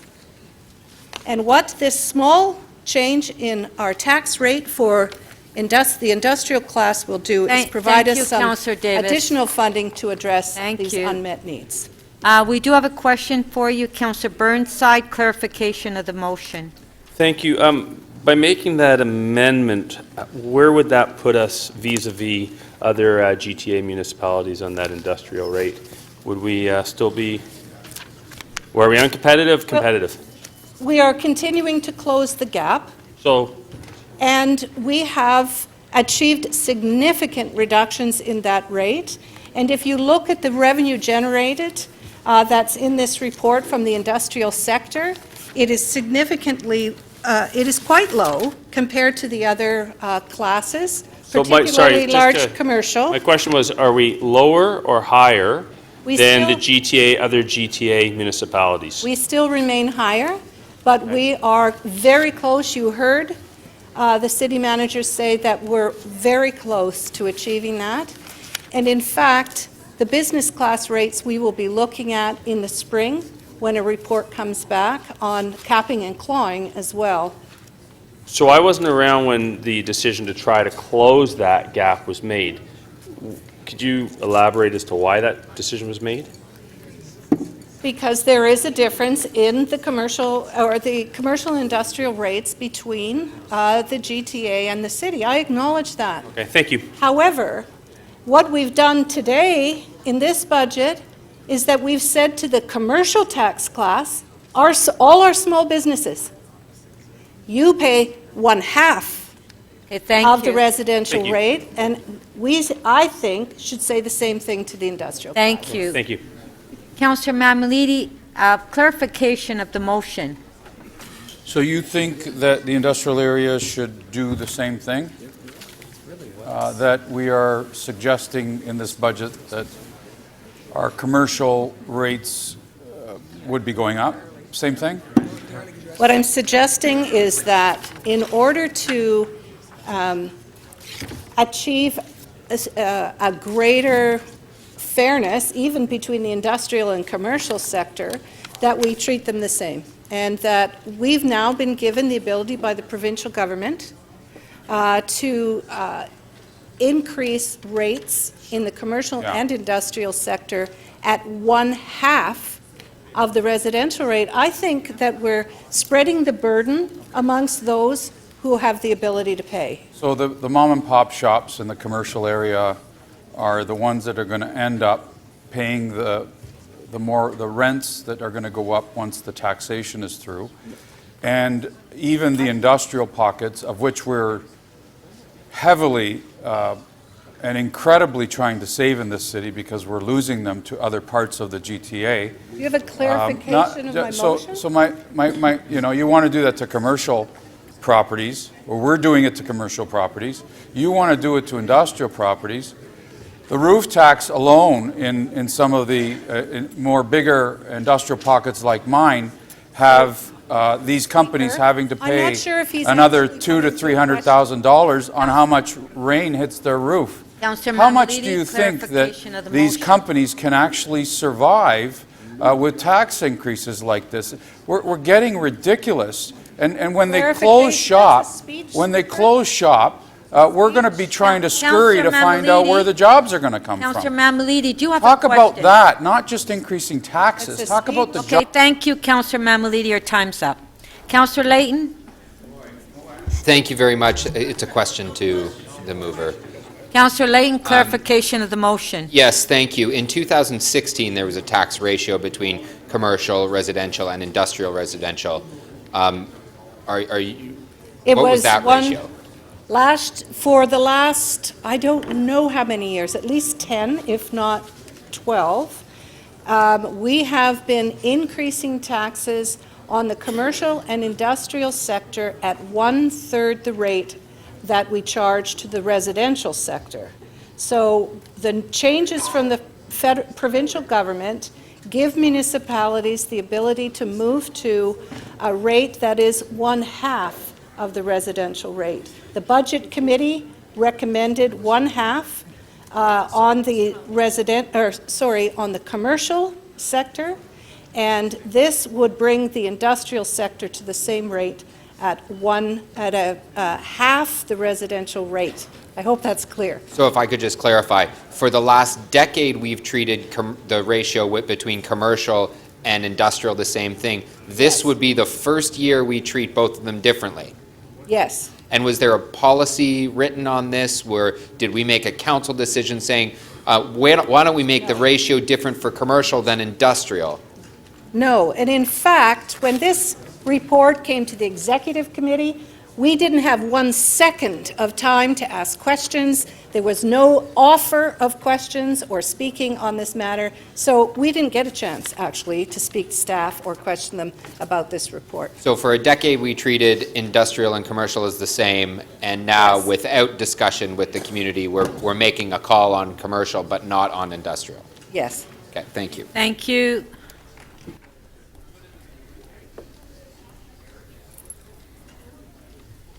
Councillor Doucette to speak. Thank you, Madam Speaker. So what does a 2% property tax mean to us? It means less shelter staff, which will mean that people will spend more times in shelters because we won't have the staff to help them find employment and other accommodation, which would be permanent accommodation. We have found a one-time fix for the occupancy grant for the childcare facilities in schools. What happens in 2018? Using reserves to fill the millions of dollars in gaps. Again, one-time funding, and this is not sustainable. It means not enough funds to just even maintain our TCHC units, and as we have heard from other councillors, that will mean closure of units. Where will these residents go? We're cutting budget to vulnerable people through agencies that distribute Meals on Wheels for those who are housebound or seniors. We're eliminating cooling centres. We're reducing the Out of a Cold programs. So once again, we'll be affecting vulnerable people who may very well end up on our streets. For seniors who are property rich and cash poor, and I have many of them in my area, the city does have programs to help them with property tax increases, and they would not be affected. Residents have asked me not to cut services, particularly to those who are vulnerable. They have told me that they are prepared to pay more property tax, a reasonable amount, to enhance services, particularly to those who are vulnerable. Property tax inflation does not allow the city to provide programs as we wish to do, and we have heard many a list of what will not be provided. But as important, a reasonable property tax increase will help us form a sustainable budget year after year after year and not rely so much on our municipal transfer tax. What happens if the bottom falls out of the market? We've been hearing for many years that the bottom will fall at some point. And finally, in closing, what does a 4.26% property tax increase mean to us? What does it mean to your pocket? $62.50 we hear a year, roughly a tank of gas. $5 a month. And I'm going to go one further, $1.20 a week. That wouldn't even buy me a cup of tea. Thank you.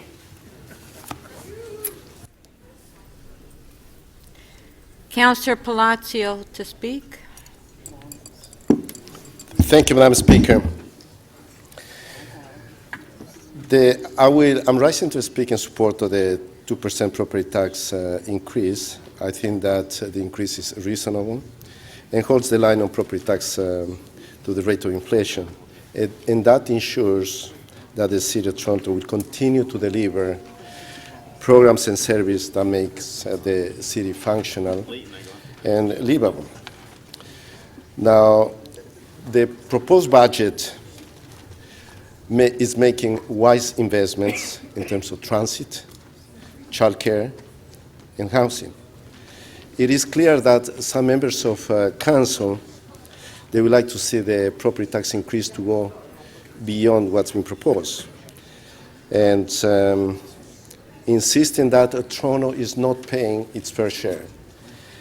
So when I hear that, it really boils my blood, to be honest with you, because I listen from the real people out there, from taxpayers, from seniors, from homeowners who are struggling to survive, those who are working 2 or 3 jobs to make ends meet. And those are the people, the silent majority, that are not being heard. And those are the people, when they speak, they said, you know what, we can't afford any longer. Things are getting extremely expensive in City of Toronto. The cost of living is becoming very expensive. And I think that some members of council and interest groups out there, they're forgetting that. They believe that if you have, for example, if you own a house, if you have a car, that means that you are rich, that you have all kinds of equity there. But the little that they know is some people probably have large mortgage to pay, and they are struggling to survive, for God's sakes, especially when they have big payments on child care and mortgages and tuition fees and whatever else. So to those members who are suggesting that, you know what, we can afford to pay more, I respectfully ask them, call your constituents and ask them to make those extra contributions to the tax system. And let's increase the assessment base. And I think we have, during the last few years, that members, especially from the left, that have been saying that how much they're willing to put in the property tax bill, we ended up with $19,000 for the last 3 or 4 years. That's the huge contribution they have made. So the perception out there to say and to imply somehow, let the rich pay, what does it mean? It's because someone was fortunate enough to buy a house and have a huge mortgage to pay? And not to mention that now with the new market value reassessments, some people, especially in Scarborough, in some parts of the old City of Toronto, in New York, they are going to be double hit, my friends, when they get the property tax bill. Not only with a few $100s, but in some cases, thousands of dollars. And believe me that I know what I'm talking about because I have done more than 10,000 assessment appeals throughout my years, and I understand that by heart. And I understand how people are going to be hit. So to those members that were part of the Miller administration, and in those days, the budgets were balanced off by using reserves, borrowing, and property tax increases. From 2003 to 2010, there were 3% property tax increase every year. But those were the cheerleaders who were standing up and saying how great, how wonderful that budget was, and they were never asking to put another 5 or 10% increase on the property taxes. That's unfair. That's not ingenious. That leaves a lot to be desired, my friends. Pay close attention to the real people out there, the ones who are struggling to survive, to make ends meet, and they are making a tremendous contribution to this great city of Toronto. Let's not kid ourselves. The 2% increase, property tax increase, even though is not a number that I'm too comfortable with, but you know what? I'm willing to support that because we have to make wise investments as well. Thank you, Madam Chair. Thank you. Councillor Mihevc to speak. Thank you very much, Madam Speaker. I do have a motion that I'll speak to in a sec, but I just ask that it be put on the board.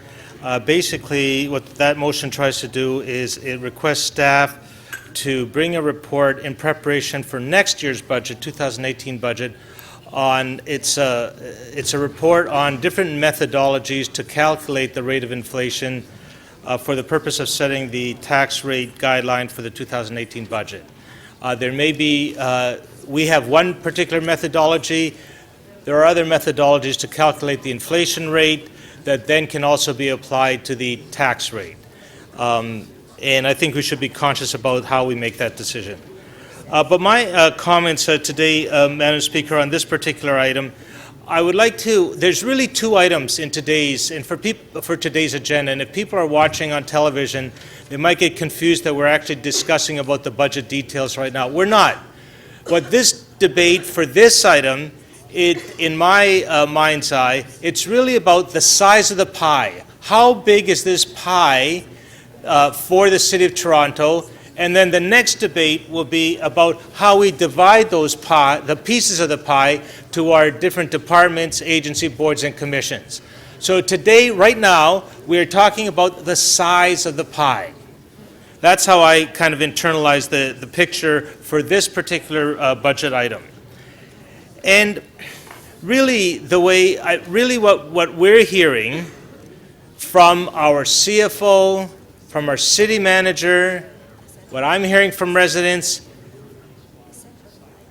and we've been hearing it for the last several years, is that the pie is simply not big enough. Now, there was a previous mayor that ran on the platform that, you know what, there was a quote-unquote spending problem. I think we've gone through that phase, and that phase, frankly, is over. I think there is broad recognition around this table that the pie is simply not big enough. And what does that mean? It means that every year, and you know, I've been at this game for many years, every year since amalgamation, we have not been able to keep up with inflation, which really means the demands placed on city staff, on our staff people, has increased and increased and increased. We're not able to do the work that we need to do, and in addition, and problematically, of course, is our population is increasing. And that doesn't include all the different plans that we make. We make a recreation plan, we make an urban forestry plan, we make a parks plan, we have a poverty reduction plan, we have a housing plan, we have all kinds of plans, and we know that because the pie is not big enough, that we only address those issues a little bit at the edges. So the first thing that we need to do is admit to ourselves the pie has to be bigger. The second part, Madam Speaker, do I go to 10 minutes? Just okay, sorry, thank you. What I think we need to do, Madam Speaker, I think the moment calls for, on this side of the debate, is for political courage. I really like that term. I think we have to come cleaner with our residents around how we address the difference between what we want and the difference between the budget that supports what we collectively as a city want. And some of it is about, yes, the property tax rate. And, you know, I'll be supporting a higher one, not to go crazy. I frankly think that Councillor Carroll's idea of saying, you know what, something like $50 a year over a 5-year period. That would be basically $1 a year. Can residents afford that, basically to make up the difference between our wants and desires, our needs and desires, and our ability to pay? Yeah, that sounds pretty reasonable. Maybe that's a conversation that we need to have. We need to reignite that conversation around long-term fiscal sustainability now that we've been kind of shut out of the toll conversation. And I understand that our city manager, in my questioning of him, he's going to bring back a report on it. Yes, we have to do that. Yes, I think we have to show more determination and just persistence with the province to basically say we are an order of government and we need to make our ends meet, and we need various tools to make those ends meet. That's political courage. Some of it is directed at ourselves, some of it is directed at other orders of government, some of it is directed to our communities to say, you know what, 30 seconds, Madam Speaker? We are the political leaders of this community. We need to have those honest conversations with our residents so that we can have the size of the pie appropriately configured, and then we can have the debate on how that pie is divided up. Thank you, Madam Speaker. Councillor Mihevc. Councillor Burnside to speak. Thank you, Madam Speaker. Just a couple points I would like to make today. In 2007, and I believe Councillor Perruzza mentioned this, when David Miller introduced the MLTT, he claimed that council would be able to avoid significant property tax increases, which he said would be regressive. I suppose that's one of the reasons Mayor Tory promised to keep that property tax at or below the rate of inflation, for that very same reason. Mayor Tory wasn't the only person that made that same promise, Madam Speaker. So did Olivia Chow. What drives me crazy, I recognize what Peter Wallace, the city manager, says, is that council needs to decide on our priorities, and we need a way to figure out how to fund them. I get that aspect, I get that argument. What I don't get is the claim that somehow our taxes are lower than everyone else's in the GTA. The problem is we're never actually comparing apples to apples. We use a tax rate as one method. Sometimes we include the MLTT, sometimes we don't. But we never include the differential in the actual value of the properties. We use average tax paid. That doesn't take into account the large number of condominiums that pay way below the actual average. And then, of course, we have all the homeowners, single detached family homes, that pay way above. The only true comparison, Madam Speaker, is if you look at a typical home in various jurisdictions. I believe Councillor Shiner alluded to this earlier. If you look at that average home, Toronto is really a tale of four cities. In the original city of Toronto, for that average two-story home, a taxpayer pays almost $7,000 a year. Add in the MLTT, it's $8,100. Next in line, second highest in the GTA, North York. Third highest, Etobicoke. The only former municipality that is actually lower than the city average is Scarborough. The only municipality in the top four that's in the GTA outside of Toronto is Pickering. The delta between Old Toronto and Pickering is $3,000 a year. Madam Speaker, I recognize we probably have to find new revenue sources, but to make the argument that it's because our property taxes are too low is simply false. Thank you. Thank you.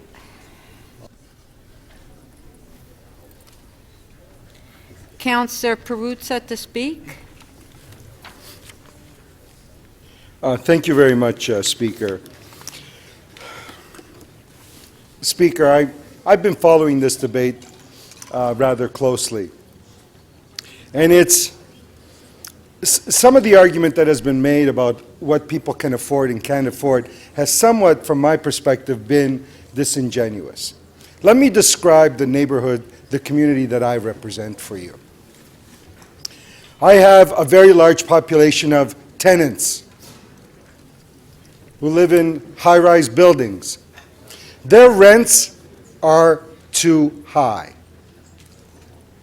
That's all I hear about. Their rents are too high. They pay a property tax at a higher rate than single-family homes. And they live in very, very poor conditions. You've heard organizations like Acorn come down here and talk about it. Talk about the conditions of our rental housing stock, particularly in my ward. It's in a terrible state. And they pay very, very high rents. And in relation to that, very, very high property taxes. That takes me to the single-family homes and other clusters. I have a very, very high population of seniors. Not seniors who had these grand jobs which have grand private pensions, but they mostly live off their Canada pension, an old age pension. Add that up. And I'd like to see you live on that. Oh, but they can pay more, some will say. Then I go to some of the other neighborhoods, Hallmore, Gosford, Sentinel, Keegan, Fulwell, you name it. Young, new families to this country struggling at 2 and 3 and 4 jobs, part-time jobs, trying to make ends meet, paying big mortgages, trying to live in a decent home. Oh, but they can pay more. 5, 6. The increases you're contemplating are well above 5% when you add it all in for all of those folks. Oh, but they can pay more. Well, I'll tell you why it's been somewhat disingenuous. To think that somehow, I believe we need to invest in daycare. I believe that our TTC fares are way too high. They should be lowered. I believe we should really be investing in housing. I believe we should be investing in shelter services. In all of those things that some of the others have raised. But it is naive. Absolutely naive. No, wrong word. Naive implies, the word naive implies innocence. It's not, it's foolish. Absolutely foolish to think that you can make investments in those areas, significant investments in those areas, by raising the property tax. Absolutely not, and you know it. It's not there. The monies aren't there. We have absolutely let a provincial government off the hook. They're on our property tax bill 30% or somewhere thereabouts. They said they were going to get off. Education. They really mean it? Get off the property tax bill. Give us the room. Give us the money. We generated $750 million plus in land transfer tax last year. Absolutely unreliable. Absolutely not sustainable. The provincial government, on the same land transfer tax in the city of Toronto, generated closer to $1 billion.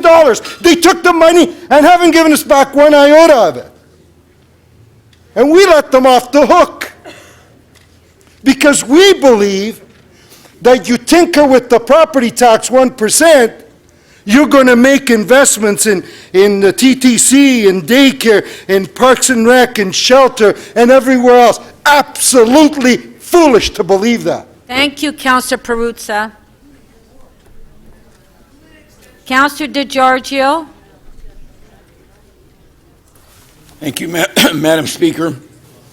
First of all, let me begin by commending the Budget Chief, Gary Crawford, the Budget Committee for all the work that they've done in arriving at, and I echo Councillor Kelly's words somewhat, although he paraphrased it very well, coming up with a budget that is really, I think, a very balanced budget, an appropriate budget, a responsive budget to the needs of the city as we perceive the needs of the city. Now, when someone says the pie is just not big enough, remember that budgeting starts by looking at the pie on the expenditure side. How much more money are we spending next year than we spent last year? And we recognize in identifying that pie, expenditure pie, that we would be increasing expenditures by maybe $100 million a year. I'm not even sure what the right numbers are. But to the extent possible, we need to spend more money because we're going to try and retain the level of service, which is going to be more expensive next year for the population of the city. We have a growing population, so we need to find more money to be able to provide services for that incremental population. And that leads to an expansion of the expenditure pie. And that number was identified. Then we look to, are we happy with the services we're going to be able to provide with that expenditure pie? And the reality is, as the general manager says, that's the ideal thing you have to define. Are you happy as a council to provide that level of service for the city of Toronto? Once we made that decision, and that decision was made by the Budget Committee after great deliberation, then we looked to the financing sources. We looked to how do we raise the money that we need to be able to provide those services that we've agreed to. And we looked at property tax, we looked at the land transfer tax, we looked at alternative source, we looked at user fees. And we looked to then setting all of those rates to make sure that we're trying to be fair to everybody, to the property owner, as Councillor Pasternak says, the seniors under tremendous pressure, living on fixed incomes. So they can't absorb increases in property taxes over and above the rate of inflation. Even the rate of inflation may be too tough for them to absorb. So we need to take everybody into consideration. And I think, again, I say the Budget Committee did an excellent job of taking everybody's interests into consideration and arriving at what I think is a very reasonable budget. So please don't tinker with, well, you know, let's make it 4.25 on the residential side and up the industrial rate by going from 1/3 to 0.5%. Understand that it's not a question of what we want, it's a question of what we need to sustain an economy that generates the benefits for all of us. I mean, if you start jacking the rates up on the industrial side, you may cause harm to them. And they basically occupy a very important role in supplying us with the economy that we need, similar to the commercial side. So we're tinkering and we're hitting the commercial side a little bit more in the overall context of finding the balance that everybody contributes to the expenditures that we need to do. So please support the Executive Committee recommendations. No tinkering. It never leads to a lot on the fly. Thank you. Thank you. Councillor Layton to speak. Thank you very much, Madam Speaker. I just wanted to make a couple very quick points, and one, and echoing some of the sentiments that have been said already to our budget chief. We don't always see eye to eye, and I think we certainly don't on many elements of this budget. But it's been an honor to serve with him on the committee. I have found him to be very easy to accommodate members from outside the committee as well as members of the committee, and very open in discussions around the budget, even if we don't agree on certain fundamental matters of the city's finances. And so, thank you very much, Gary. I'm glad and honored to count you as a friend. On the point of this budget, I don't have a motion. I guess it comes as no surprise. I'll be supporting Councillor Perks' motion. I won't be supporting Councillor Mammoliti's certainly won't be supporting Councillor Mammoliti's motion.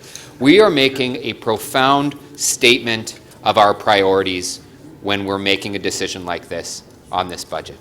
Rather than look at the level of service we want to deliver and then look at the resources that we would need to accommodate that, we're doing quite the opposite. We're saying, here's as far as we'll go, and we'll go no more. So fit within this straitjacket.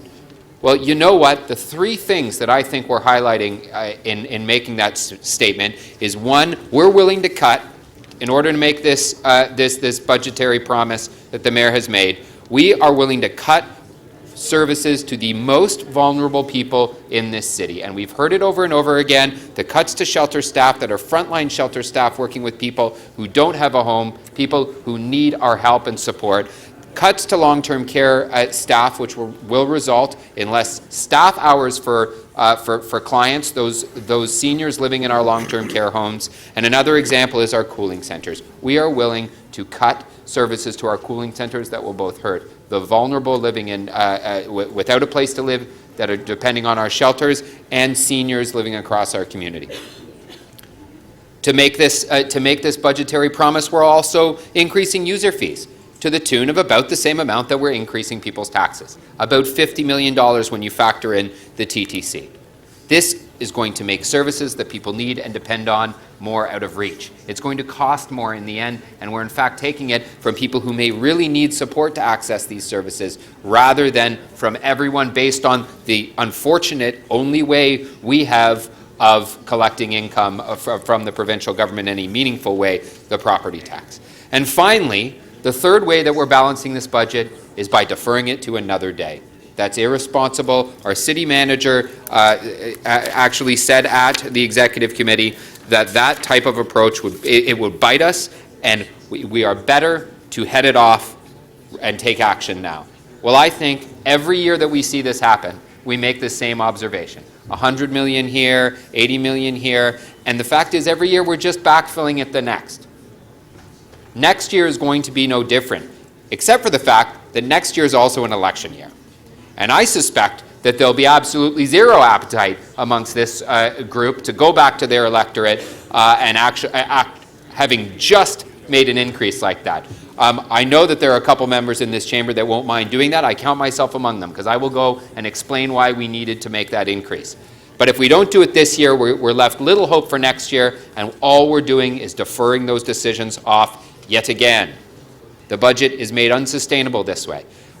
I also support Councillor Carroll's approach that incrementally we need to add a certain amount, a predetermined amount, and go out there and have this conversation in a more organized way with our community. We did it with the water budgets, and you look at Lou DiGeronimo's State of Good Repair, and you got to wonder, did they make the right decision 10 years ago to start with a 9/9?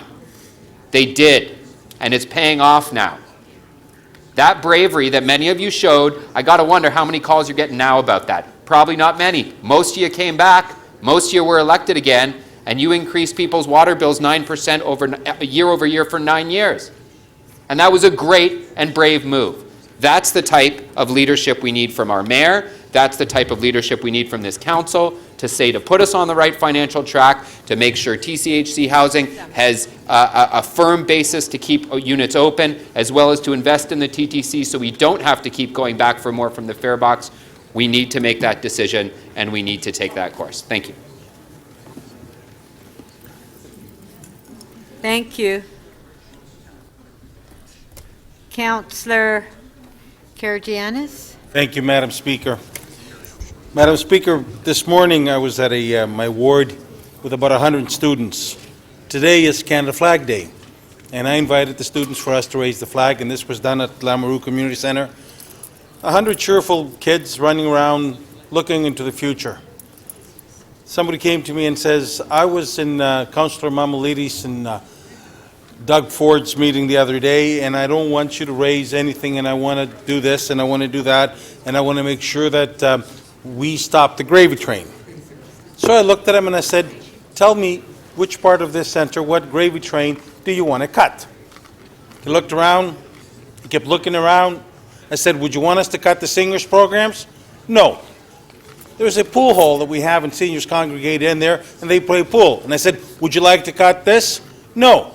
Then I said, what gravy train would you want us to cut?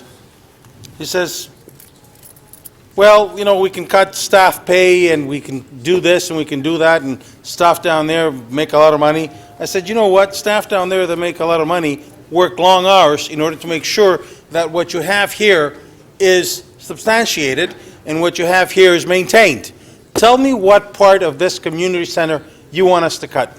He kept scratching his head and scratching his head, and he says, well, I guess you're right, we got to, everybody has to pay a fair share. And he turns around and says, you know, I'm a senior, I'm on fixed income. And yeah, we earn fixed income, so there's a lot of people in fixed income. However, the cost of life goes up.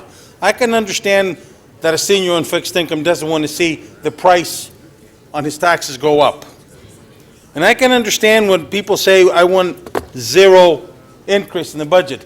But what I cannot understand is when that person says, I want zero increase in the budget, and that person takes off and says, it's the new immigrants that are at fault. They're lining up to get welfare. Well, Madam Speaker, this rhetoric keeps coming back year after year after year. And every new person that comes in says, shut the door behind me. Let's not forget that we all came off the boat. Let's not forget when the Italians came here without papers, they used to be called WOP, and then I'm stuck to them. When the Greeks came here, they all got into the restaurant business. And the thing stuck to them that all the Greeks are in the restaurant business, and they were called displaced people. And to mention that we got to cut off the services to the newcomers because they line up on welfare, or it's the federal government's responsibility. Well, I got to tell you, I've seen what the federal government does, and I've seen the cutbacks that they do. And every time they do a cutback, they do it on the backs of the people of the City of Toronto, the newcomers of the City of Toronto. And for us not to be there to fill that void, we're only saying to them, we really don't care about you. You don't count, you don't need to be here. And when I hear this rhetoric in this chamber, I'm really ashamed of it. And when I hear colleagues that mention the fact that newcomers are the cause of every woe that we have, again, it's a shame. So let's not mislead the public. In order to run a city, and every time it snows, every time they want their programs and everything else, it costs money. And to say that year after year after year, we're going to have zero increase in the budget, well, where's the money going to come from? You can only cut back so much. You can only cut out so many things. And then what's going to happen? We're not going to be able to give our citizens what they deserve. So therefore, I would say to colleagues, don't be fooled when you hear the rhetoric, zero and the gravy train. There's absolutely no gravy train. The gravy train is something that people say in order to fulfill their own political agendas. When I hear people in this chamber, in this floor, take it out on new immigrants and newcomers, I feel ashamed. Not only myself, but of them that they also mention it. So I say to you, colleagues, please be aware of what is in that gravy train. I want to thank you, Madam Speaker, and I will sit down at this point in time because I'm really infuriated with people that want to take it out on the back of the newcomers. Thank you.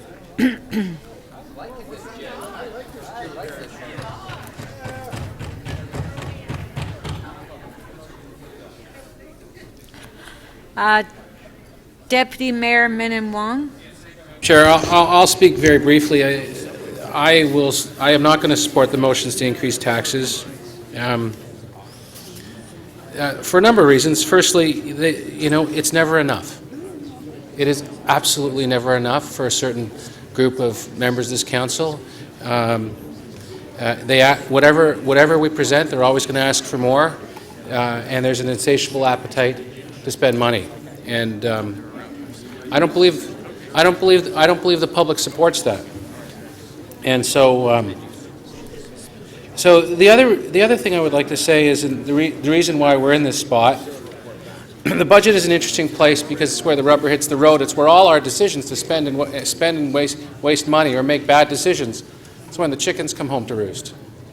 And so I can think over the last number of months. People say we can't save money. There's no money to be saved. Well, no, there is, and it's because of the bad decisions we've made along the way to get here. And so I'm sure everybody has their own. If I was asked, Councillor Holladay or maybe even Councillor Mammoliti, they could come up with my examples. I'm going to give you a few examples. So, it's just top of mind because I was discussing this today with staff about the real estate review.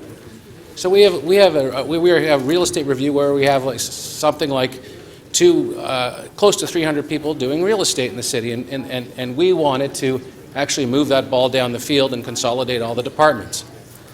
But because there was resistance from council, we actually only went less than halfway there when we could have saved a lot of money.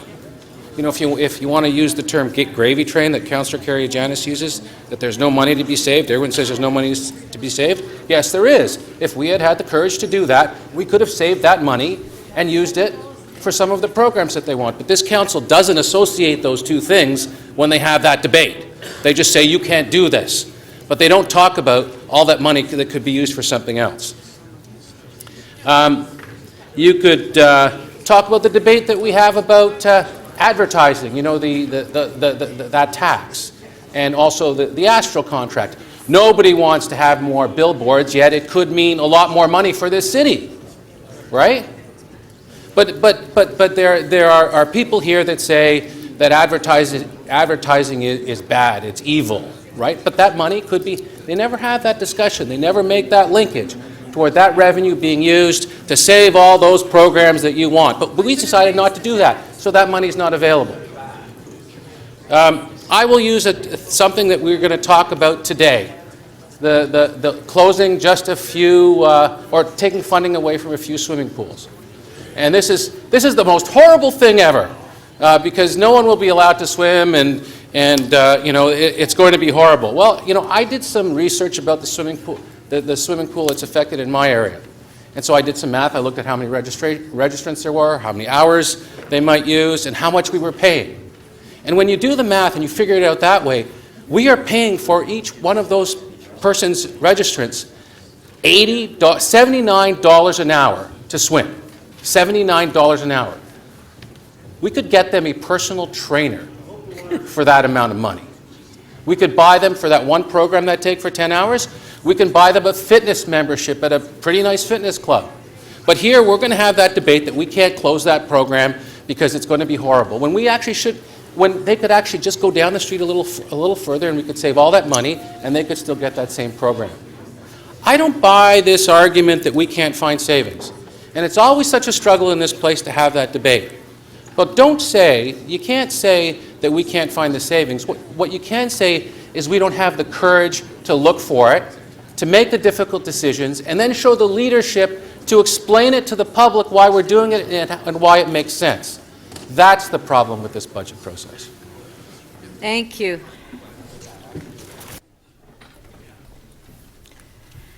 Councillor Shiner to speak. Madam Speaker, can I have the mic over here? Okay. Sorry, they say a picture says 1,000 words, and I want to help the staff for helping me get the pictures there. No, it's not an abstract. This is the chart that we have in front of us that actually talks about the average property taxes in Toronto. And the reason I'm up here is that it says the average taxes are $3,077, and all the arguments to increase those taxes are based on what the average tax is. And look, we're the lowest rate in the GTA. But if you add into that the $511 that comes in from the MLTT and average solid waste collection, never mind our water fees, you have another $511 to add to that. If you add $511, you actually end up on the average house, a single detached home being $5,700, a townhouse being $4,300, and a semi being $4,200, well over that average. But let's put it in real terms, same charts. That's the chart we have of a detached bungalow, and I added the $511. You're up on the average home $4,500, $5,400 on the average house.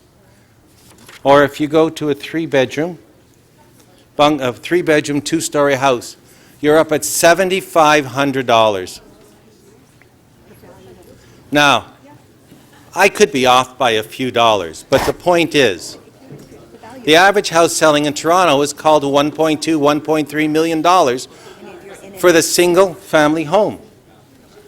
The numbers recently from the Real Estate Board in Toronto, $1.29 million for a house.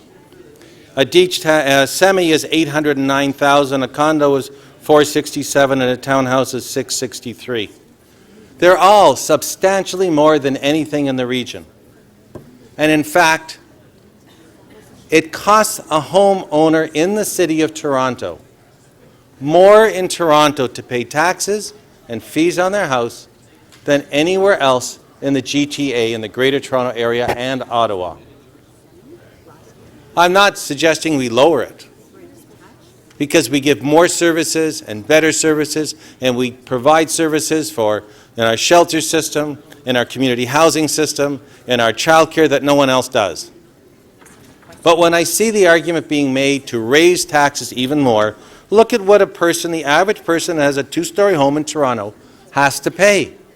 $7,500 a year in the former city of Toronto, and $5,500 up in Centraltown in North York. That is a lot of money. And I think it's time that we stop making the argument, which is what I commented on this morning with the petition that was here, that we have the lowest taxes, because we do not have the lowest taxes. We have the highest taxes anywhere in the GTA and the Ottawa region for the cost of owning a home when you put our service fees in to our tax rate. And people here pay it and enjoy the services. But let me tell you, they cannot afford more than what they're paying now, and we shouldn't be asking them to pay more. And I'm supporting the budget increase as proposed by Executive Committee and the Mayor and our Budget Chair, and I think it's a lot of work, hard done to get there. Thank you. Okay, that's it for the speakers. There is no motion, Councillor Mammoliti. No. Yeah.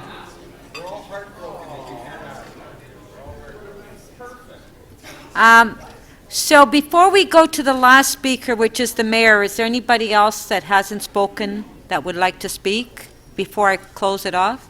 Okay, Mayor Tory, last speaker. Just before you start my time, if I could, Okay. Madam Speaker, Councillor Burnside inadvertently, I'm sure in listing the birthdays of famous people, didn't mention that Deputy Mayor McConnell had her birthday yesterday. And so I didn't know that either. I didn't remember. I should have. Now I'm quite happy you should start, Madam Speaker. Madam Speaker, I'm going to just address, I guess, and I say this with no offense intended to the two people involved, an odd couple that we heard speaking here on this matter this morning, this first item.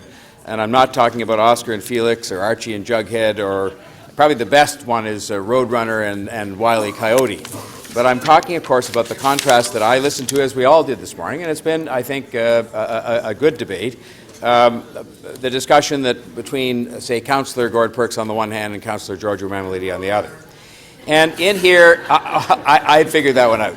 But in here, you know, the debate took place on the same day in front of the same council and about the same budget, interestingly enough, and that's why it's so interesting to be here. On the one hand, we have a councillor arguing, I presume in good faith, that we're spending to excess. And based on motions moved in December and so on, he would cut childcare, he would cut transit, and he would take the tax increase to zero.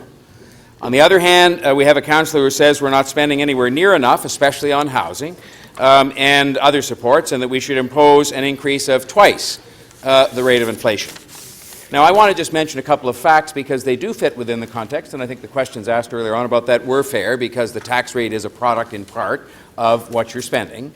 But the fact of the matter is net spending is up by 2.7% this year, and it is up by 6.2% over the past 3 years. Now, there are some who will say it's not enough, and in some respects, I suppose almost any number, given the complexity of the challenges in running a big city, might be argued as not being enough.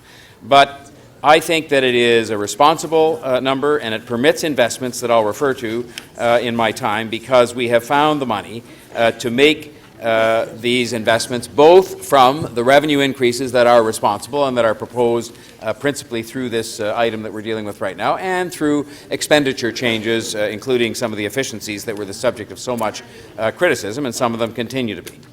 The fact is, I think in a very responsible way, entirely through attrition, the size of the city's overall complement will go down by 400 people this year, and I think that proves that we're serious about modernizing government, not in a way that has to do with ideology or has to do with harshness for anybody, but has to do with just saying there are better ways we can do these things, and it allows us to do them with fewer people, and it's a modest downward trend that will be, I think, continued through our investigation of ways in which we can cut 10% of management over time and look at continuing to find better ways to do things.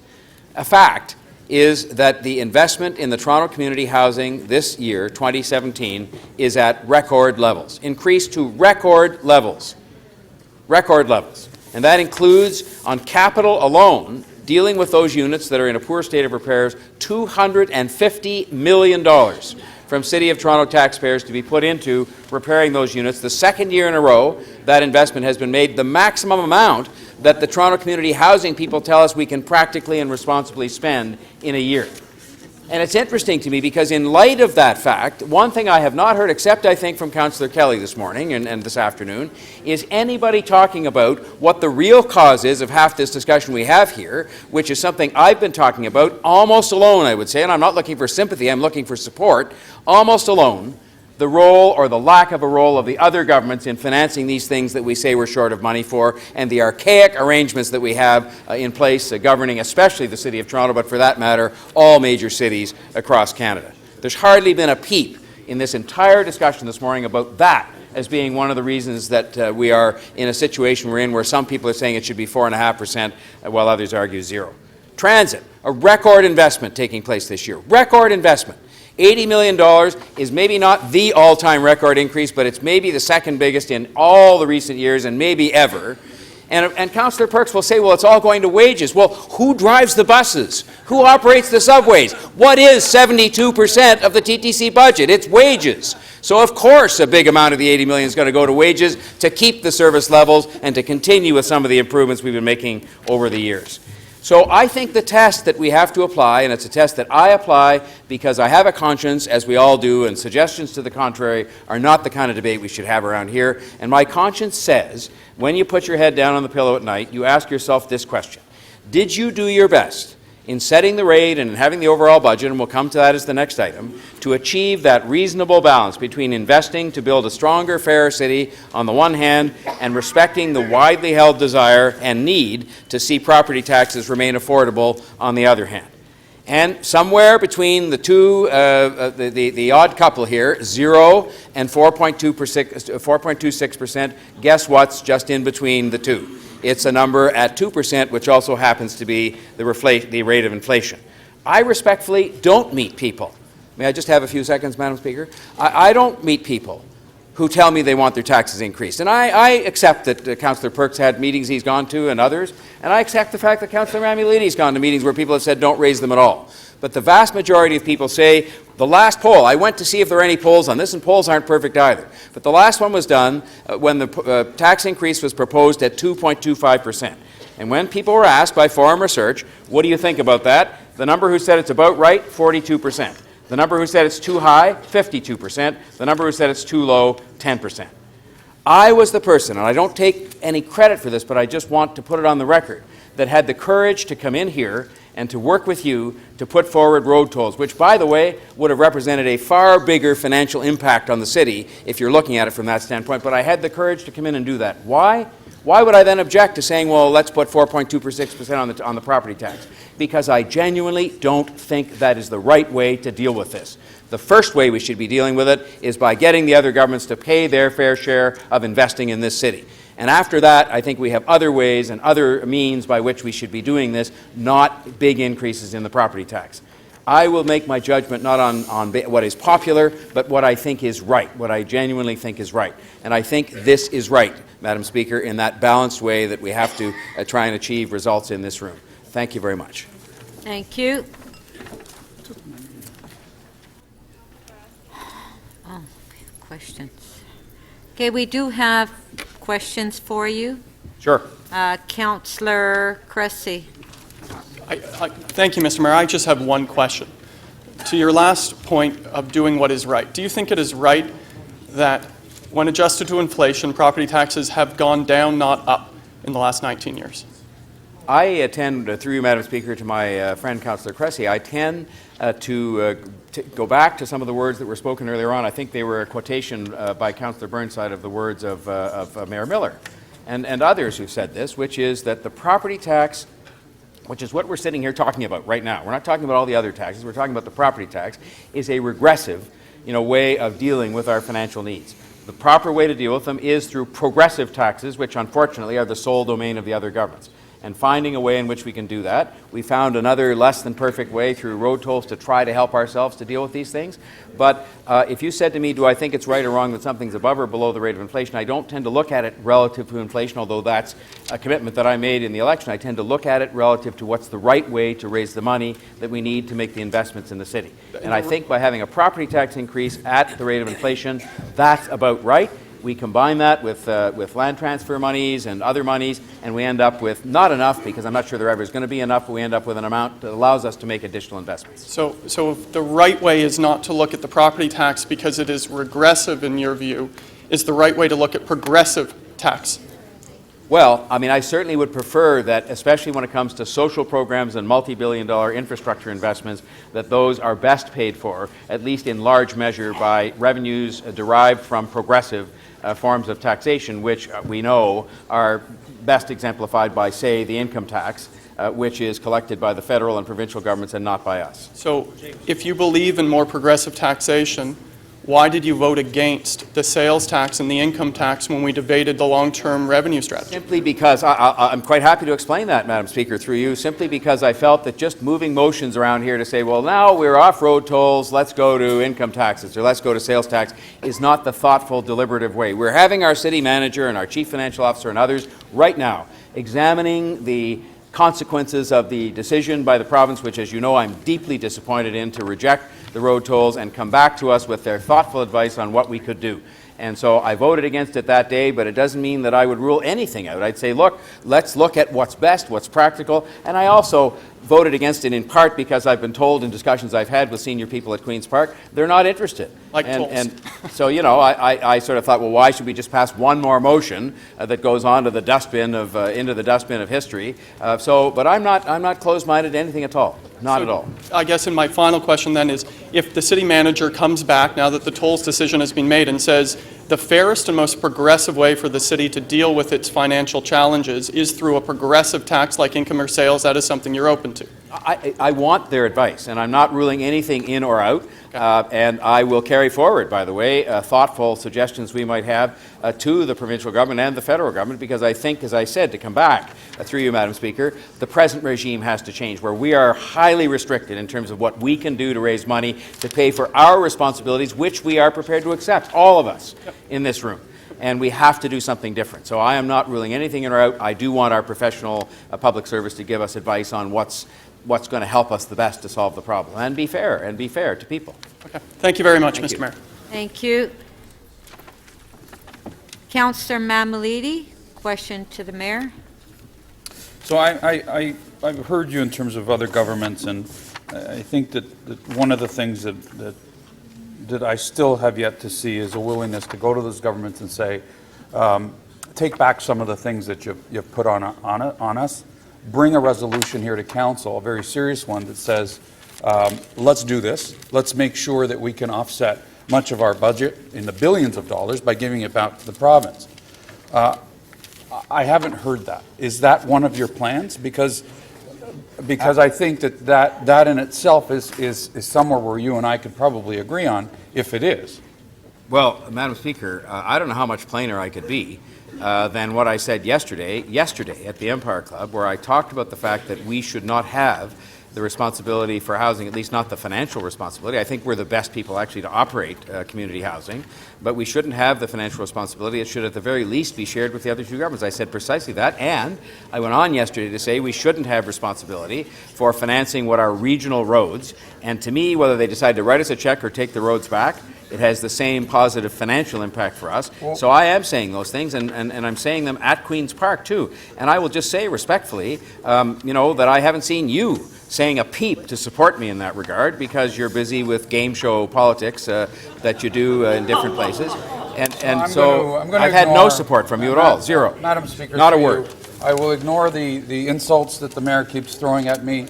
I'll ignore this kind of insult that he keeps throwing out on me, and I will say to you, through the mayor, through the speaker, to the mayor, that I have very clearly suggested that we go back to the drawing board and we revisit what municipalities should be doing, and not taking on all of the responsibilities that you want to take on and pay for them through taxes. The other night, I promised that I would bring this question out to you from two of the people that were in attendance in that 750-person crowd that don't want taxes increased.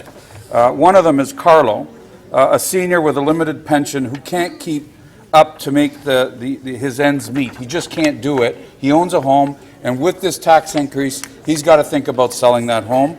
And then there's Tony, a hardworking mom who has a child fighting cancer, pays for the treatments and medicines, and can't afford to keep the home. And these are her words, and you can choose to insult me yet again or not, but these are her words. Can't afford the Tory taxes. And they see you as the leader, they see you increasing their taxes in my particular community to the tune of about 13%. And your question, Councillor What do you have to say to those two people without insulting me? Well, look, I will say, because I don't want to make any light of those two people, that if I call into question some of your motives, at least I do it for free in here, or relatively for free.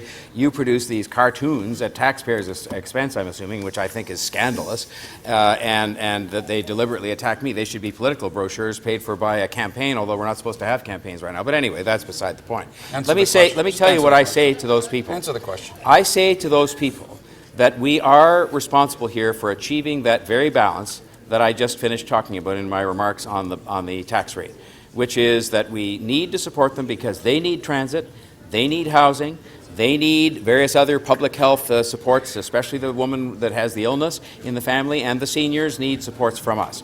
And so we have to achieve a balance between paying for those and at the same time making sure that we keep taxes affordable for the very same people. So I drew the contrast between you saying zero, which would not allow us to make the investments we need to make for those very same people that they would expect, and they expect to have the investments but without paying for them, and the other side of the room that, you know, I say with respect, puts forward a proposal to make even more investments at 4.2% property tax increases. I think that we have this just about right at 2% for those people, and taking into account the fact that, yes, people are having some difficulty, finding ways to ends meet because of a lot of different bills they get. Okay, thank you. Can't ask any more questions. I'll wait for the next insult. Gosh, what are we going to do? Okay, we're ready to vote in numeric order. Okay. In numeric order.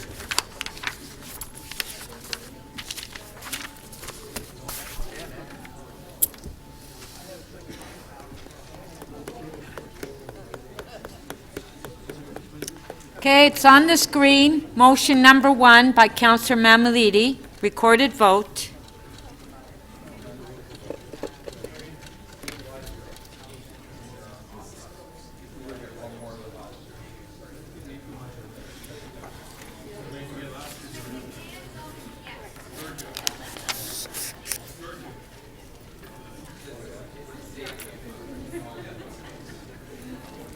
Councillor Perruzza and Councillor DiGiorgio, please, and Councillor Shiner.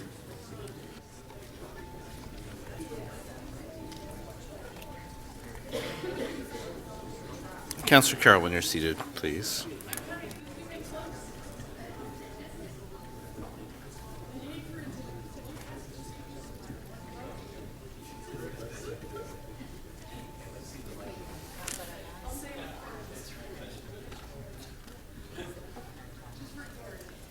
The motion does not carry. The vote is 2-40.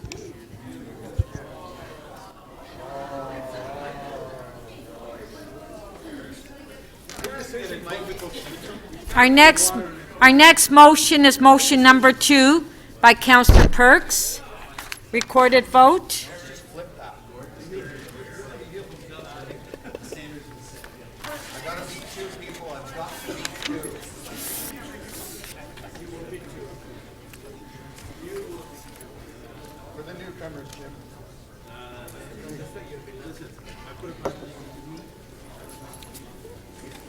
Councillor Wong-Tam, please.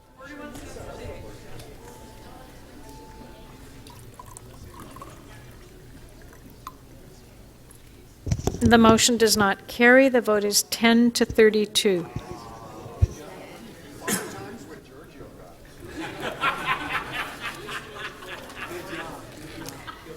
Motion number 3 by Councillor Davis, recorded vote.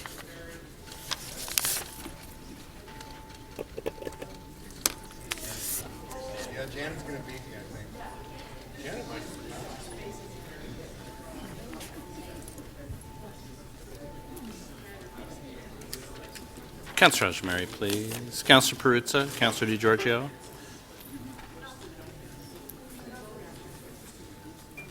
Councillor Fletcher, please. Councillor Perruzza, please.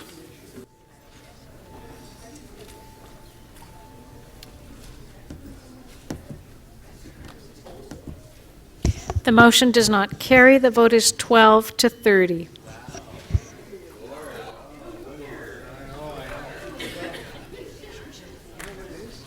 Motion number 4 by Councillor Mihevc. Recorded vote.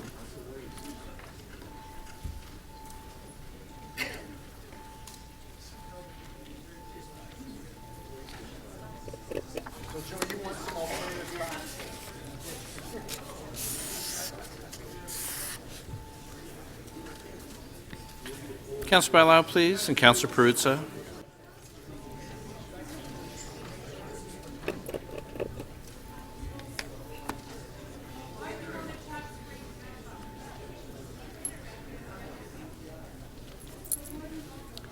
The motion carries 27 to 15. On the item, recorded vote.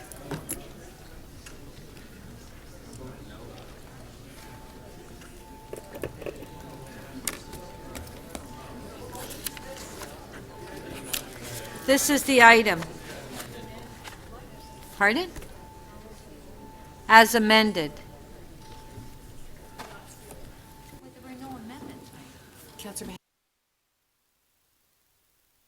Councillor Wong Tam, please. Thank you.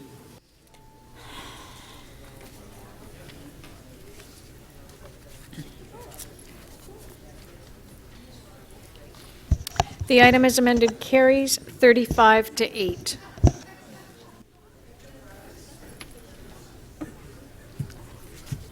Okay. Now, members of council, there's a couple of announcements that I need to make before we go to the next item, which is EX 22.2, which is the 2017 capital and operating budget.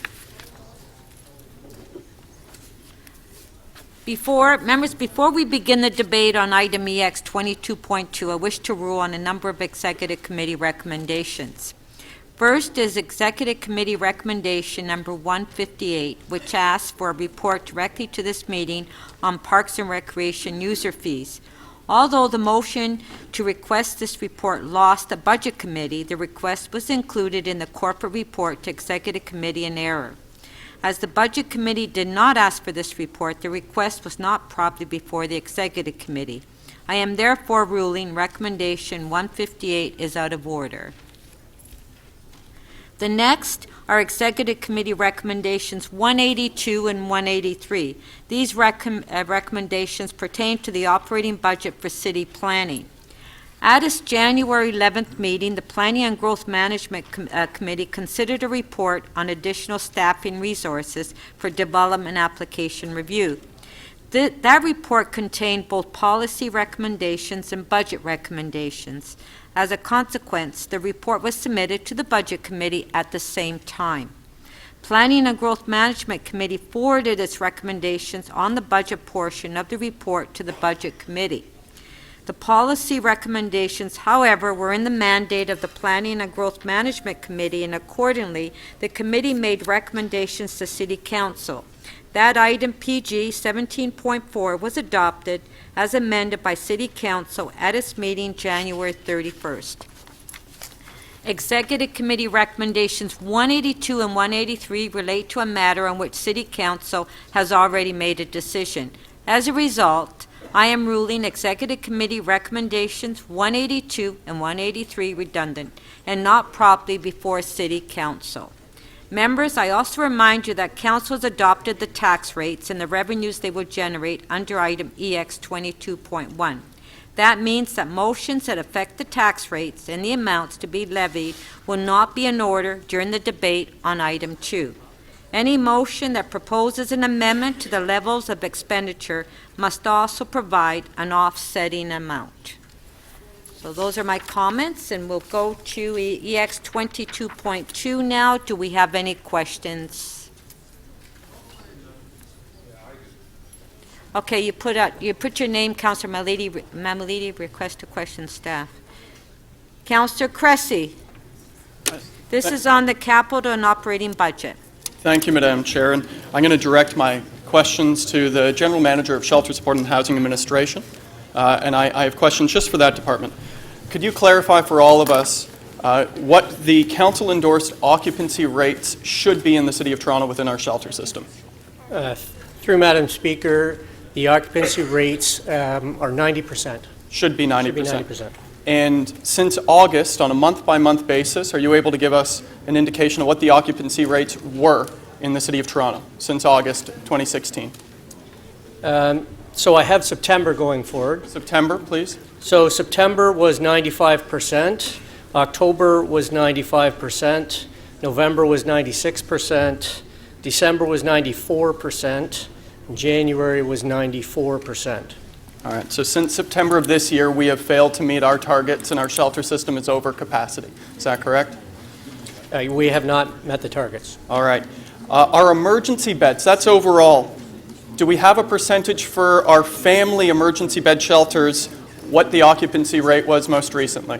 So I don't have the exact calculations, but I can give you sort of the range. Yep. So in co-ed, it's been in the mid 80s. Yep. For families, it's been in the high 90s. High 90s, yep. For men, it's been in the high 90s. Yep. For women, it's been in the low 90s.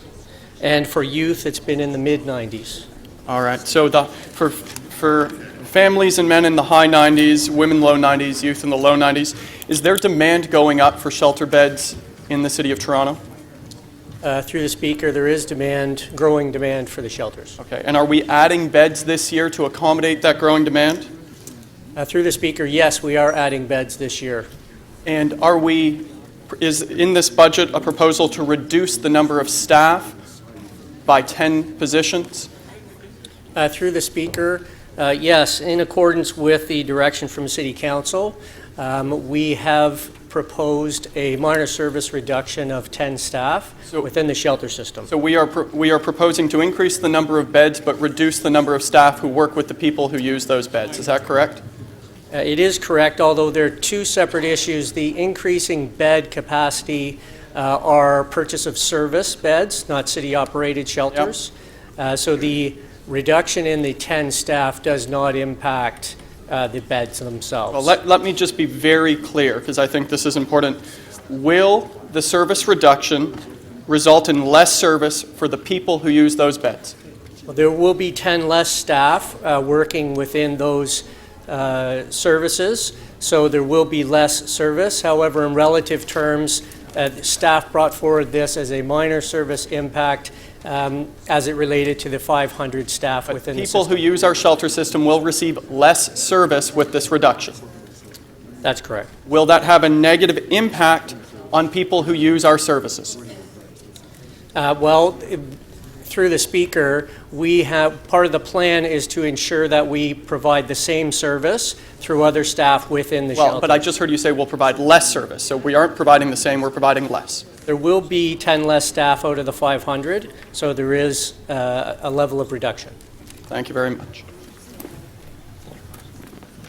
Thank you. Councillor Mamalidi, questions to staff. Yeah, I just want a question answers with respect to the ping pong tables. I did some research at Canadian Tire. We can buy a ping pong table for about $400 or $500. But in the budget here, we're asking for $10,000 for 2 locations. Now, what kind of ping pong tables are these? So, through the Speaker, these are outdoor ping pong tables. They're made of a rock surface. They cost approximately $3,700 each. In addition to that, there is a cost around installing them, where we have to put a concrete pad down to actually put the ping pong table on. So they are installed, they're year-round outdoor in parks. Why are we asking 10,000 though? So through the speaker, the breakdown is approximately $3,750 to actually purchase the table, and approximately $6,000 for the installation of a concrete pad and excavation work that's involved with it. So couldn't we have bought 20 tables at Canadian Tire and shared them amongst the community centers instead of one ping pong table being $10,000, number one? And secondly, who plays ping pong in the winter? So through the speaker, these are very different than the kinds of ping pong tables, table tennis tables that we would have in our indoor facilities, which are many, and which, you are correct, cost approximately $300 or $400 each.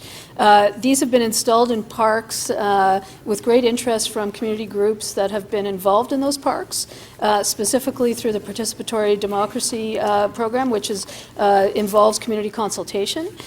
We've witnessed incredible usage of these tables in the parks right through the year when weather permits. How many months of the year are they used? Sorry? How many months of the year are they used? I can assume that it's maybe 3 or 4 months of the year. Through the speaker, I couldn't say specifically. I think when the weather permits, they are used. It could be, certainly right now, it's not so cold outside that people wouldn't be out there. We have all kinds of usage. I couldn't speak specifically to each one. Can we plow the snow so people could use them in the parks? I've got walkways that aren't being plowed in my parks. Do we do it around the ping pong table? Through the speaker, there aren't any maintenance costs associated with these ping pong tables. They are permanent installations, the same as a piece of playground equipment or a park bench. Second question is, I asked a question with respect to all the managers and people that we've hired and are going to hire in the city with this budget that we just were looking at. And one of the things that wasn't pointed out was that many of the people that I think that staff had said we're not hiring, or we got rid of, or we laid off, or we're saving money from, were actually vacant positions. And if that's the case, how many vacant positions were we already speaking about and now claiming that we're actually saving money in this budget? So through you, Madam Speaker, so this is correct. About 3/4 of the positions are vacant. We do a quarterly variance report. In the variance report, we report on our vacancies, and I believe at Q3 there were about 2,000 vacancies. Okay, but so they're real reductions because we do take the money out of the budget. But they were vacant last year. There was nobody in those seats. They were vacant for parts of the year through 2016. But now Those were, of course, positions now that we would are have been hiring doing real work. Now, that work is not going to be available because we are taking it out. Of course, it makes perfect sense if we are reducing to reduce it by vacancies rather than reducing the number of the people actually in the jobs. Obviously, we'd have to pay severance and other things, which I'm sure you wouldn't support if we were to individually target those positions that actually had workers in them. Of course, we're going to start sensibly by vacancies as the starting point. The reason I asked this question through you, Madam Speaker, is because it just sounded to me like we were almost telling the public that we were getting rid of positions when in fact there wasn't anybody in those positions in saving the money that we claim we're saving. And yet we are hiring a whole bunch of new people this year, right? And what's the salary range for all these people that we're hiring? I would imagine that it's over $100,000 each? No? Then can you describe to me? Look, everybody's laughing, and I don't understand. I don't understand why it's funny. I don't understand why Councillor Carroll's laughing, and even staff are laughing. And I don't think it's funny. I think a question is being asked of you by me, and I would like a serious answer with respect to what the wages are. And of course, we will try and give you a serious answer. But of course, these positions cross the whole range of City of Toronto employees. And because of that, it's simply not possible, particularly in the absence of prior notice for such a specific question, to give you a reasonable estimate of what those are. And we observe, again, that it makes sense to reduce vacancies rather than incur severance and other costs. But the result is that the overall size of the Toronto Public Service will be smaller next year than it is today. Okay, thank you. That was your last question. Councillor Mihevc. Yes, thank you. I have two sets of questions. I'd ask Dr. Yaffe to also come down for the second set, but I'm going to start with the newcomer office issue. The newcomer office has put in for two positions to support the work, which I think we all recognize, especially in these troubled times, has increased around newcomer issues here in the City of Toronto. First, can you explain to us who funds the existing newcomer office?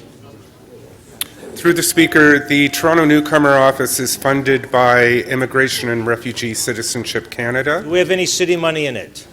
There is no net dollars in the Toronto Newcomer zero. Office budget.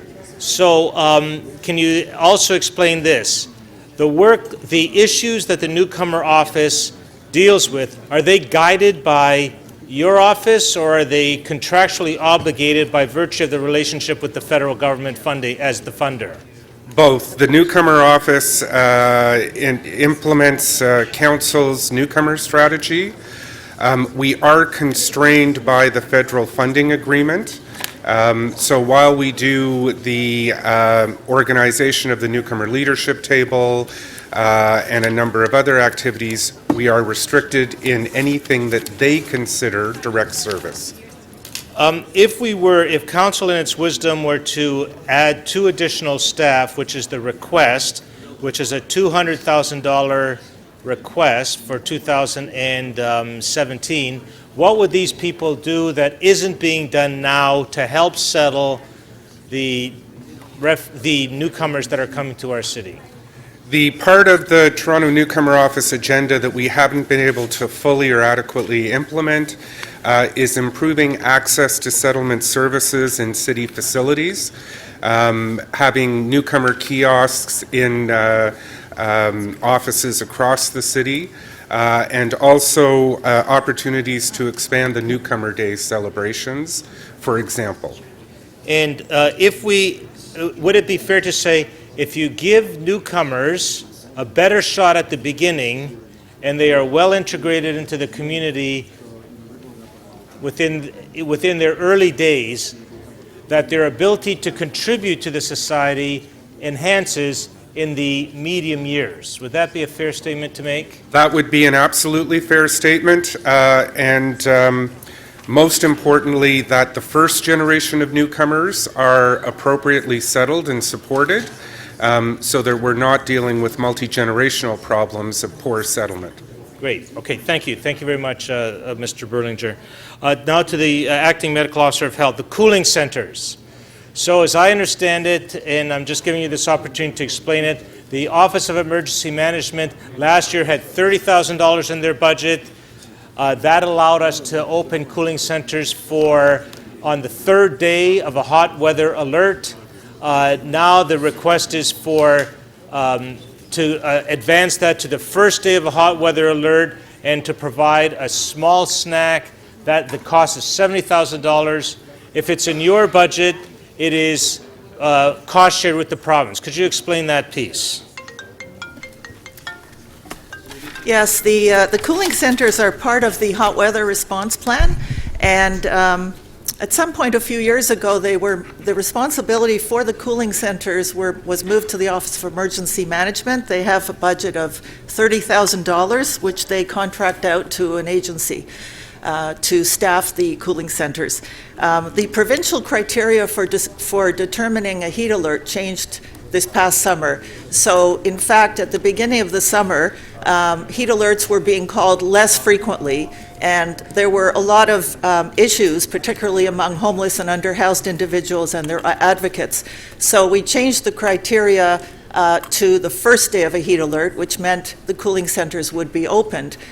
Given climate change and the increasing number of days that are warm each summer, I am recommending that the cooling centers be open on the 1st day and that the budget be increased. We are hoping to evaluate them this coming summer as part of a big review of the hot weather response plan. And we can have this budget of what we're requesting, a total budget of $70,000. We can have it cost shared with the province, which means 75% of it would be covered by the province, 25% by the city. So at the end of the day, the cost for funding this is the grand big sum of I think it's $17,500. $17,000. Okay, thank you very much. Thank you. Councillor Perks, questions? Thank you very much, Speaker. I have questions first for Mr. Baxter and then Mr. Byford. Mr. Baxter, over the last 2 years, in consultation with the public, we've developed the first stage of a climate action plan, Transform TO. You were asked by the Parks and Environment Committee and Council to develop business cases for actions you can implement this year. That's correct? Correct. And the total amount of that you would need to implement all those was? The total amount that we identified through the business cases was $1.55 million. An executive committee gave you some of it. How much? $330,000. So you have ready-to-go programs that could be implemented this year to reduce our greenhouse gas emissions to the amount of $1.22 million. Correct. And as I've asked you this in other venues, but let's just get it on the record here. In your view and the view of economists broadly, the cost of not acting on climate change is greater to governments than the cost of acting. In the long term, absolutely. And the return to governments of acting quickly is much bigger than if you act in a future year. Over the longer term, absolutely. Thank you so much. Mr. Byford. Mr. Byford. There's been, I asked some questions at Executive Committee of some of your staff, and I think it's important to get the correct facts on record. In the year, between the year 2008 and 2009, Toronto City Council launched the Ridership Growth Strategy, and that involved an investment increasing the TTC operating budget by how much? Well, I'll have to check with my learned colleague here on my right. So I'll ask Vince to answer the specific. He has an encyclopedic memory of budgets, and we think that the answer that we gave the other day was slightly inaccurate, but I'll ask him to give the specific. So in answer to the question, I had information from 2010 on with me, and the increase in this year is the largest in that period of time, and I said it was the largest on record, but in fact, between 2008 and 2009, TTC operating subsidy was increased by $125 million. Okay, but thank you. The $561 million being recommended this year is an all-time record. I'll get to that. I promise, Mr. Rodel, you get to answer that. So we've heard a number for this year of, that $125 million, that's just for the conventional system? Councillor Perks? Yes. Hold on, I'm going to put your time on hold. It's very noisy in the council chambers. Councillor Carroll, everyone, please. It's way too much noise. So that $125 million that was given to the TTC in 2008-9, that was just for the conventional system, not for Wheel-Trans? That's correct. Now, the $80 million figure that's been used for this year, that includes Wheel-Trans? That's for TTC and Wheel-Trans, yes. It's $26 million for Wheel-Trans. So if I do a little bit of math here, the amount actually being provided to the TTC conventional system this year is $54 million. That's correct? That's correct. Okay, so just doing it quickly, when we decided to invest in increasing ridership in 2009, we spent about we gave the TTC about 2.5 times as much of an investment in that year as we're doing this year, the conventional system. That's those in terms of the conventional system, it was $125 million versus about $54 million. Thank you. Those are my questions. Thank you. Councillor Fragadakis, questions? Yes, thanks, Madam Speaker. Through you to the TTC CEO. When it comes to the operating budget, besides money for Presto and Wheel-Trans, how much more money are we spending on the TTC operations this year than last? But the overall, sorry, what were the two exceptions? Wheel-Trans and? Presto. Presto. Vince, you have that number? Yeah, there's a series of things we're doing. There's about $36 million for additional wages and benefits. There is money there for the TYSCC opening, which is about $7 million later this year. There is about $14 or $15 million for Presto. There is money there for bus maintenance parts and other things like that. So there's a considerable amount. Okay. I understand that back in 2008 or 2009, there was an increase in the TTC operating budget of $125 million. And I was wondering if that helped fuel a massive increase in ridership. Yes. Whoops. Sorry. Yes, Councillor, it did. That was part of the ridership growth strategy, and that led to an exponential increase in TTC ridership. It was very successful. Thank you. Did TTC ridership numbers increase as much as expected last year? Ridership increased. There was an increase in ridership, but not by as much as expected, and that was mirrored across Canada in other agencies where there was also a softening in ridership. So although we set a stretch target of 555 million rides, the actual year-end figure was 538, so it softened. It was still an increase, but not as much as we expected. Okay, great. I understand that the TTC board requested $1.228 million to improve subway reliability and safety. I was wondering if you could tell me a little bit more about that. Sure. Safe subway reliability improvements that we wanted are to pay for additional signalling inspectors and signalling personnel who will undertake more inspections of the track and associated signalling equipment in order to make the existing system more reliable. Ultimately, we need to replace the signalling system, particularly on Line 2. We're already doing that on Line 1, but in the meantime, it's extremely labour intensive and we can cut the numbers of signal failures and other problems if we get this additional very small expenditure. Thank you. Do you think increased reliability would help the TTC customer satisfaction and ultimately increase ridership? Without question. The biggest driver in customer satisfaction is reliability of the service, and we believe that with this comparatively modest addition, we could achieve something like a 30% drop in delays due to track issues, 10% reduction even in noise complaints, which is a particular issue on Line 2. Great, thank you. So I'm not sure who to ask this next question to, through you, Madam Speaker, perhaps to the Chief Planner. My question is, would getting more people to use public transit result in cost savings for the city in the long run? Will it, for example, save money on roads, and are there other economic and financial benefits, perhaps tied to mitigating the impacts of pollution and climate change? Through the chair, the objective in the official plan is to shift as many riders onto transit because there's social benefits, environmental benefits, but also because it's a more efficient use of infrastructure in terms of how we move people. So it is a key priority that's identified in the official plan. Great, thanks very much. Thank you. Councillor Burnside. Thank you, Madam Speaker. This is a long-term care question. So I don't know where staff is. Through you to staff in any event. How many long-term care facilities are we mandated to operate?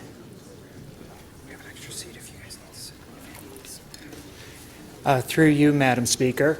The legislation requires a minimum of one long-term care home, but does not specify the number of beds. And thank you. How many facilities do we operate? The city currently operates 10 long-term care homes. Thank you.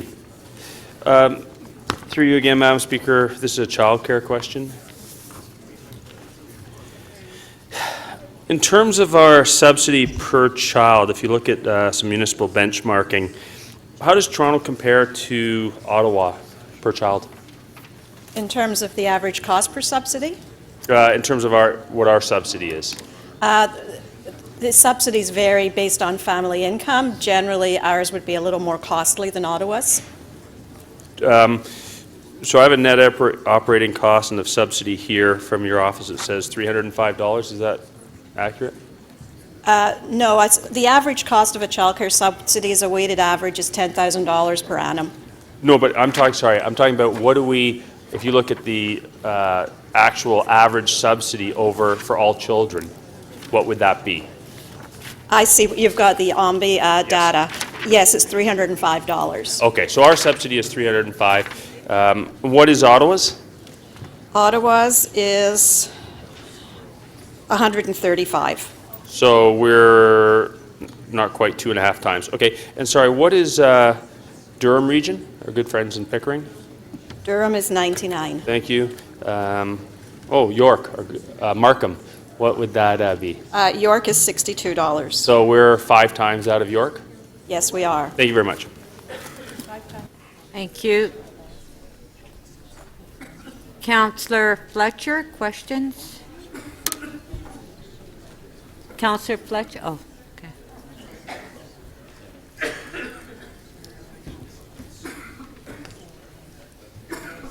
Sorry, Speaker, and I won't be too long on this.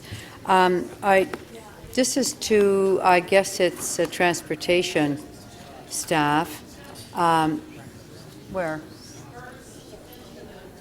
Oh, okay. Or go for ECDev staff to start with, while Barbara, Ms. Gray's getting there.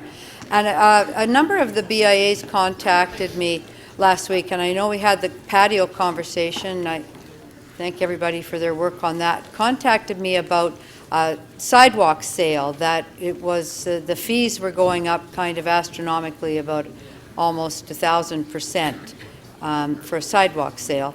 And I'm wondering if that was something that there was a conversation, or the staff from transportation had a chance to have that conversation with you, Mr. Williams. Do you want me to answer that, or now that Barb's here, maybe she... Yeah, or whether that you facilitated a conversation with the BIAs yet, or that could still happen. They were pretty surprised. The answer, I'll let Barb answer. Through you, Madam Chair, the consultation process happened only as part of the budget. There was not an additional consultation process that happened as part of the of outreach to the BIA specifically. Right. So I guess I just asked Mr. Williams, and so your BIA office didn't have a chance to do that on a separate track during the budget process either, it seems. Not in a public process, no. So that they weren't all together to look at the impact. Not as part of the public process. Not as part of the public. So that, I know Councillor Thompson is going to have, I think, a motion to address that. But in some cases, I know one case that we looked at went from $162 to $2,700 for an event that's been running. And are you able to have a look at that, the impact, perhaps working with economic development? Would you be willing to look at that impact and see how that would affect their budgets for 2017? Through you, Madam Speaker, we would be willing to have more engagement with the BIAs about the impact of that increase that's proposed in the budget. That would be great. And Mr. Williams, when did the BIAs set their budgets? I think it's November. The 17 budget is set quite early because they have to get their levies and get everything sorted out for their extra capital. Isn't that right? Their budgets get approved by their individual AGMs, which run from near the end of the previous year, and some of them are as late as about now, but it's over the period from October through to about now. Yeah, I think a lot of mine were actually in December, so even prior to the budget conversation. Thank you very much. And Councillor Thompson, wherever he is, don't know where he went, but I think he has a motion on this one. Probably in like Paraguay or something. He's in Paraguay. Councillor Doucette. Thank you very much, Madam Speaker. My questions are for Dr. Yaffe from Board of Health, please, or Public Health. Thank you very much. We'll keep you jumping up and down today. Dr. Yaffe, the Immunization of School Pupil Act. Could you explain to those who haven't had the privilege of sitting on the Board of Health what this is, and then I will continue with my questions. Yes, and thank you for the exercise. No problem. It's good. It makes you healthy, right? Absolutely. The Immunization of School Pupils Act is a provincial piece of legislation that requires all the medical officers of health, all the health units in Ontario, to assess the immunization status of all children attending school in their health unit. Can you hold on one second? Madam Speaker, I'm Yeah, sorry. I know you're trying hard, but it's really, really noisy. Please.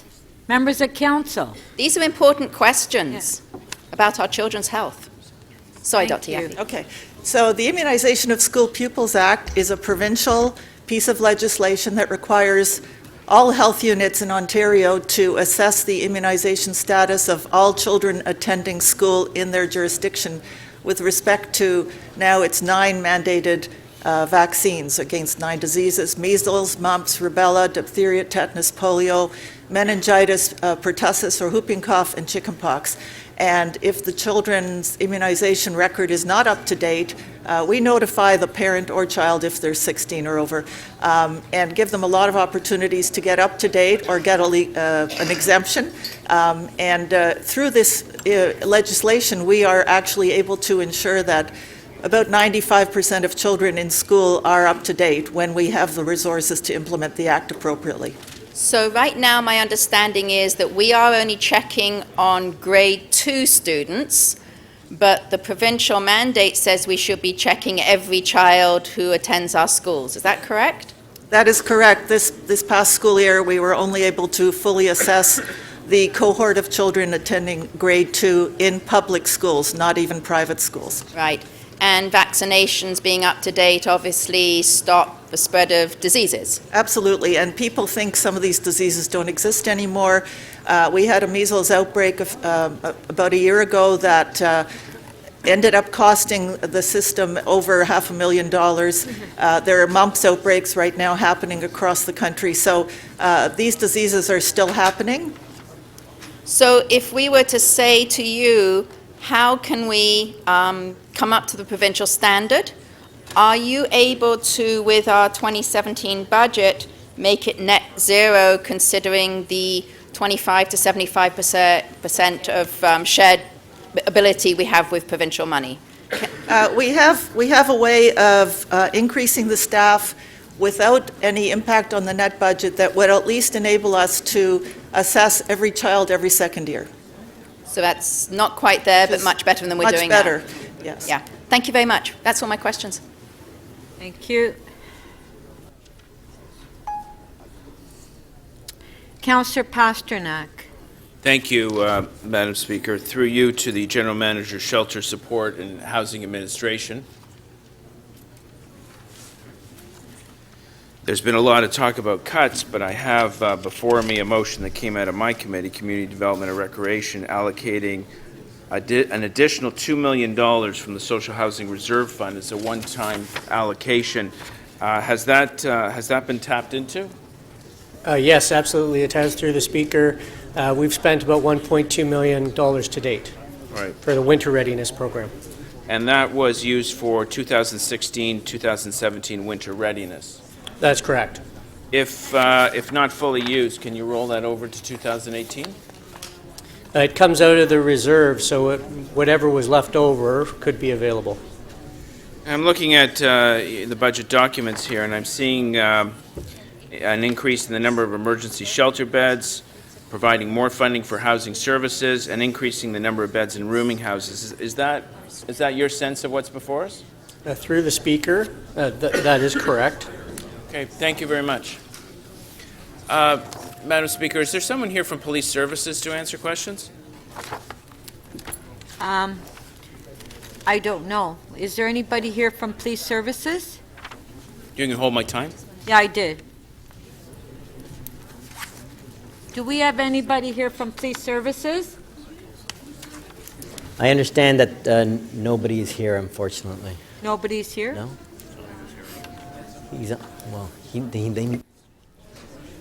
It's only our largest budget item, but hey. Were they? Were they here this morning? Yes, they were here earlier. I think they're in the building, but they're in another floor, so staff are going to get them. Okay. So, Councillor Pasternak, did you? I can defer those questions. I can stand down those questions for Police Services if you can give me that time at another time. We had asked for a briefing note on the Regent Park revitalization. I guess this will this go to housing or TCHC? Yes. Is Housing, someone from yeah. TCHC here? Okay, where's housing? TCHC. Yeah, I know. There. Okay. So thank you very much for this note. Many people had said after I made my comments at executive that everybody's known that this project would need $100 million in debt financing from the city. Is that common knowledge that everyone knew that? In fact, one staff member told me that number has come to council 12 times. I don't know how he counted them up, but is that a pretty common number that was batted around? Through you, Speaker, yes, that's a number that has been around since the beginning, roughly since the beginning of the project, that there would be a hole Whether or not it was ended up being financed by the city was something that still had to be discussed, but it was certainly a hole in the overall revitalization. Now, there's a cryptic line in our budget documents that we'll also need an additional $181 million. Is that a new figure, or? That's a very rough projected figure for the balance of the revitalization at Regent Park Phases 4 and 5.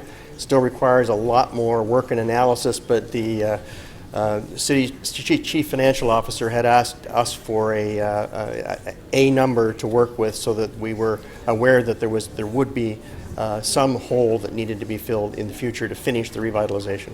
TCH would be coming to the city for debt financing for those phases.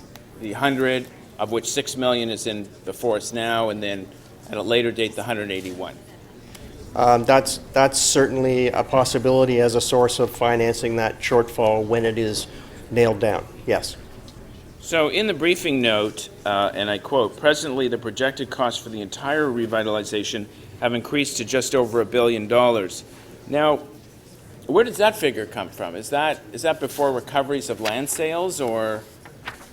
That was a figure that TCHC had worked up in terms of trying to project out the full cost of revitalization, given the evolution of the plan over the years, and given the fact that there are new factors within the plan that weren't originally anticipated, such as the level of affordable rental housing that we've built, the density, and other factors that have changed the plan over the years.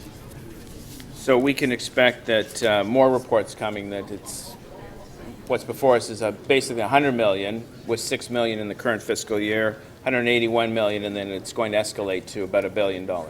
Well, no, the billion is the entire cost of the project from day one as a projected cost, remembering that the revitalization time frame is looking like it's essentially going to be double the time frame that was originally anticipated when the project was planned. That's another factor that's driving the overall costs. But to your first question, yes, the answer is yes, that there will be a future report on any future shortfall once it is nailed down, identified, and worked on. Yes. Right, so you'll be coming to council with more reports. A number of units that have been shuttered in TCH because they are uninhabitable, state of good repair, water damage, mold, just cannot be lived in?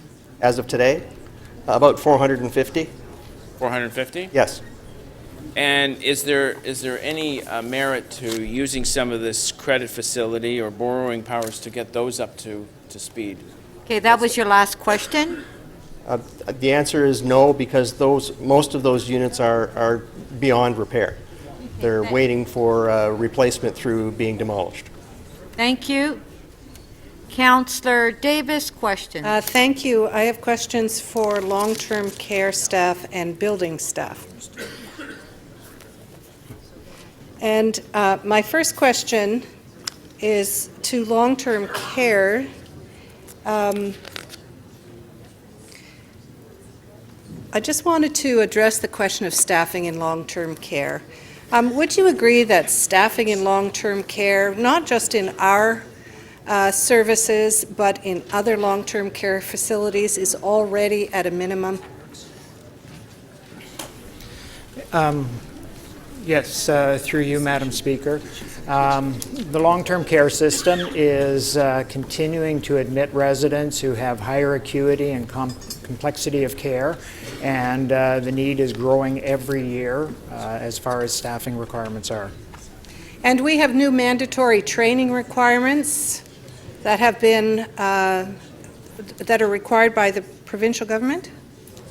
They're not so new now. After the Long-Term Care Homes Act was proclaimed into law in 2010, there was mandatory training requirements that had to be done on an annual basis, and we have been meeting that requirement since. So just to be clear, we've been meeting that requirement by having the staff attend training sessions, and while they are out of the off the floor, out of the day-to-day caring of residents, they had been replaced by other staff. Is that correct? That is correct, Councillor. What Okay. we have to do is backfill for staff when they are off for a period of time. And the proposal before us today is that we will no longer backfill, and those positions will not be filled while our staff are in training, and it is a reduction of how many hours? Through the Equivalent. Through the Speaker, the equivalency is about 17,000 hours, which would equate to about 8.8 FTEs. 17,000 hours of staff time or care would be eliminated. Now, last year, we were involved as well through collective bargaining to eliminate other hours of staff time, and that was an overlap shift between care staff or nursing staff who checked in with the outgoing staff. How many hours, thousands of hours, or full-time equivalents were eliminated in that last cut? The reduction of hours for all nursing staff, both registered and non-registered staff, we reduced the work week from 40 hours to 37.5 hours, would have equated to about 110,000 hours. Okay, so last year we cut 110,000 hours of staff time from 10 homes, and this year we're cutting another 17,000 hours from our 10 long-term care homes. Is that accurate? Just to clarify, the reduction of hours through the shift overlap was phased in about 3 to 4 years ago. Okay, not last year, three or 4 years ago. Okay, finally, would you characterize how would you characterize workload in our long-term care facilities? The care demands of the residents that we serve are very high, and our staff do a tremendous job in meeting the residents' needs in the homes. But the workload it's a physical demanding job for sure. Okay, finally, to buildings.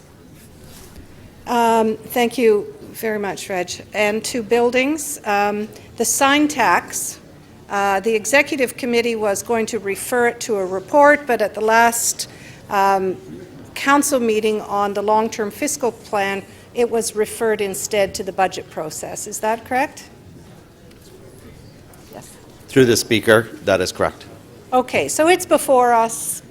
How much would be required in terms of a sign tax increase to replace the $686,000 that we are cutting out of long-term care? Through the Speaker, the third-party sign taxes generates about $11 million a year, and a 6% increase would generate about $690,000.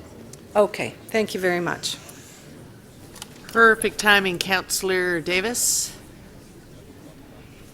Councillor Wong Tam? Hang on, Councillor Wong Tam. There is.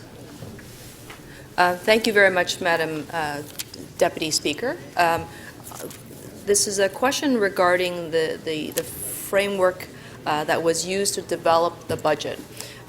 So in July 2016, City Council adopted a position that directed staff to develop the 2017 budget with a gender equity lens so that we can actually have gender-based analysis and a perspective of that embedded into this budget. Is that correct?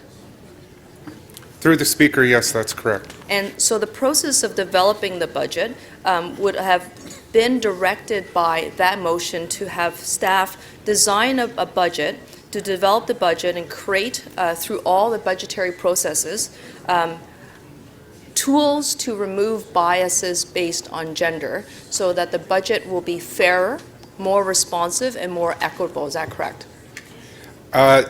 Through the Speaker, the timing of the direction was a challenge in that the 2017 budget process was already well underway. So staff did the best that they could to implement the direction within a budget process that had already begun. Okay, so the 2017 budget before us has the beginning of a conversation, a layer of framework that will allow staff to do some basic gender analysis. Through the Speaker, that's correct. But you're not there yet. Absolutely.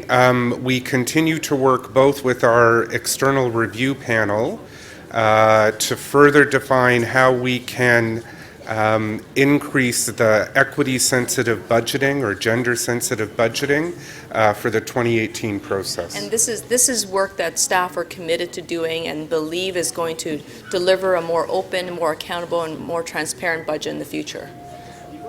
Through the Speaker, yes, and it is involving staff from Equity, Diversity, and Human Rights, staff from the Financial Planning Division, to figure out how to best implement this in the 2018 process. And is it fair to say that budget impacts and policies are not necessarily gender neutral if we don't have the framework of equity over our decision-making and analysis? Through the Speaker, I think we're working to develop the tools to tell us just that. And so with respect to the tools that you need in order to develop a better 2018 budget, right now we know that gender responsive budgeting is something that even the federal government is starting to explore. It needs to start with a place of accurate, ongoing, consistent data collection. Is that not correct? That is correct, and the first task will be to identify the kind of information that needs to be submitted at the beginning of the budget process, which is actually late spring, early summer, in order to get it out at the end. So the necessity to collect this disaggregated data in order for you to know who your clients are, which are the residents of Toronto, so you can deliver better, more responsive services, do you have the tools in place to collect that data now? That is a process we are undertaking at the moment. There are many uses for disaggregated data, budget process being one of them, but program management being another. So staff will be bringing forward a report in April with that discussion of the uses of disaggregated data, where we're at and what we need to do. And will that disaggregated data be collected across all the divisions? We're doing the work now to determine what is possible, what are the implications, and what needs to be done to enhance our ability to produce disaggregated data. And if you have that disaggregated data, which you currently don't have, and you're developing that within all the divisions and determining who's going to collect it, once you have that disaggregated data and the gender equity lens as a tool, a framework for analysis, will that give us a more responsive, a more equitable budget moving forward in 2018? What it will give us is more data, another data input to the city budget process in order for staff to provide advice to council. At the end of the day, it will be council's decision on how to act on that data. So that's important. So council will eventually have the final decision-making process, but what we don't have before us right now is all the information we need to have a holistic look of how the budget impacts different communities. That's correct? Through the Speaker, yes. From a staff perspective, this will be an important data point that we don't have now to input into the process. One last question. Can you develop the gender analysis within the existing resources you have in your office? My understanding is my colleague in Equity, Diversity, and Human Rights and working with staff in my division have the required resources. Thank you. Thank you, Councillor Wong Tam. Councillor Fillion. I have a couple of questions. I'll start it with the Chief Planner. It's related to Reimagine Yonge Street. Could you describe what you see as the value of this project? Through the chair, Reimagine Yonge Street is a environmental assessment and planning study that looks at the North York Centre streetscape design, recognizing that we want all of our centres across the city to be walkable, transit-oriented, and also to accommodate cyclists. So the objective of the study is to urbanize the centre while improving, as a result of the backlog on state of good repair, the design of the streetscape. And would you recommend restoring the funding the $4 million for design work if the project is approved by council? Through the chair, if the project is approved by council, absolutely. There's considerable work that's been undertaken over the past 2 years to create detailed designs to advance this vision. So, but the $4 million that was taken out at executive committee, do you support putting that money back in so that the funding for the design work is available? Through the chair, yes, this has been identified as a priority in the North York Centre. Question for the General Manager of Transportation. Can you describe the kind of the work that's already been done on this project? Through the chair, yes, we have completed 30% design through the EA process, and we have put $2 million into that environmental analysis that was approved in the 2016 budget. And would you recommend, and you're bringing forward a report, I believe, hopefully to PWIC and the next council meeting? Through the chair, we are prepared to bring forward the EA report. And would you recommend restoring the $4 million in funding for the design work so that it's available should council approve this project? Through the chair, the $4 million is important to move us to the next stage of the design development, and it's a combination of city money and PTIF money. So the combination of those two resources make it an important move. Thank you. Question of Mr. Rossini about the funding. Am I correct that of the $4 million, 2 is federal funds and 2 is city funds? Yes, that's correct. And if we do not restore the $4 million into the budget, what happens to the $2 million in federal funding? The PTIF funding, unless we can find a substitute project, which I understand has challenges, would be lost. So the money would just be gone, the $2 million in federal funding would in all likelihood just... If we couldn't find another project. Yes, and... If I could just add, the timing on this is important because the PTIF window is very small, so we need projects that are ready to go proceed, and this falls into that category. We've had trouble finding projects that are actually capable of meeting the deadlines in the PTIF funding. So, Mr. Livy, would you recommend restoring the funding that was removed at the executive committee? That's a decision for council, but we have provided advice that this is a meritorious project and council has included in the PTIF request. And staff put the money in the budget in the first place. Is that correct? The money's in there because staff put it in. It's in the recommended budget that we presented to committee. Yes, thank you. Please stand behind that recommendation. Thank you, Councillor Fillion. Before I move on to the next speaker, Councillor Pasternak, Mr. Veneziano is here now from the Toronto Police Service. Did you want to bring your questions to the floor? I'm going to look to the speaker. I think you had about 2 or 3 minutes left. 2 minutes. Says, Madam Speaker says 2 minutes. I bow to her wisdom. Deputy Speaker, through you to Police Services, the School Resource Officer Program, I understand that continues to operate? Which way am I looking? Oh, there you are. Sorry, if you could just repeat the question, I'm sorry. The School Resource Officer Initiative, I understand that that still operates in Toronto's public schools across the 4 boards? It certainly does in selected schools. Now, when this was first introduced, we were looking at about 30 resource officers.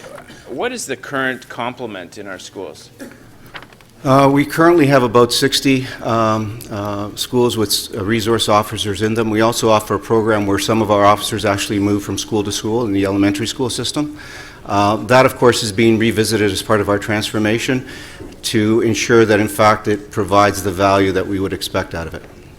Now, at one point, there was some provincial funding for the program. I understand that's dried up. Is there provincial funding for the program, or is it 100% carried by the city? Not anymore. We actually use some of our TAVIS funding, almost $2 million, to actually help us fund additional schools through that program. I see. So it's partially TAVIS and partially... It was partially TAVIS, and that's one of the reasons why we're revisiting it. We simply don't have the funds because we lost the grant to be able to do it in all schools. Now, I understand that grant was lost a couple of years ago. Actually, we used to get $5 million. In 2016, it was reduced to $2.5 million, and then in 2017, we're now working with the ministry. TAVIS as a grant won't continue to exist, but we're looking at other grant opportunities. So if that all dries up, will those officers go back to foot patrols and vehicle patrols and regular duty, or will you continue to expect the city to fund the school program? We are basically funding school resources and other initiatives through the funds that we get from the city. So we'll revisit that program again to see if there's value. Otherwise, the officers that are in the program would return to the field or other necessary functions.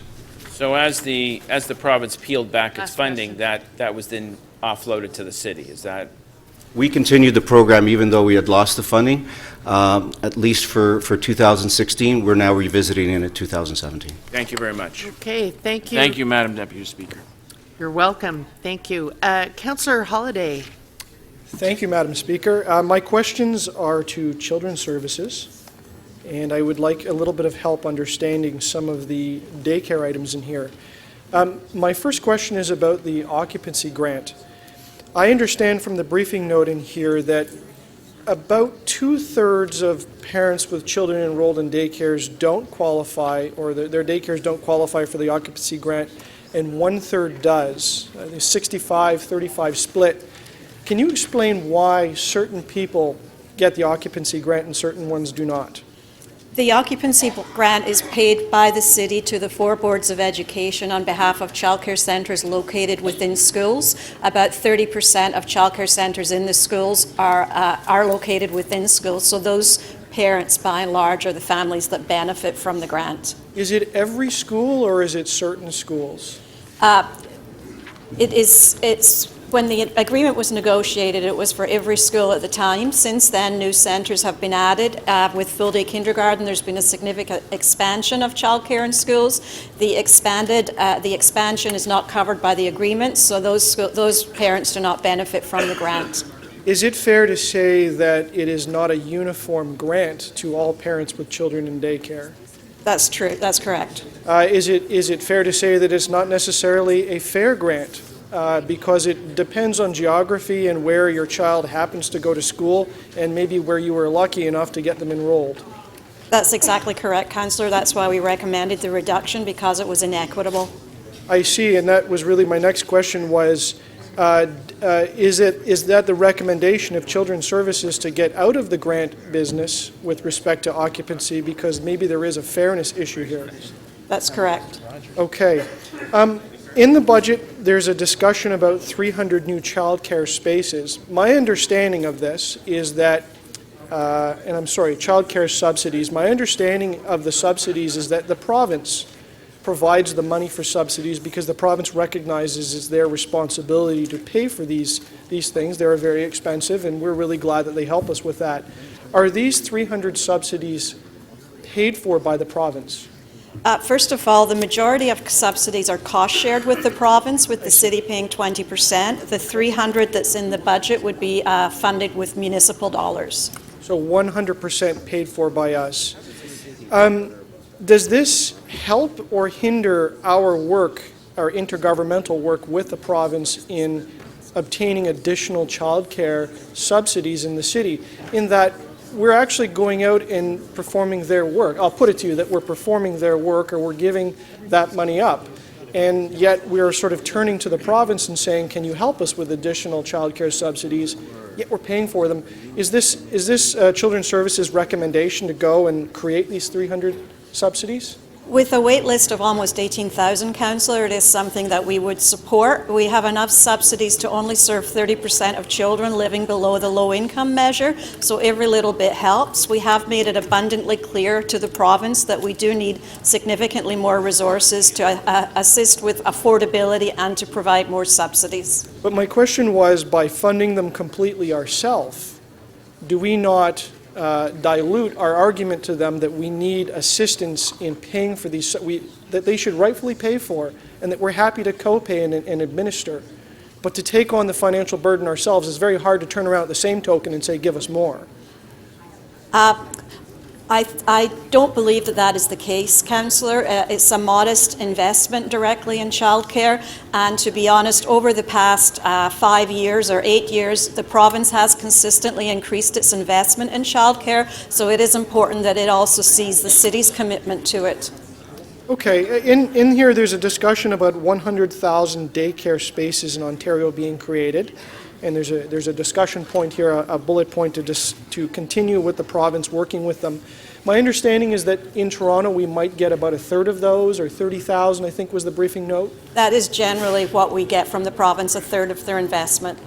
Will we have then a reciprocal increase in subsidy money from the province to help cover the additional subsidies that will be required in those creation of those spaces, or will they be all full fee spaces? We have made it clear to the province that we would need funds to address affordability and fee subsidies. Our demand study showed that without that, those spaces would largely go unused. The province has confirmed that there is money earmarked for operating costs, but we don't yet know what our allocation will be. What is the effect of those additional spaces on the full fee families that are in different pockets of the city where there's different utilization rates, understanding that introducing more spaces to the market may have an effect on those full fee families? It will benefit full fee families because they will have greater choice in terms of programs to access, but even full fee families will want an investment in affordability. We found that 75% of families find childcare unaffordable. Thank you, Councillor Holyday. Madam Speaker Nunziata. Thank you. Question to Parks. Does the city pay 100% of fees cost to the school board? So in reference through you, Madam Speaker, to the school pools which you're referencing, we pay 100% of the operating costs for the pools that we use. And the total cost that we pay a year? It varies by pool. It's approximately $200,000 per pool, but in total, it's approximately $6 million. $6 million. So the recommendation that we have as far as the pool closures, the three that you're recommending, that you brought forward, the reason for it is the lack of enrollment in these pools, correct? Through the Speaker, we're not recommending that we cancel these programs altogether, but rather that we relocate them to centres within a reasonable distance from these pools, Right. where we know we have capacity to operate them. Right. So in our view, in these pools, the enrollment is quite low. We have capacity in centres within a 2 or 3 kilometre radius to absorb these programs within those centres. So if the Budget Committee did not make that request for the reduction, being that you just mentioned that it's the reason you're recommending is the lack of enrollment in these 3 pools, would you come forward with a report at any time recommending that to council, that you do recommend that you relocate the programs? Because it doesn't make sense for us to be paying for programming if we don't have the enrollment. So my question to you is, would you still bring that forward? Through you, Madam Speaker, through the existing agreement with the Toronto District School Board on the pools, each party has the opportunity within the agreement to review the pools that are used annually and the schools that are used annually, and that's an annual process that we take part in. So although there is a budget direction here, it is a process that we would have partaken regardless of the budget direction of council. So that would have come forward in the future? It would have, yes. Yes. So to shelter housing. So your total staff complement is? Total for the organization, 759. Okay, so and you've got 500 in the shelters? Approximately 500 in the shelter system. So the reduction that's being proposed, which you brought forward, what percentage of that is of your the staffing? And tell me exactly what these employees what is their jobs? What are their duties at the shelter? So through the Deputy Speaker, it's 10 positions, approximately 2%. Right. have to be careful to get too specific, but there are healthcare providers, there are food services workers, client support workers, program workers to support the clients that are in the city-operated shelters. So, but those services will continue to be provided in these shelters, even with that 2% reduction? That's correct. So we're not eliminating that service. It will still be there. We're not eliminating the service. Part of the plan is to ensure that we have other existing staff pick up that work as we move forward. And these reduction options offer the least impact on service to our clients. And that is the reason why you brought forward that recommendation to budget. That's correct. Given the current budget direction from City Council, these particular reduction options offered the least impact to our clients. Right. And you would never bring forward a recommendation that would have an impact on our shelters. Well, as we had brought that forward through the Deputy Speaker, this was identified by staff as a minor service impact. Thank you. Thank you. Thank you, Councillor Nunziata. A reminder that we should be listening to each other's questions. It's getting harder and harder to hear. Councillor Palacio, I'll try and make a quieter room for you. Thank you, Madam Deputy Speaker. I have a few questions. First one to the Transportation Division, and this will be to the General Manager.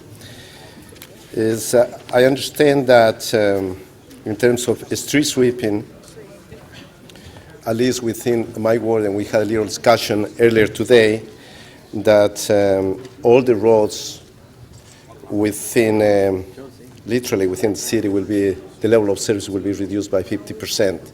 Is that correct? There we go. Through you, the proposal that is within the budget is to reduce the street sweeping budget on non-arterial roadways by 50%, and then also added late was to include arterial roadways as well in that reduction. Yeah, I do have a communication from the Transportation Division that would apply to all roads, and that would be, the reduction of service would be 50%. Okay, so within that context, in our conversation a little bit earlier, because I'm going to be tabling some recommendations, I would like to ask you publicly now that to report back to the Executive Committee on the third quarter of 2017, and I'm just going to mention on the key aspects of it. For example, is to have a leader audit and process to analyze the positive or negative impacts on the service reduction. Do you think that would be possible for you to do that? Through you, the litter audit is something that we would engage in with solid waste. The purpose of their litter audits, as I understand them, is to look at the content of that litter to ensure that people are separating out their litter, and so we would have to create some kind of a process to identify litter in the In other words, to have the evidence to substantiate. Okay. So the second aspect on that one, so if there is a number of complaints from the public via 311 or through your division or MLS or through members of council, would that information help you in terms of determining The 311 information, I think, would be very useful. It would be much more useful than the litter audit. Great. So my next question, thank you about that. My next question is with regards to special events. There is a proposal for a permitting process to charge $92.58 for special events like street parties or small barbecues, either in parks or parks or public places, and that to be for garbage pickup or recycling. Is that correct? Through the chair, in December, Council passed the Solid Waste Management Services budget, which included a special event fee in the event that solid waste did provide collection services. Great. So if the event organizer cleans up any recycling materials and cleans up the street, as it usually happens with the small street parties and whatever else. Where members of council very often, we apply to assist them with a street closure permit. In a situation like that, will the fee apply to them? Or Through the chair, the special event cleanup fee would only apply in the event that city services are provided for the collection. So it would have to be city staff that provided the actual collection. As well, after the event, city staff will visit the street to ensure that the condition of the street was in fact returned to its original state. And if it wasn't, and the city had to do further cleanup, then there could be a charge associated with that cleanup. Thank you. My next question is to childcare in terms of the occupancy grant. It will be fair to say that there are a number of daycares located within neighborhood improvement areas. Because I'm running out of time, I'm going to give you the 3 questions. And the next one, my understanding is that in terms of the demographics and the total family income in these neighborhoods, the total family income of many families is between $34,000 or $35,000, so which is an issue in terms of affordability. And the last question is, does the city need more subsidies to assist those 18,000 families that are on the waiting list? Okay. Yes, Councillor. There are a number of childcare centres located in neighbourhood improvement areas. If the occupancy grant is cancelled, it would not impact subsidised families, however, because the city pays the majority of their fee on behalf of the families. A fee increase would impact the full fee-paying families. And yes, we absolutely do require additional subsidies to address the wait list. That was your last question. Thank you. Councillor McConnell. Thank you, Madam Speaker. I'm asking questions off the purple sheets, but I'm trying desperately to keep them public questions, so I know the city solicitor has advised me on that. So the first question, it's on shelter housing and support. So the first question is, of the 10 positions that we're talking about, which is the public piece, is it correct that some of the shelters are receiving a lot more of the cuts than others? Through the Speaker, there would be a higher percentage at some of the individual shelters, that's Right. correct. And would one of those actually have 5 full cuts? Through the Speaker, that's correct. Okay. You've talked about the sorts of services that would have to be sent off to other hands. Is it true to say that what the impact of this is that other hands, there'll be less hands to do this very important work? Is that fair enough to say that? Through the Speaker, that's fair to say. Okay. Is it true that we've had medical crisis this year in at least 1, if not 2, of our shelters? Through the Speaker, so I believe you're referencing a Strep A outbreak? Yes, I am. That is correct. Okay, and is it also true that at least one or some of these workers are dealing with medical skills and also with giving out medical advice and working to try and make sure that these kinds of things don't occur within our system? That is correct.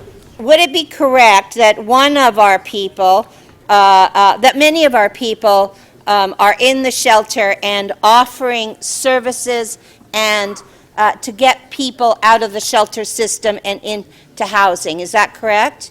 Through the Speaker, that is correct. Looking at their mental health assistance, their employment help, also looking for addiction counseling, health counseling, all of those sorts of things, right? That's correct. And is it not correct that the timelines it is the timelines that would be affected, not whether or not we would have other people who could pick up with an extra set of hands. Is that not correct? Through the Speaker, the plan is to ensure that all of those services do remain. Right, the service will remain. Correct. But my understanding, and I think I'm correct, as I'm looking through this, that the timelines of that service will be stretched. That's correct. Staff Yes. did identify the minor service impact. Yes, so we will not be able to get to those people as quickly as we were today. That is correct. And it was identified as minor, just for clarification. Yes. Because of the relative number of staff, 10 out of the 500. Right. Now, we had, in 2013, this is not a private item, we had 447 people sleeping out in our needs assessment. Is it not correct that we have done very well in terms of getting some of those people into our system? And is it not correct that getting people who understand the front line of that and being able to impact those people is one of the essential things to get people into the shelters and then into affordable housing? Is that not correct? Through the Speaker, I would agree that the street outreach work is very important to getting people off the street and into the shelter system. So would you agree with me that that client service workers and also the streets outreach program are very important in terms of the timing and the quickness in which we can get to people, get them off the grates, get them into the shelters, get them from the shelters into housing? Is that not a cost-effective thing for us to be doing? Through the Speaker, I would agree that it's very important work, yes. Okay, and that's what I think my concern with the pieces that are on here. Can I ask you another question, one other question? You're new at this job. You haven't had a chance to really dig down deep. If we were to give you 6 months or so to really dig down and figure out how many workers you need in this system, in the shelter part of the system, supervisors, whatever, and report back, do you think you could tell us in that period of time whether or not these particular services are going to be affected by less hands, less people on the front line? That's your my last question. Last question. Through the Speaker, I think there's no question that one of my mandates is to do an analysis of the system and better understand our clients and the work that is going on there. Thank you. Councillor Campbell. Well, we'll just carry on that line of questioning. You might as well stand up again. So one would be led to believe that the cuts are going to have an impact. You said there are 500 members that are 500 employees in shelters, and 10 are to be. There are 10 positions that are going to be eliminated. Is that being done through attrition? That's correct. So nobody's losing their job, correct? That's correct. And how many shelters are affected? There would be 6 shelters affected. 6 shelters affected. And generally in those shelters, how many people are working now? That varies greatly through the chair. Yeah, I guess. So you can have you could have anywhere from 50 to 300. So is it safe to assume that the reductions will occur where they will have the least impact? That's correct. Right. And so would these reductions have been brought forward if staff did not feel that there would be minimal, if any, impact? Well, I think so. Through the chair, because of the direction from City Council, the actual cuts that were brought forward are the reduction options that offer the least impact. So let me ask a more direct question. How, in staff's view, how will service be directly impacted? So there will be 10 less people doing the work that they're doing currently. So I get that. So for somebody that's in a shelter, somebody that's coming off the street, how will the level of service that they receive on a nightly basis, daily basis, what will be the impact for that person? So through the chair, we do not have a comprehensive case management system in the shelter. It's very difficult to quantify individual work with specific positions. We just don't have that sophisticated setup to do that. Okay, that's. But I would say it's fair to say there would be, would take more time. Okay, all right. So my next question is to the General Manager of Parks, Forestry, and Recreation. It's in regard to TDSB pools. So in how many schools do we fund pools? Through you, Madam Speaker, currently there are 29 TDSB pools that we are using through our agreement with them. And how many of those are in, and so we have Parks and Recreation programs running outside of the school hours in those pools, correct? That's correct. Through the Speaker, our agreement is after 6 during the week, during the school Okay. year, and on weekends, and then all day during the summer months. So are we in effect, so these are pools that are in TDSB buildings, and the TDSB, of course, is funded by the Ministry of Education, which is funded by the Province of Ontario, which just told us we couldn't have tolls, right? Through the Speaker, that's correct. Right. So we are in effect providing if we didn't have the funding to the TDSB of this $6 million a year, what would likely happen to those pools? Through the Speaker, I can't speak to what would happen. I know when these Tell you what'll happen. agreements were put together, post-amalgamation, it was because the funding was required to operate the schools during the day as well. So might it be safe to assume that the TDSB would be under a crunch if we pulled our $6 million from those pools? Through the Speaker, that would be very safe to say, Right, yes. it's very tempting to do. Anyhow, in regard to the usage at those pools, in how many pools could we resituate those programs and accommodate all of the users? Through the Speaker, as I've noted, this is a review that we do annually. In our review, there aren't any more right now that we would recommend that we withdraw. In many cases, the pools are required because there are no pools in the immediate vicinities of these TDSB locations, and we require them for our Learn to Swim program. As we build new community centers and new pools come online, some of those metrics will obviously change. Okay, so in many cases, we need that for the delivery That's of correct. programs. But you did say earlier that the ones that are on the list for today, that we can easily reallocate those to city pools in close proximity. That's correct. Correct? Okay. Yeah. All right, so my next question is for the General Manager of Transportation. I believe in the budget there's $1 million for a divisional service overview. Through you, Madam Chair, that's correct. And can you tell me how when that overview will begin and what form it will take? And that was your last question. And that's my last question. Through you, Madam Chair, yes, we are going to be starting that overview with a assessment that we're going to be getting some consultant services to help us support sort of as a third-party overview. And then we'll be working through that with staff in a pretty engaged way over the next year. Thank you. Councillor Carroll, questions? Yes, Madam Speaker. I'm not sure if my questions they're of a more general nature on the budget, so they may be of the CFO and the city manager. I'm looking at the overview of the net expenditures, the 45 lines of operating expenditure in the budget overall. So all of these divisions we've been asking questions about today, I see 45 lines on the page. About 14 or 15 of them after executive were able to meet the reduction target. Okay, just one sec, Councillor Carroll. Members of council, it's starting to get noisy in here again. Yeah. Okay.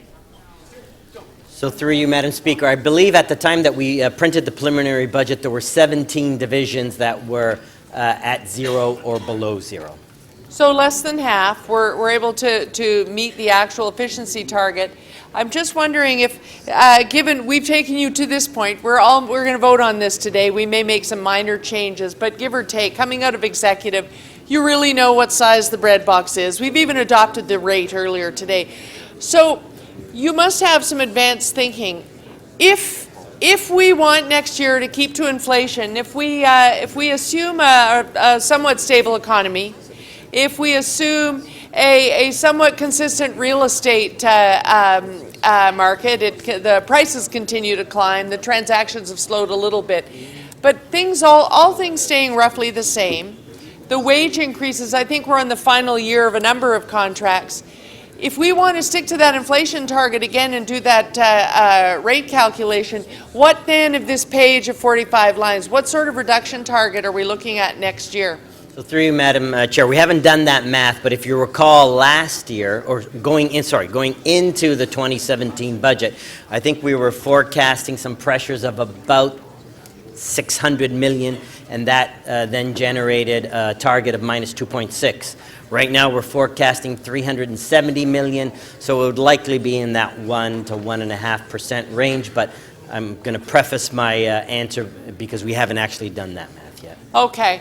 And so is it fair to say, when I look at these, some of these folks, in order to get to target, less than half of them have got to target. Those that have gotten to target, many of them are part of that one-time pressure that we have. Many of them, to reach your target, have used stabilization reserves and such that are embedded in their divisions. And so if we want to do the same thing again next year, we're likely going to have to do the same target, absorb all of your inflation, and then find over 2% so that we can continue to do this inflationary increase. Are you optimistic that we will have the same number of divisions being able to meet the target, or are each of these divisions going to get further and further and further away from that goal? I would hate to speculate at this point in terms of what the target is and how divisions will respond to those target pressures. I did say in response to a question at Executive Committee that it does get increasingly harder to balance the budget once you're following, years of having reductions of below zero. So I'd be reluctant to give a number in terms of how many divisions can or cannot meet a negative target next year. Thank you. Thank you. I have one more question, Madam Speaker, which I guess is of the City Manager. Having already adopted the rate budget, I'm not asking questions of a specific division because I don't want to put any of them on the spot. They all made every attempt to meet the target, and we learned of that in our divisional reviews. Given the exercise we've gone through in each of these lines, all 45 lines, are you concerned in 2017 about staff morale? Hold on. I'm not particularly concerned If I can about... ask the city manager, please, just hold on for a sec. It is very noisy in here. Members of council. I believe, frankly, that I'm privileged to lead an exceptionally professional staff who deliver sometimes under difficult circumstances. I do believe that we need to make sure that we maintain the existing structures that give rise to that excellent performance from staff, including, I think, real delivery in terms of the city divisions, in terms of the targets as requested by City Council. But on balance, no, I think that staff morale in the city is in good shape, and I continue to rely on the professionalism, integrity, and capacity of our staff. Thank you. Thank you. Councillor Karygiannis. Thank you, Madam Speaker. Through you to staff, we're contemplating doing some cutbacks in shelter, and I was wondering if staff can tell us how many positions that would affect? Through you, Madam Speaker, there are a total of 12 positions. How many staff members, or how many people does one staff member look after? What is the ratio? What's the equation? Through you, Madam Speaker. Through the Speaker, so we do not have a ratio in that way, Councillor. We, as stated earlier, we do not have a comprehensive case management system, but that is one of the things that we'll be looking at as we move forward in terms of that analysis. All right, let me ask this other question through the Speaker to staff. How many people do we have right now on an average on a daily basis at shelters? Currently, we have approximately 4,400 people across 59 different shelters. And how many staff members would we have looking after those 4,400?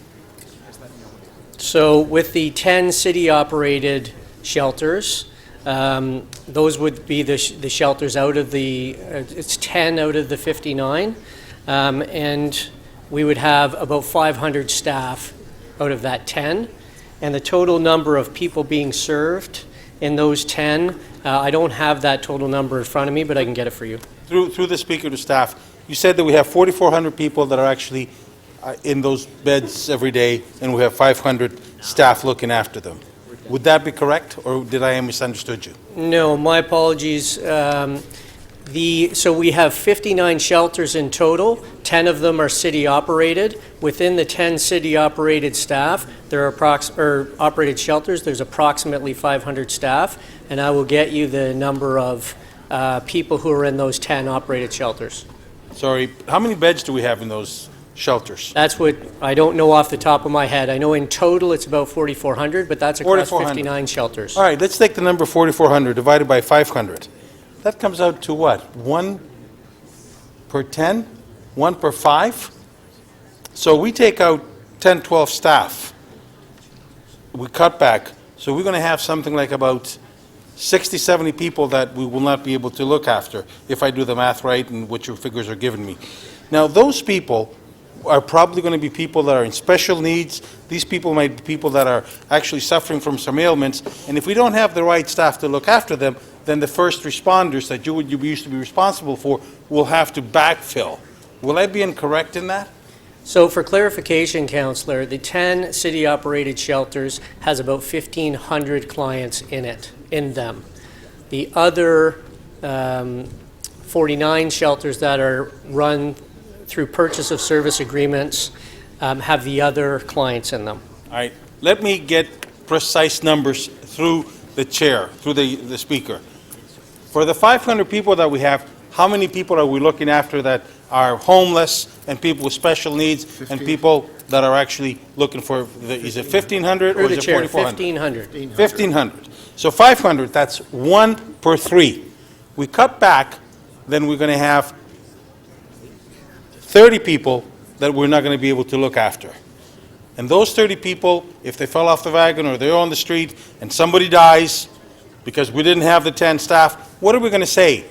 Whoops, somebody died. Now, would that be fair to say that we will not be able to meet our needs and we might have to have other resources from the city backfilled, such as police and or EMS? So for those clients, they will continue to receive service.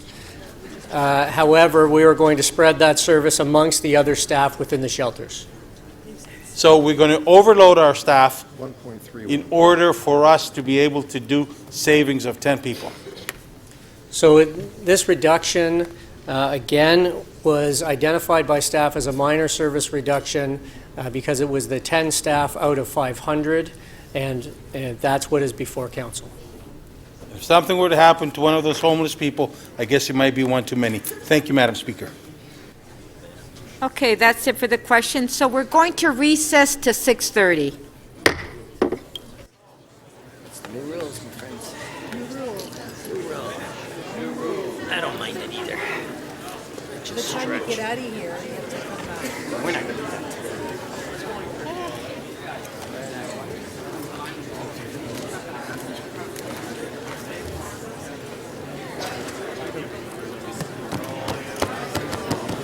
Let's see, yeah.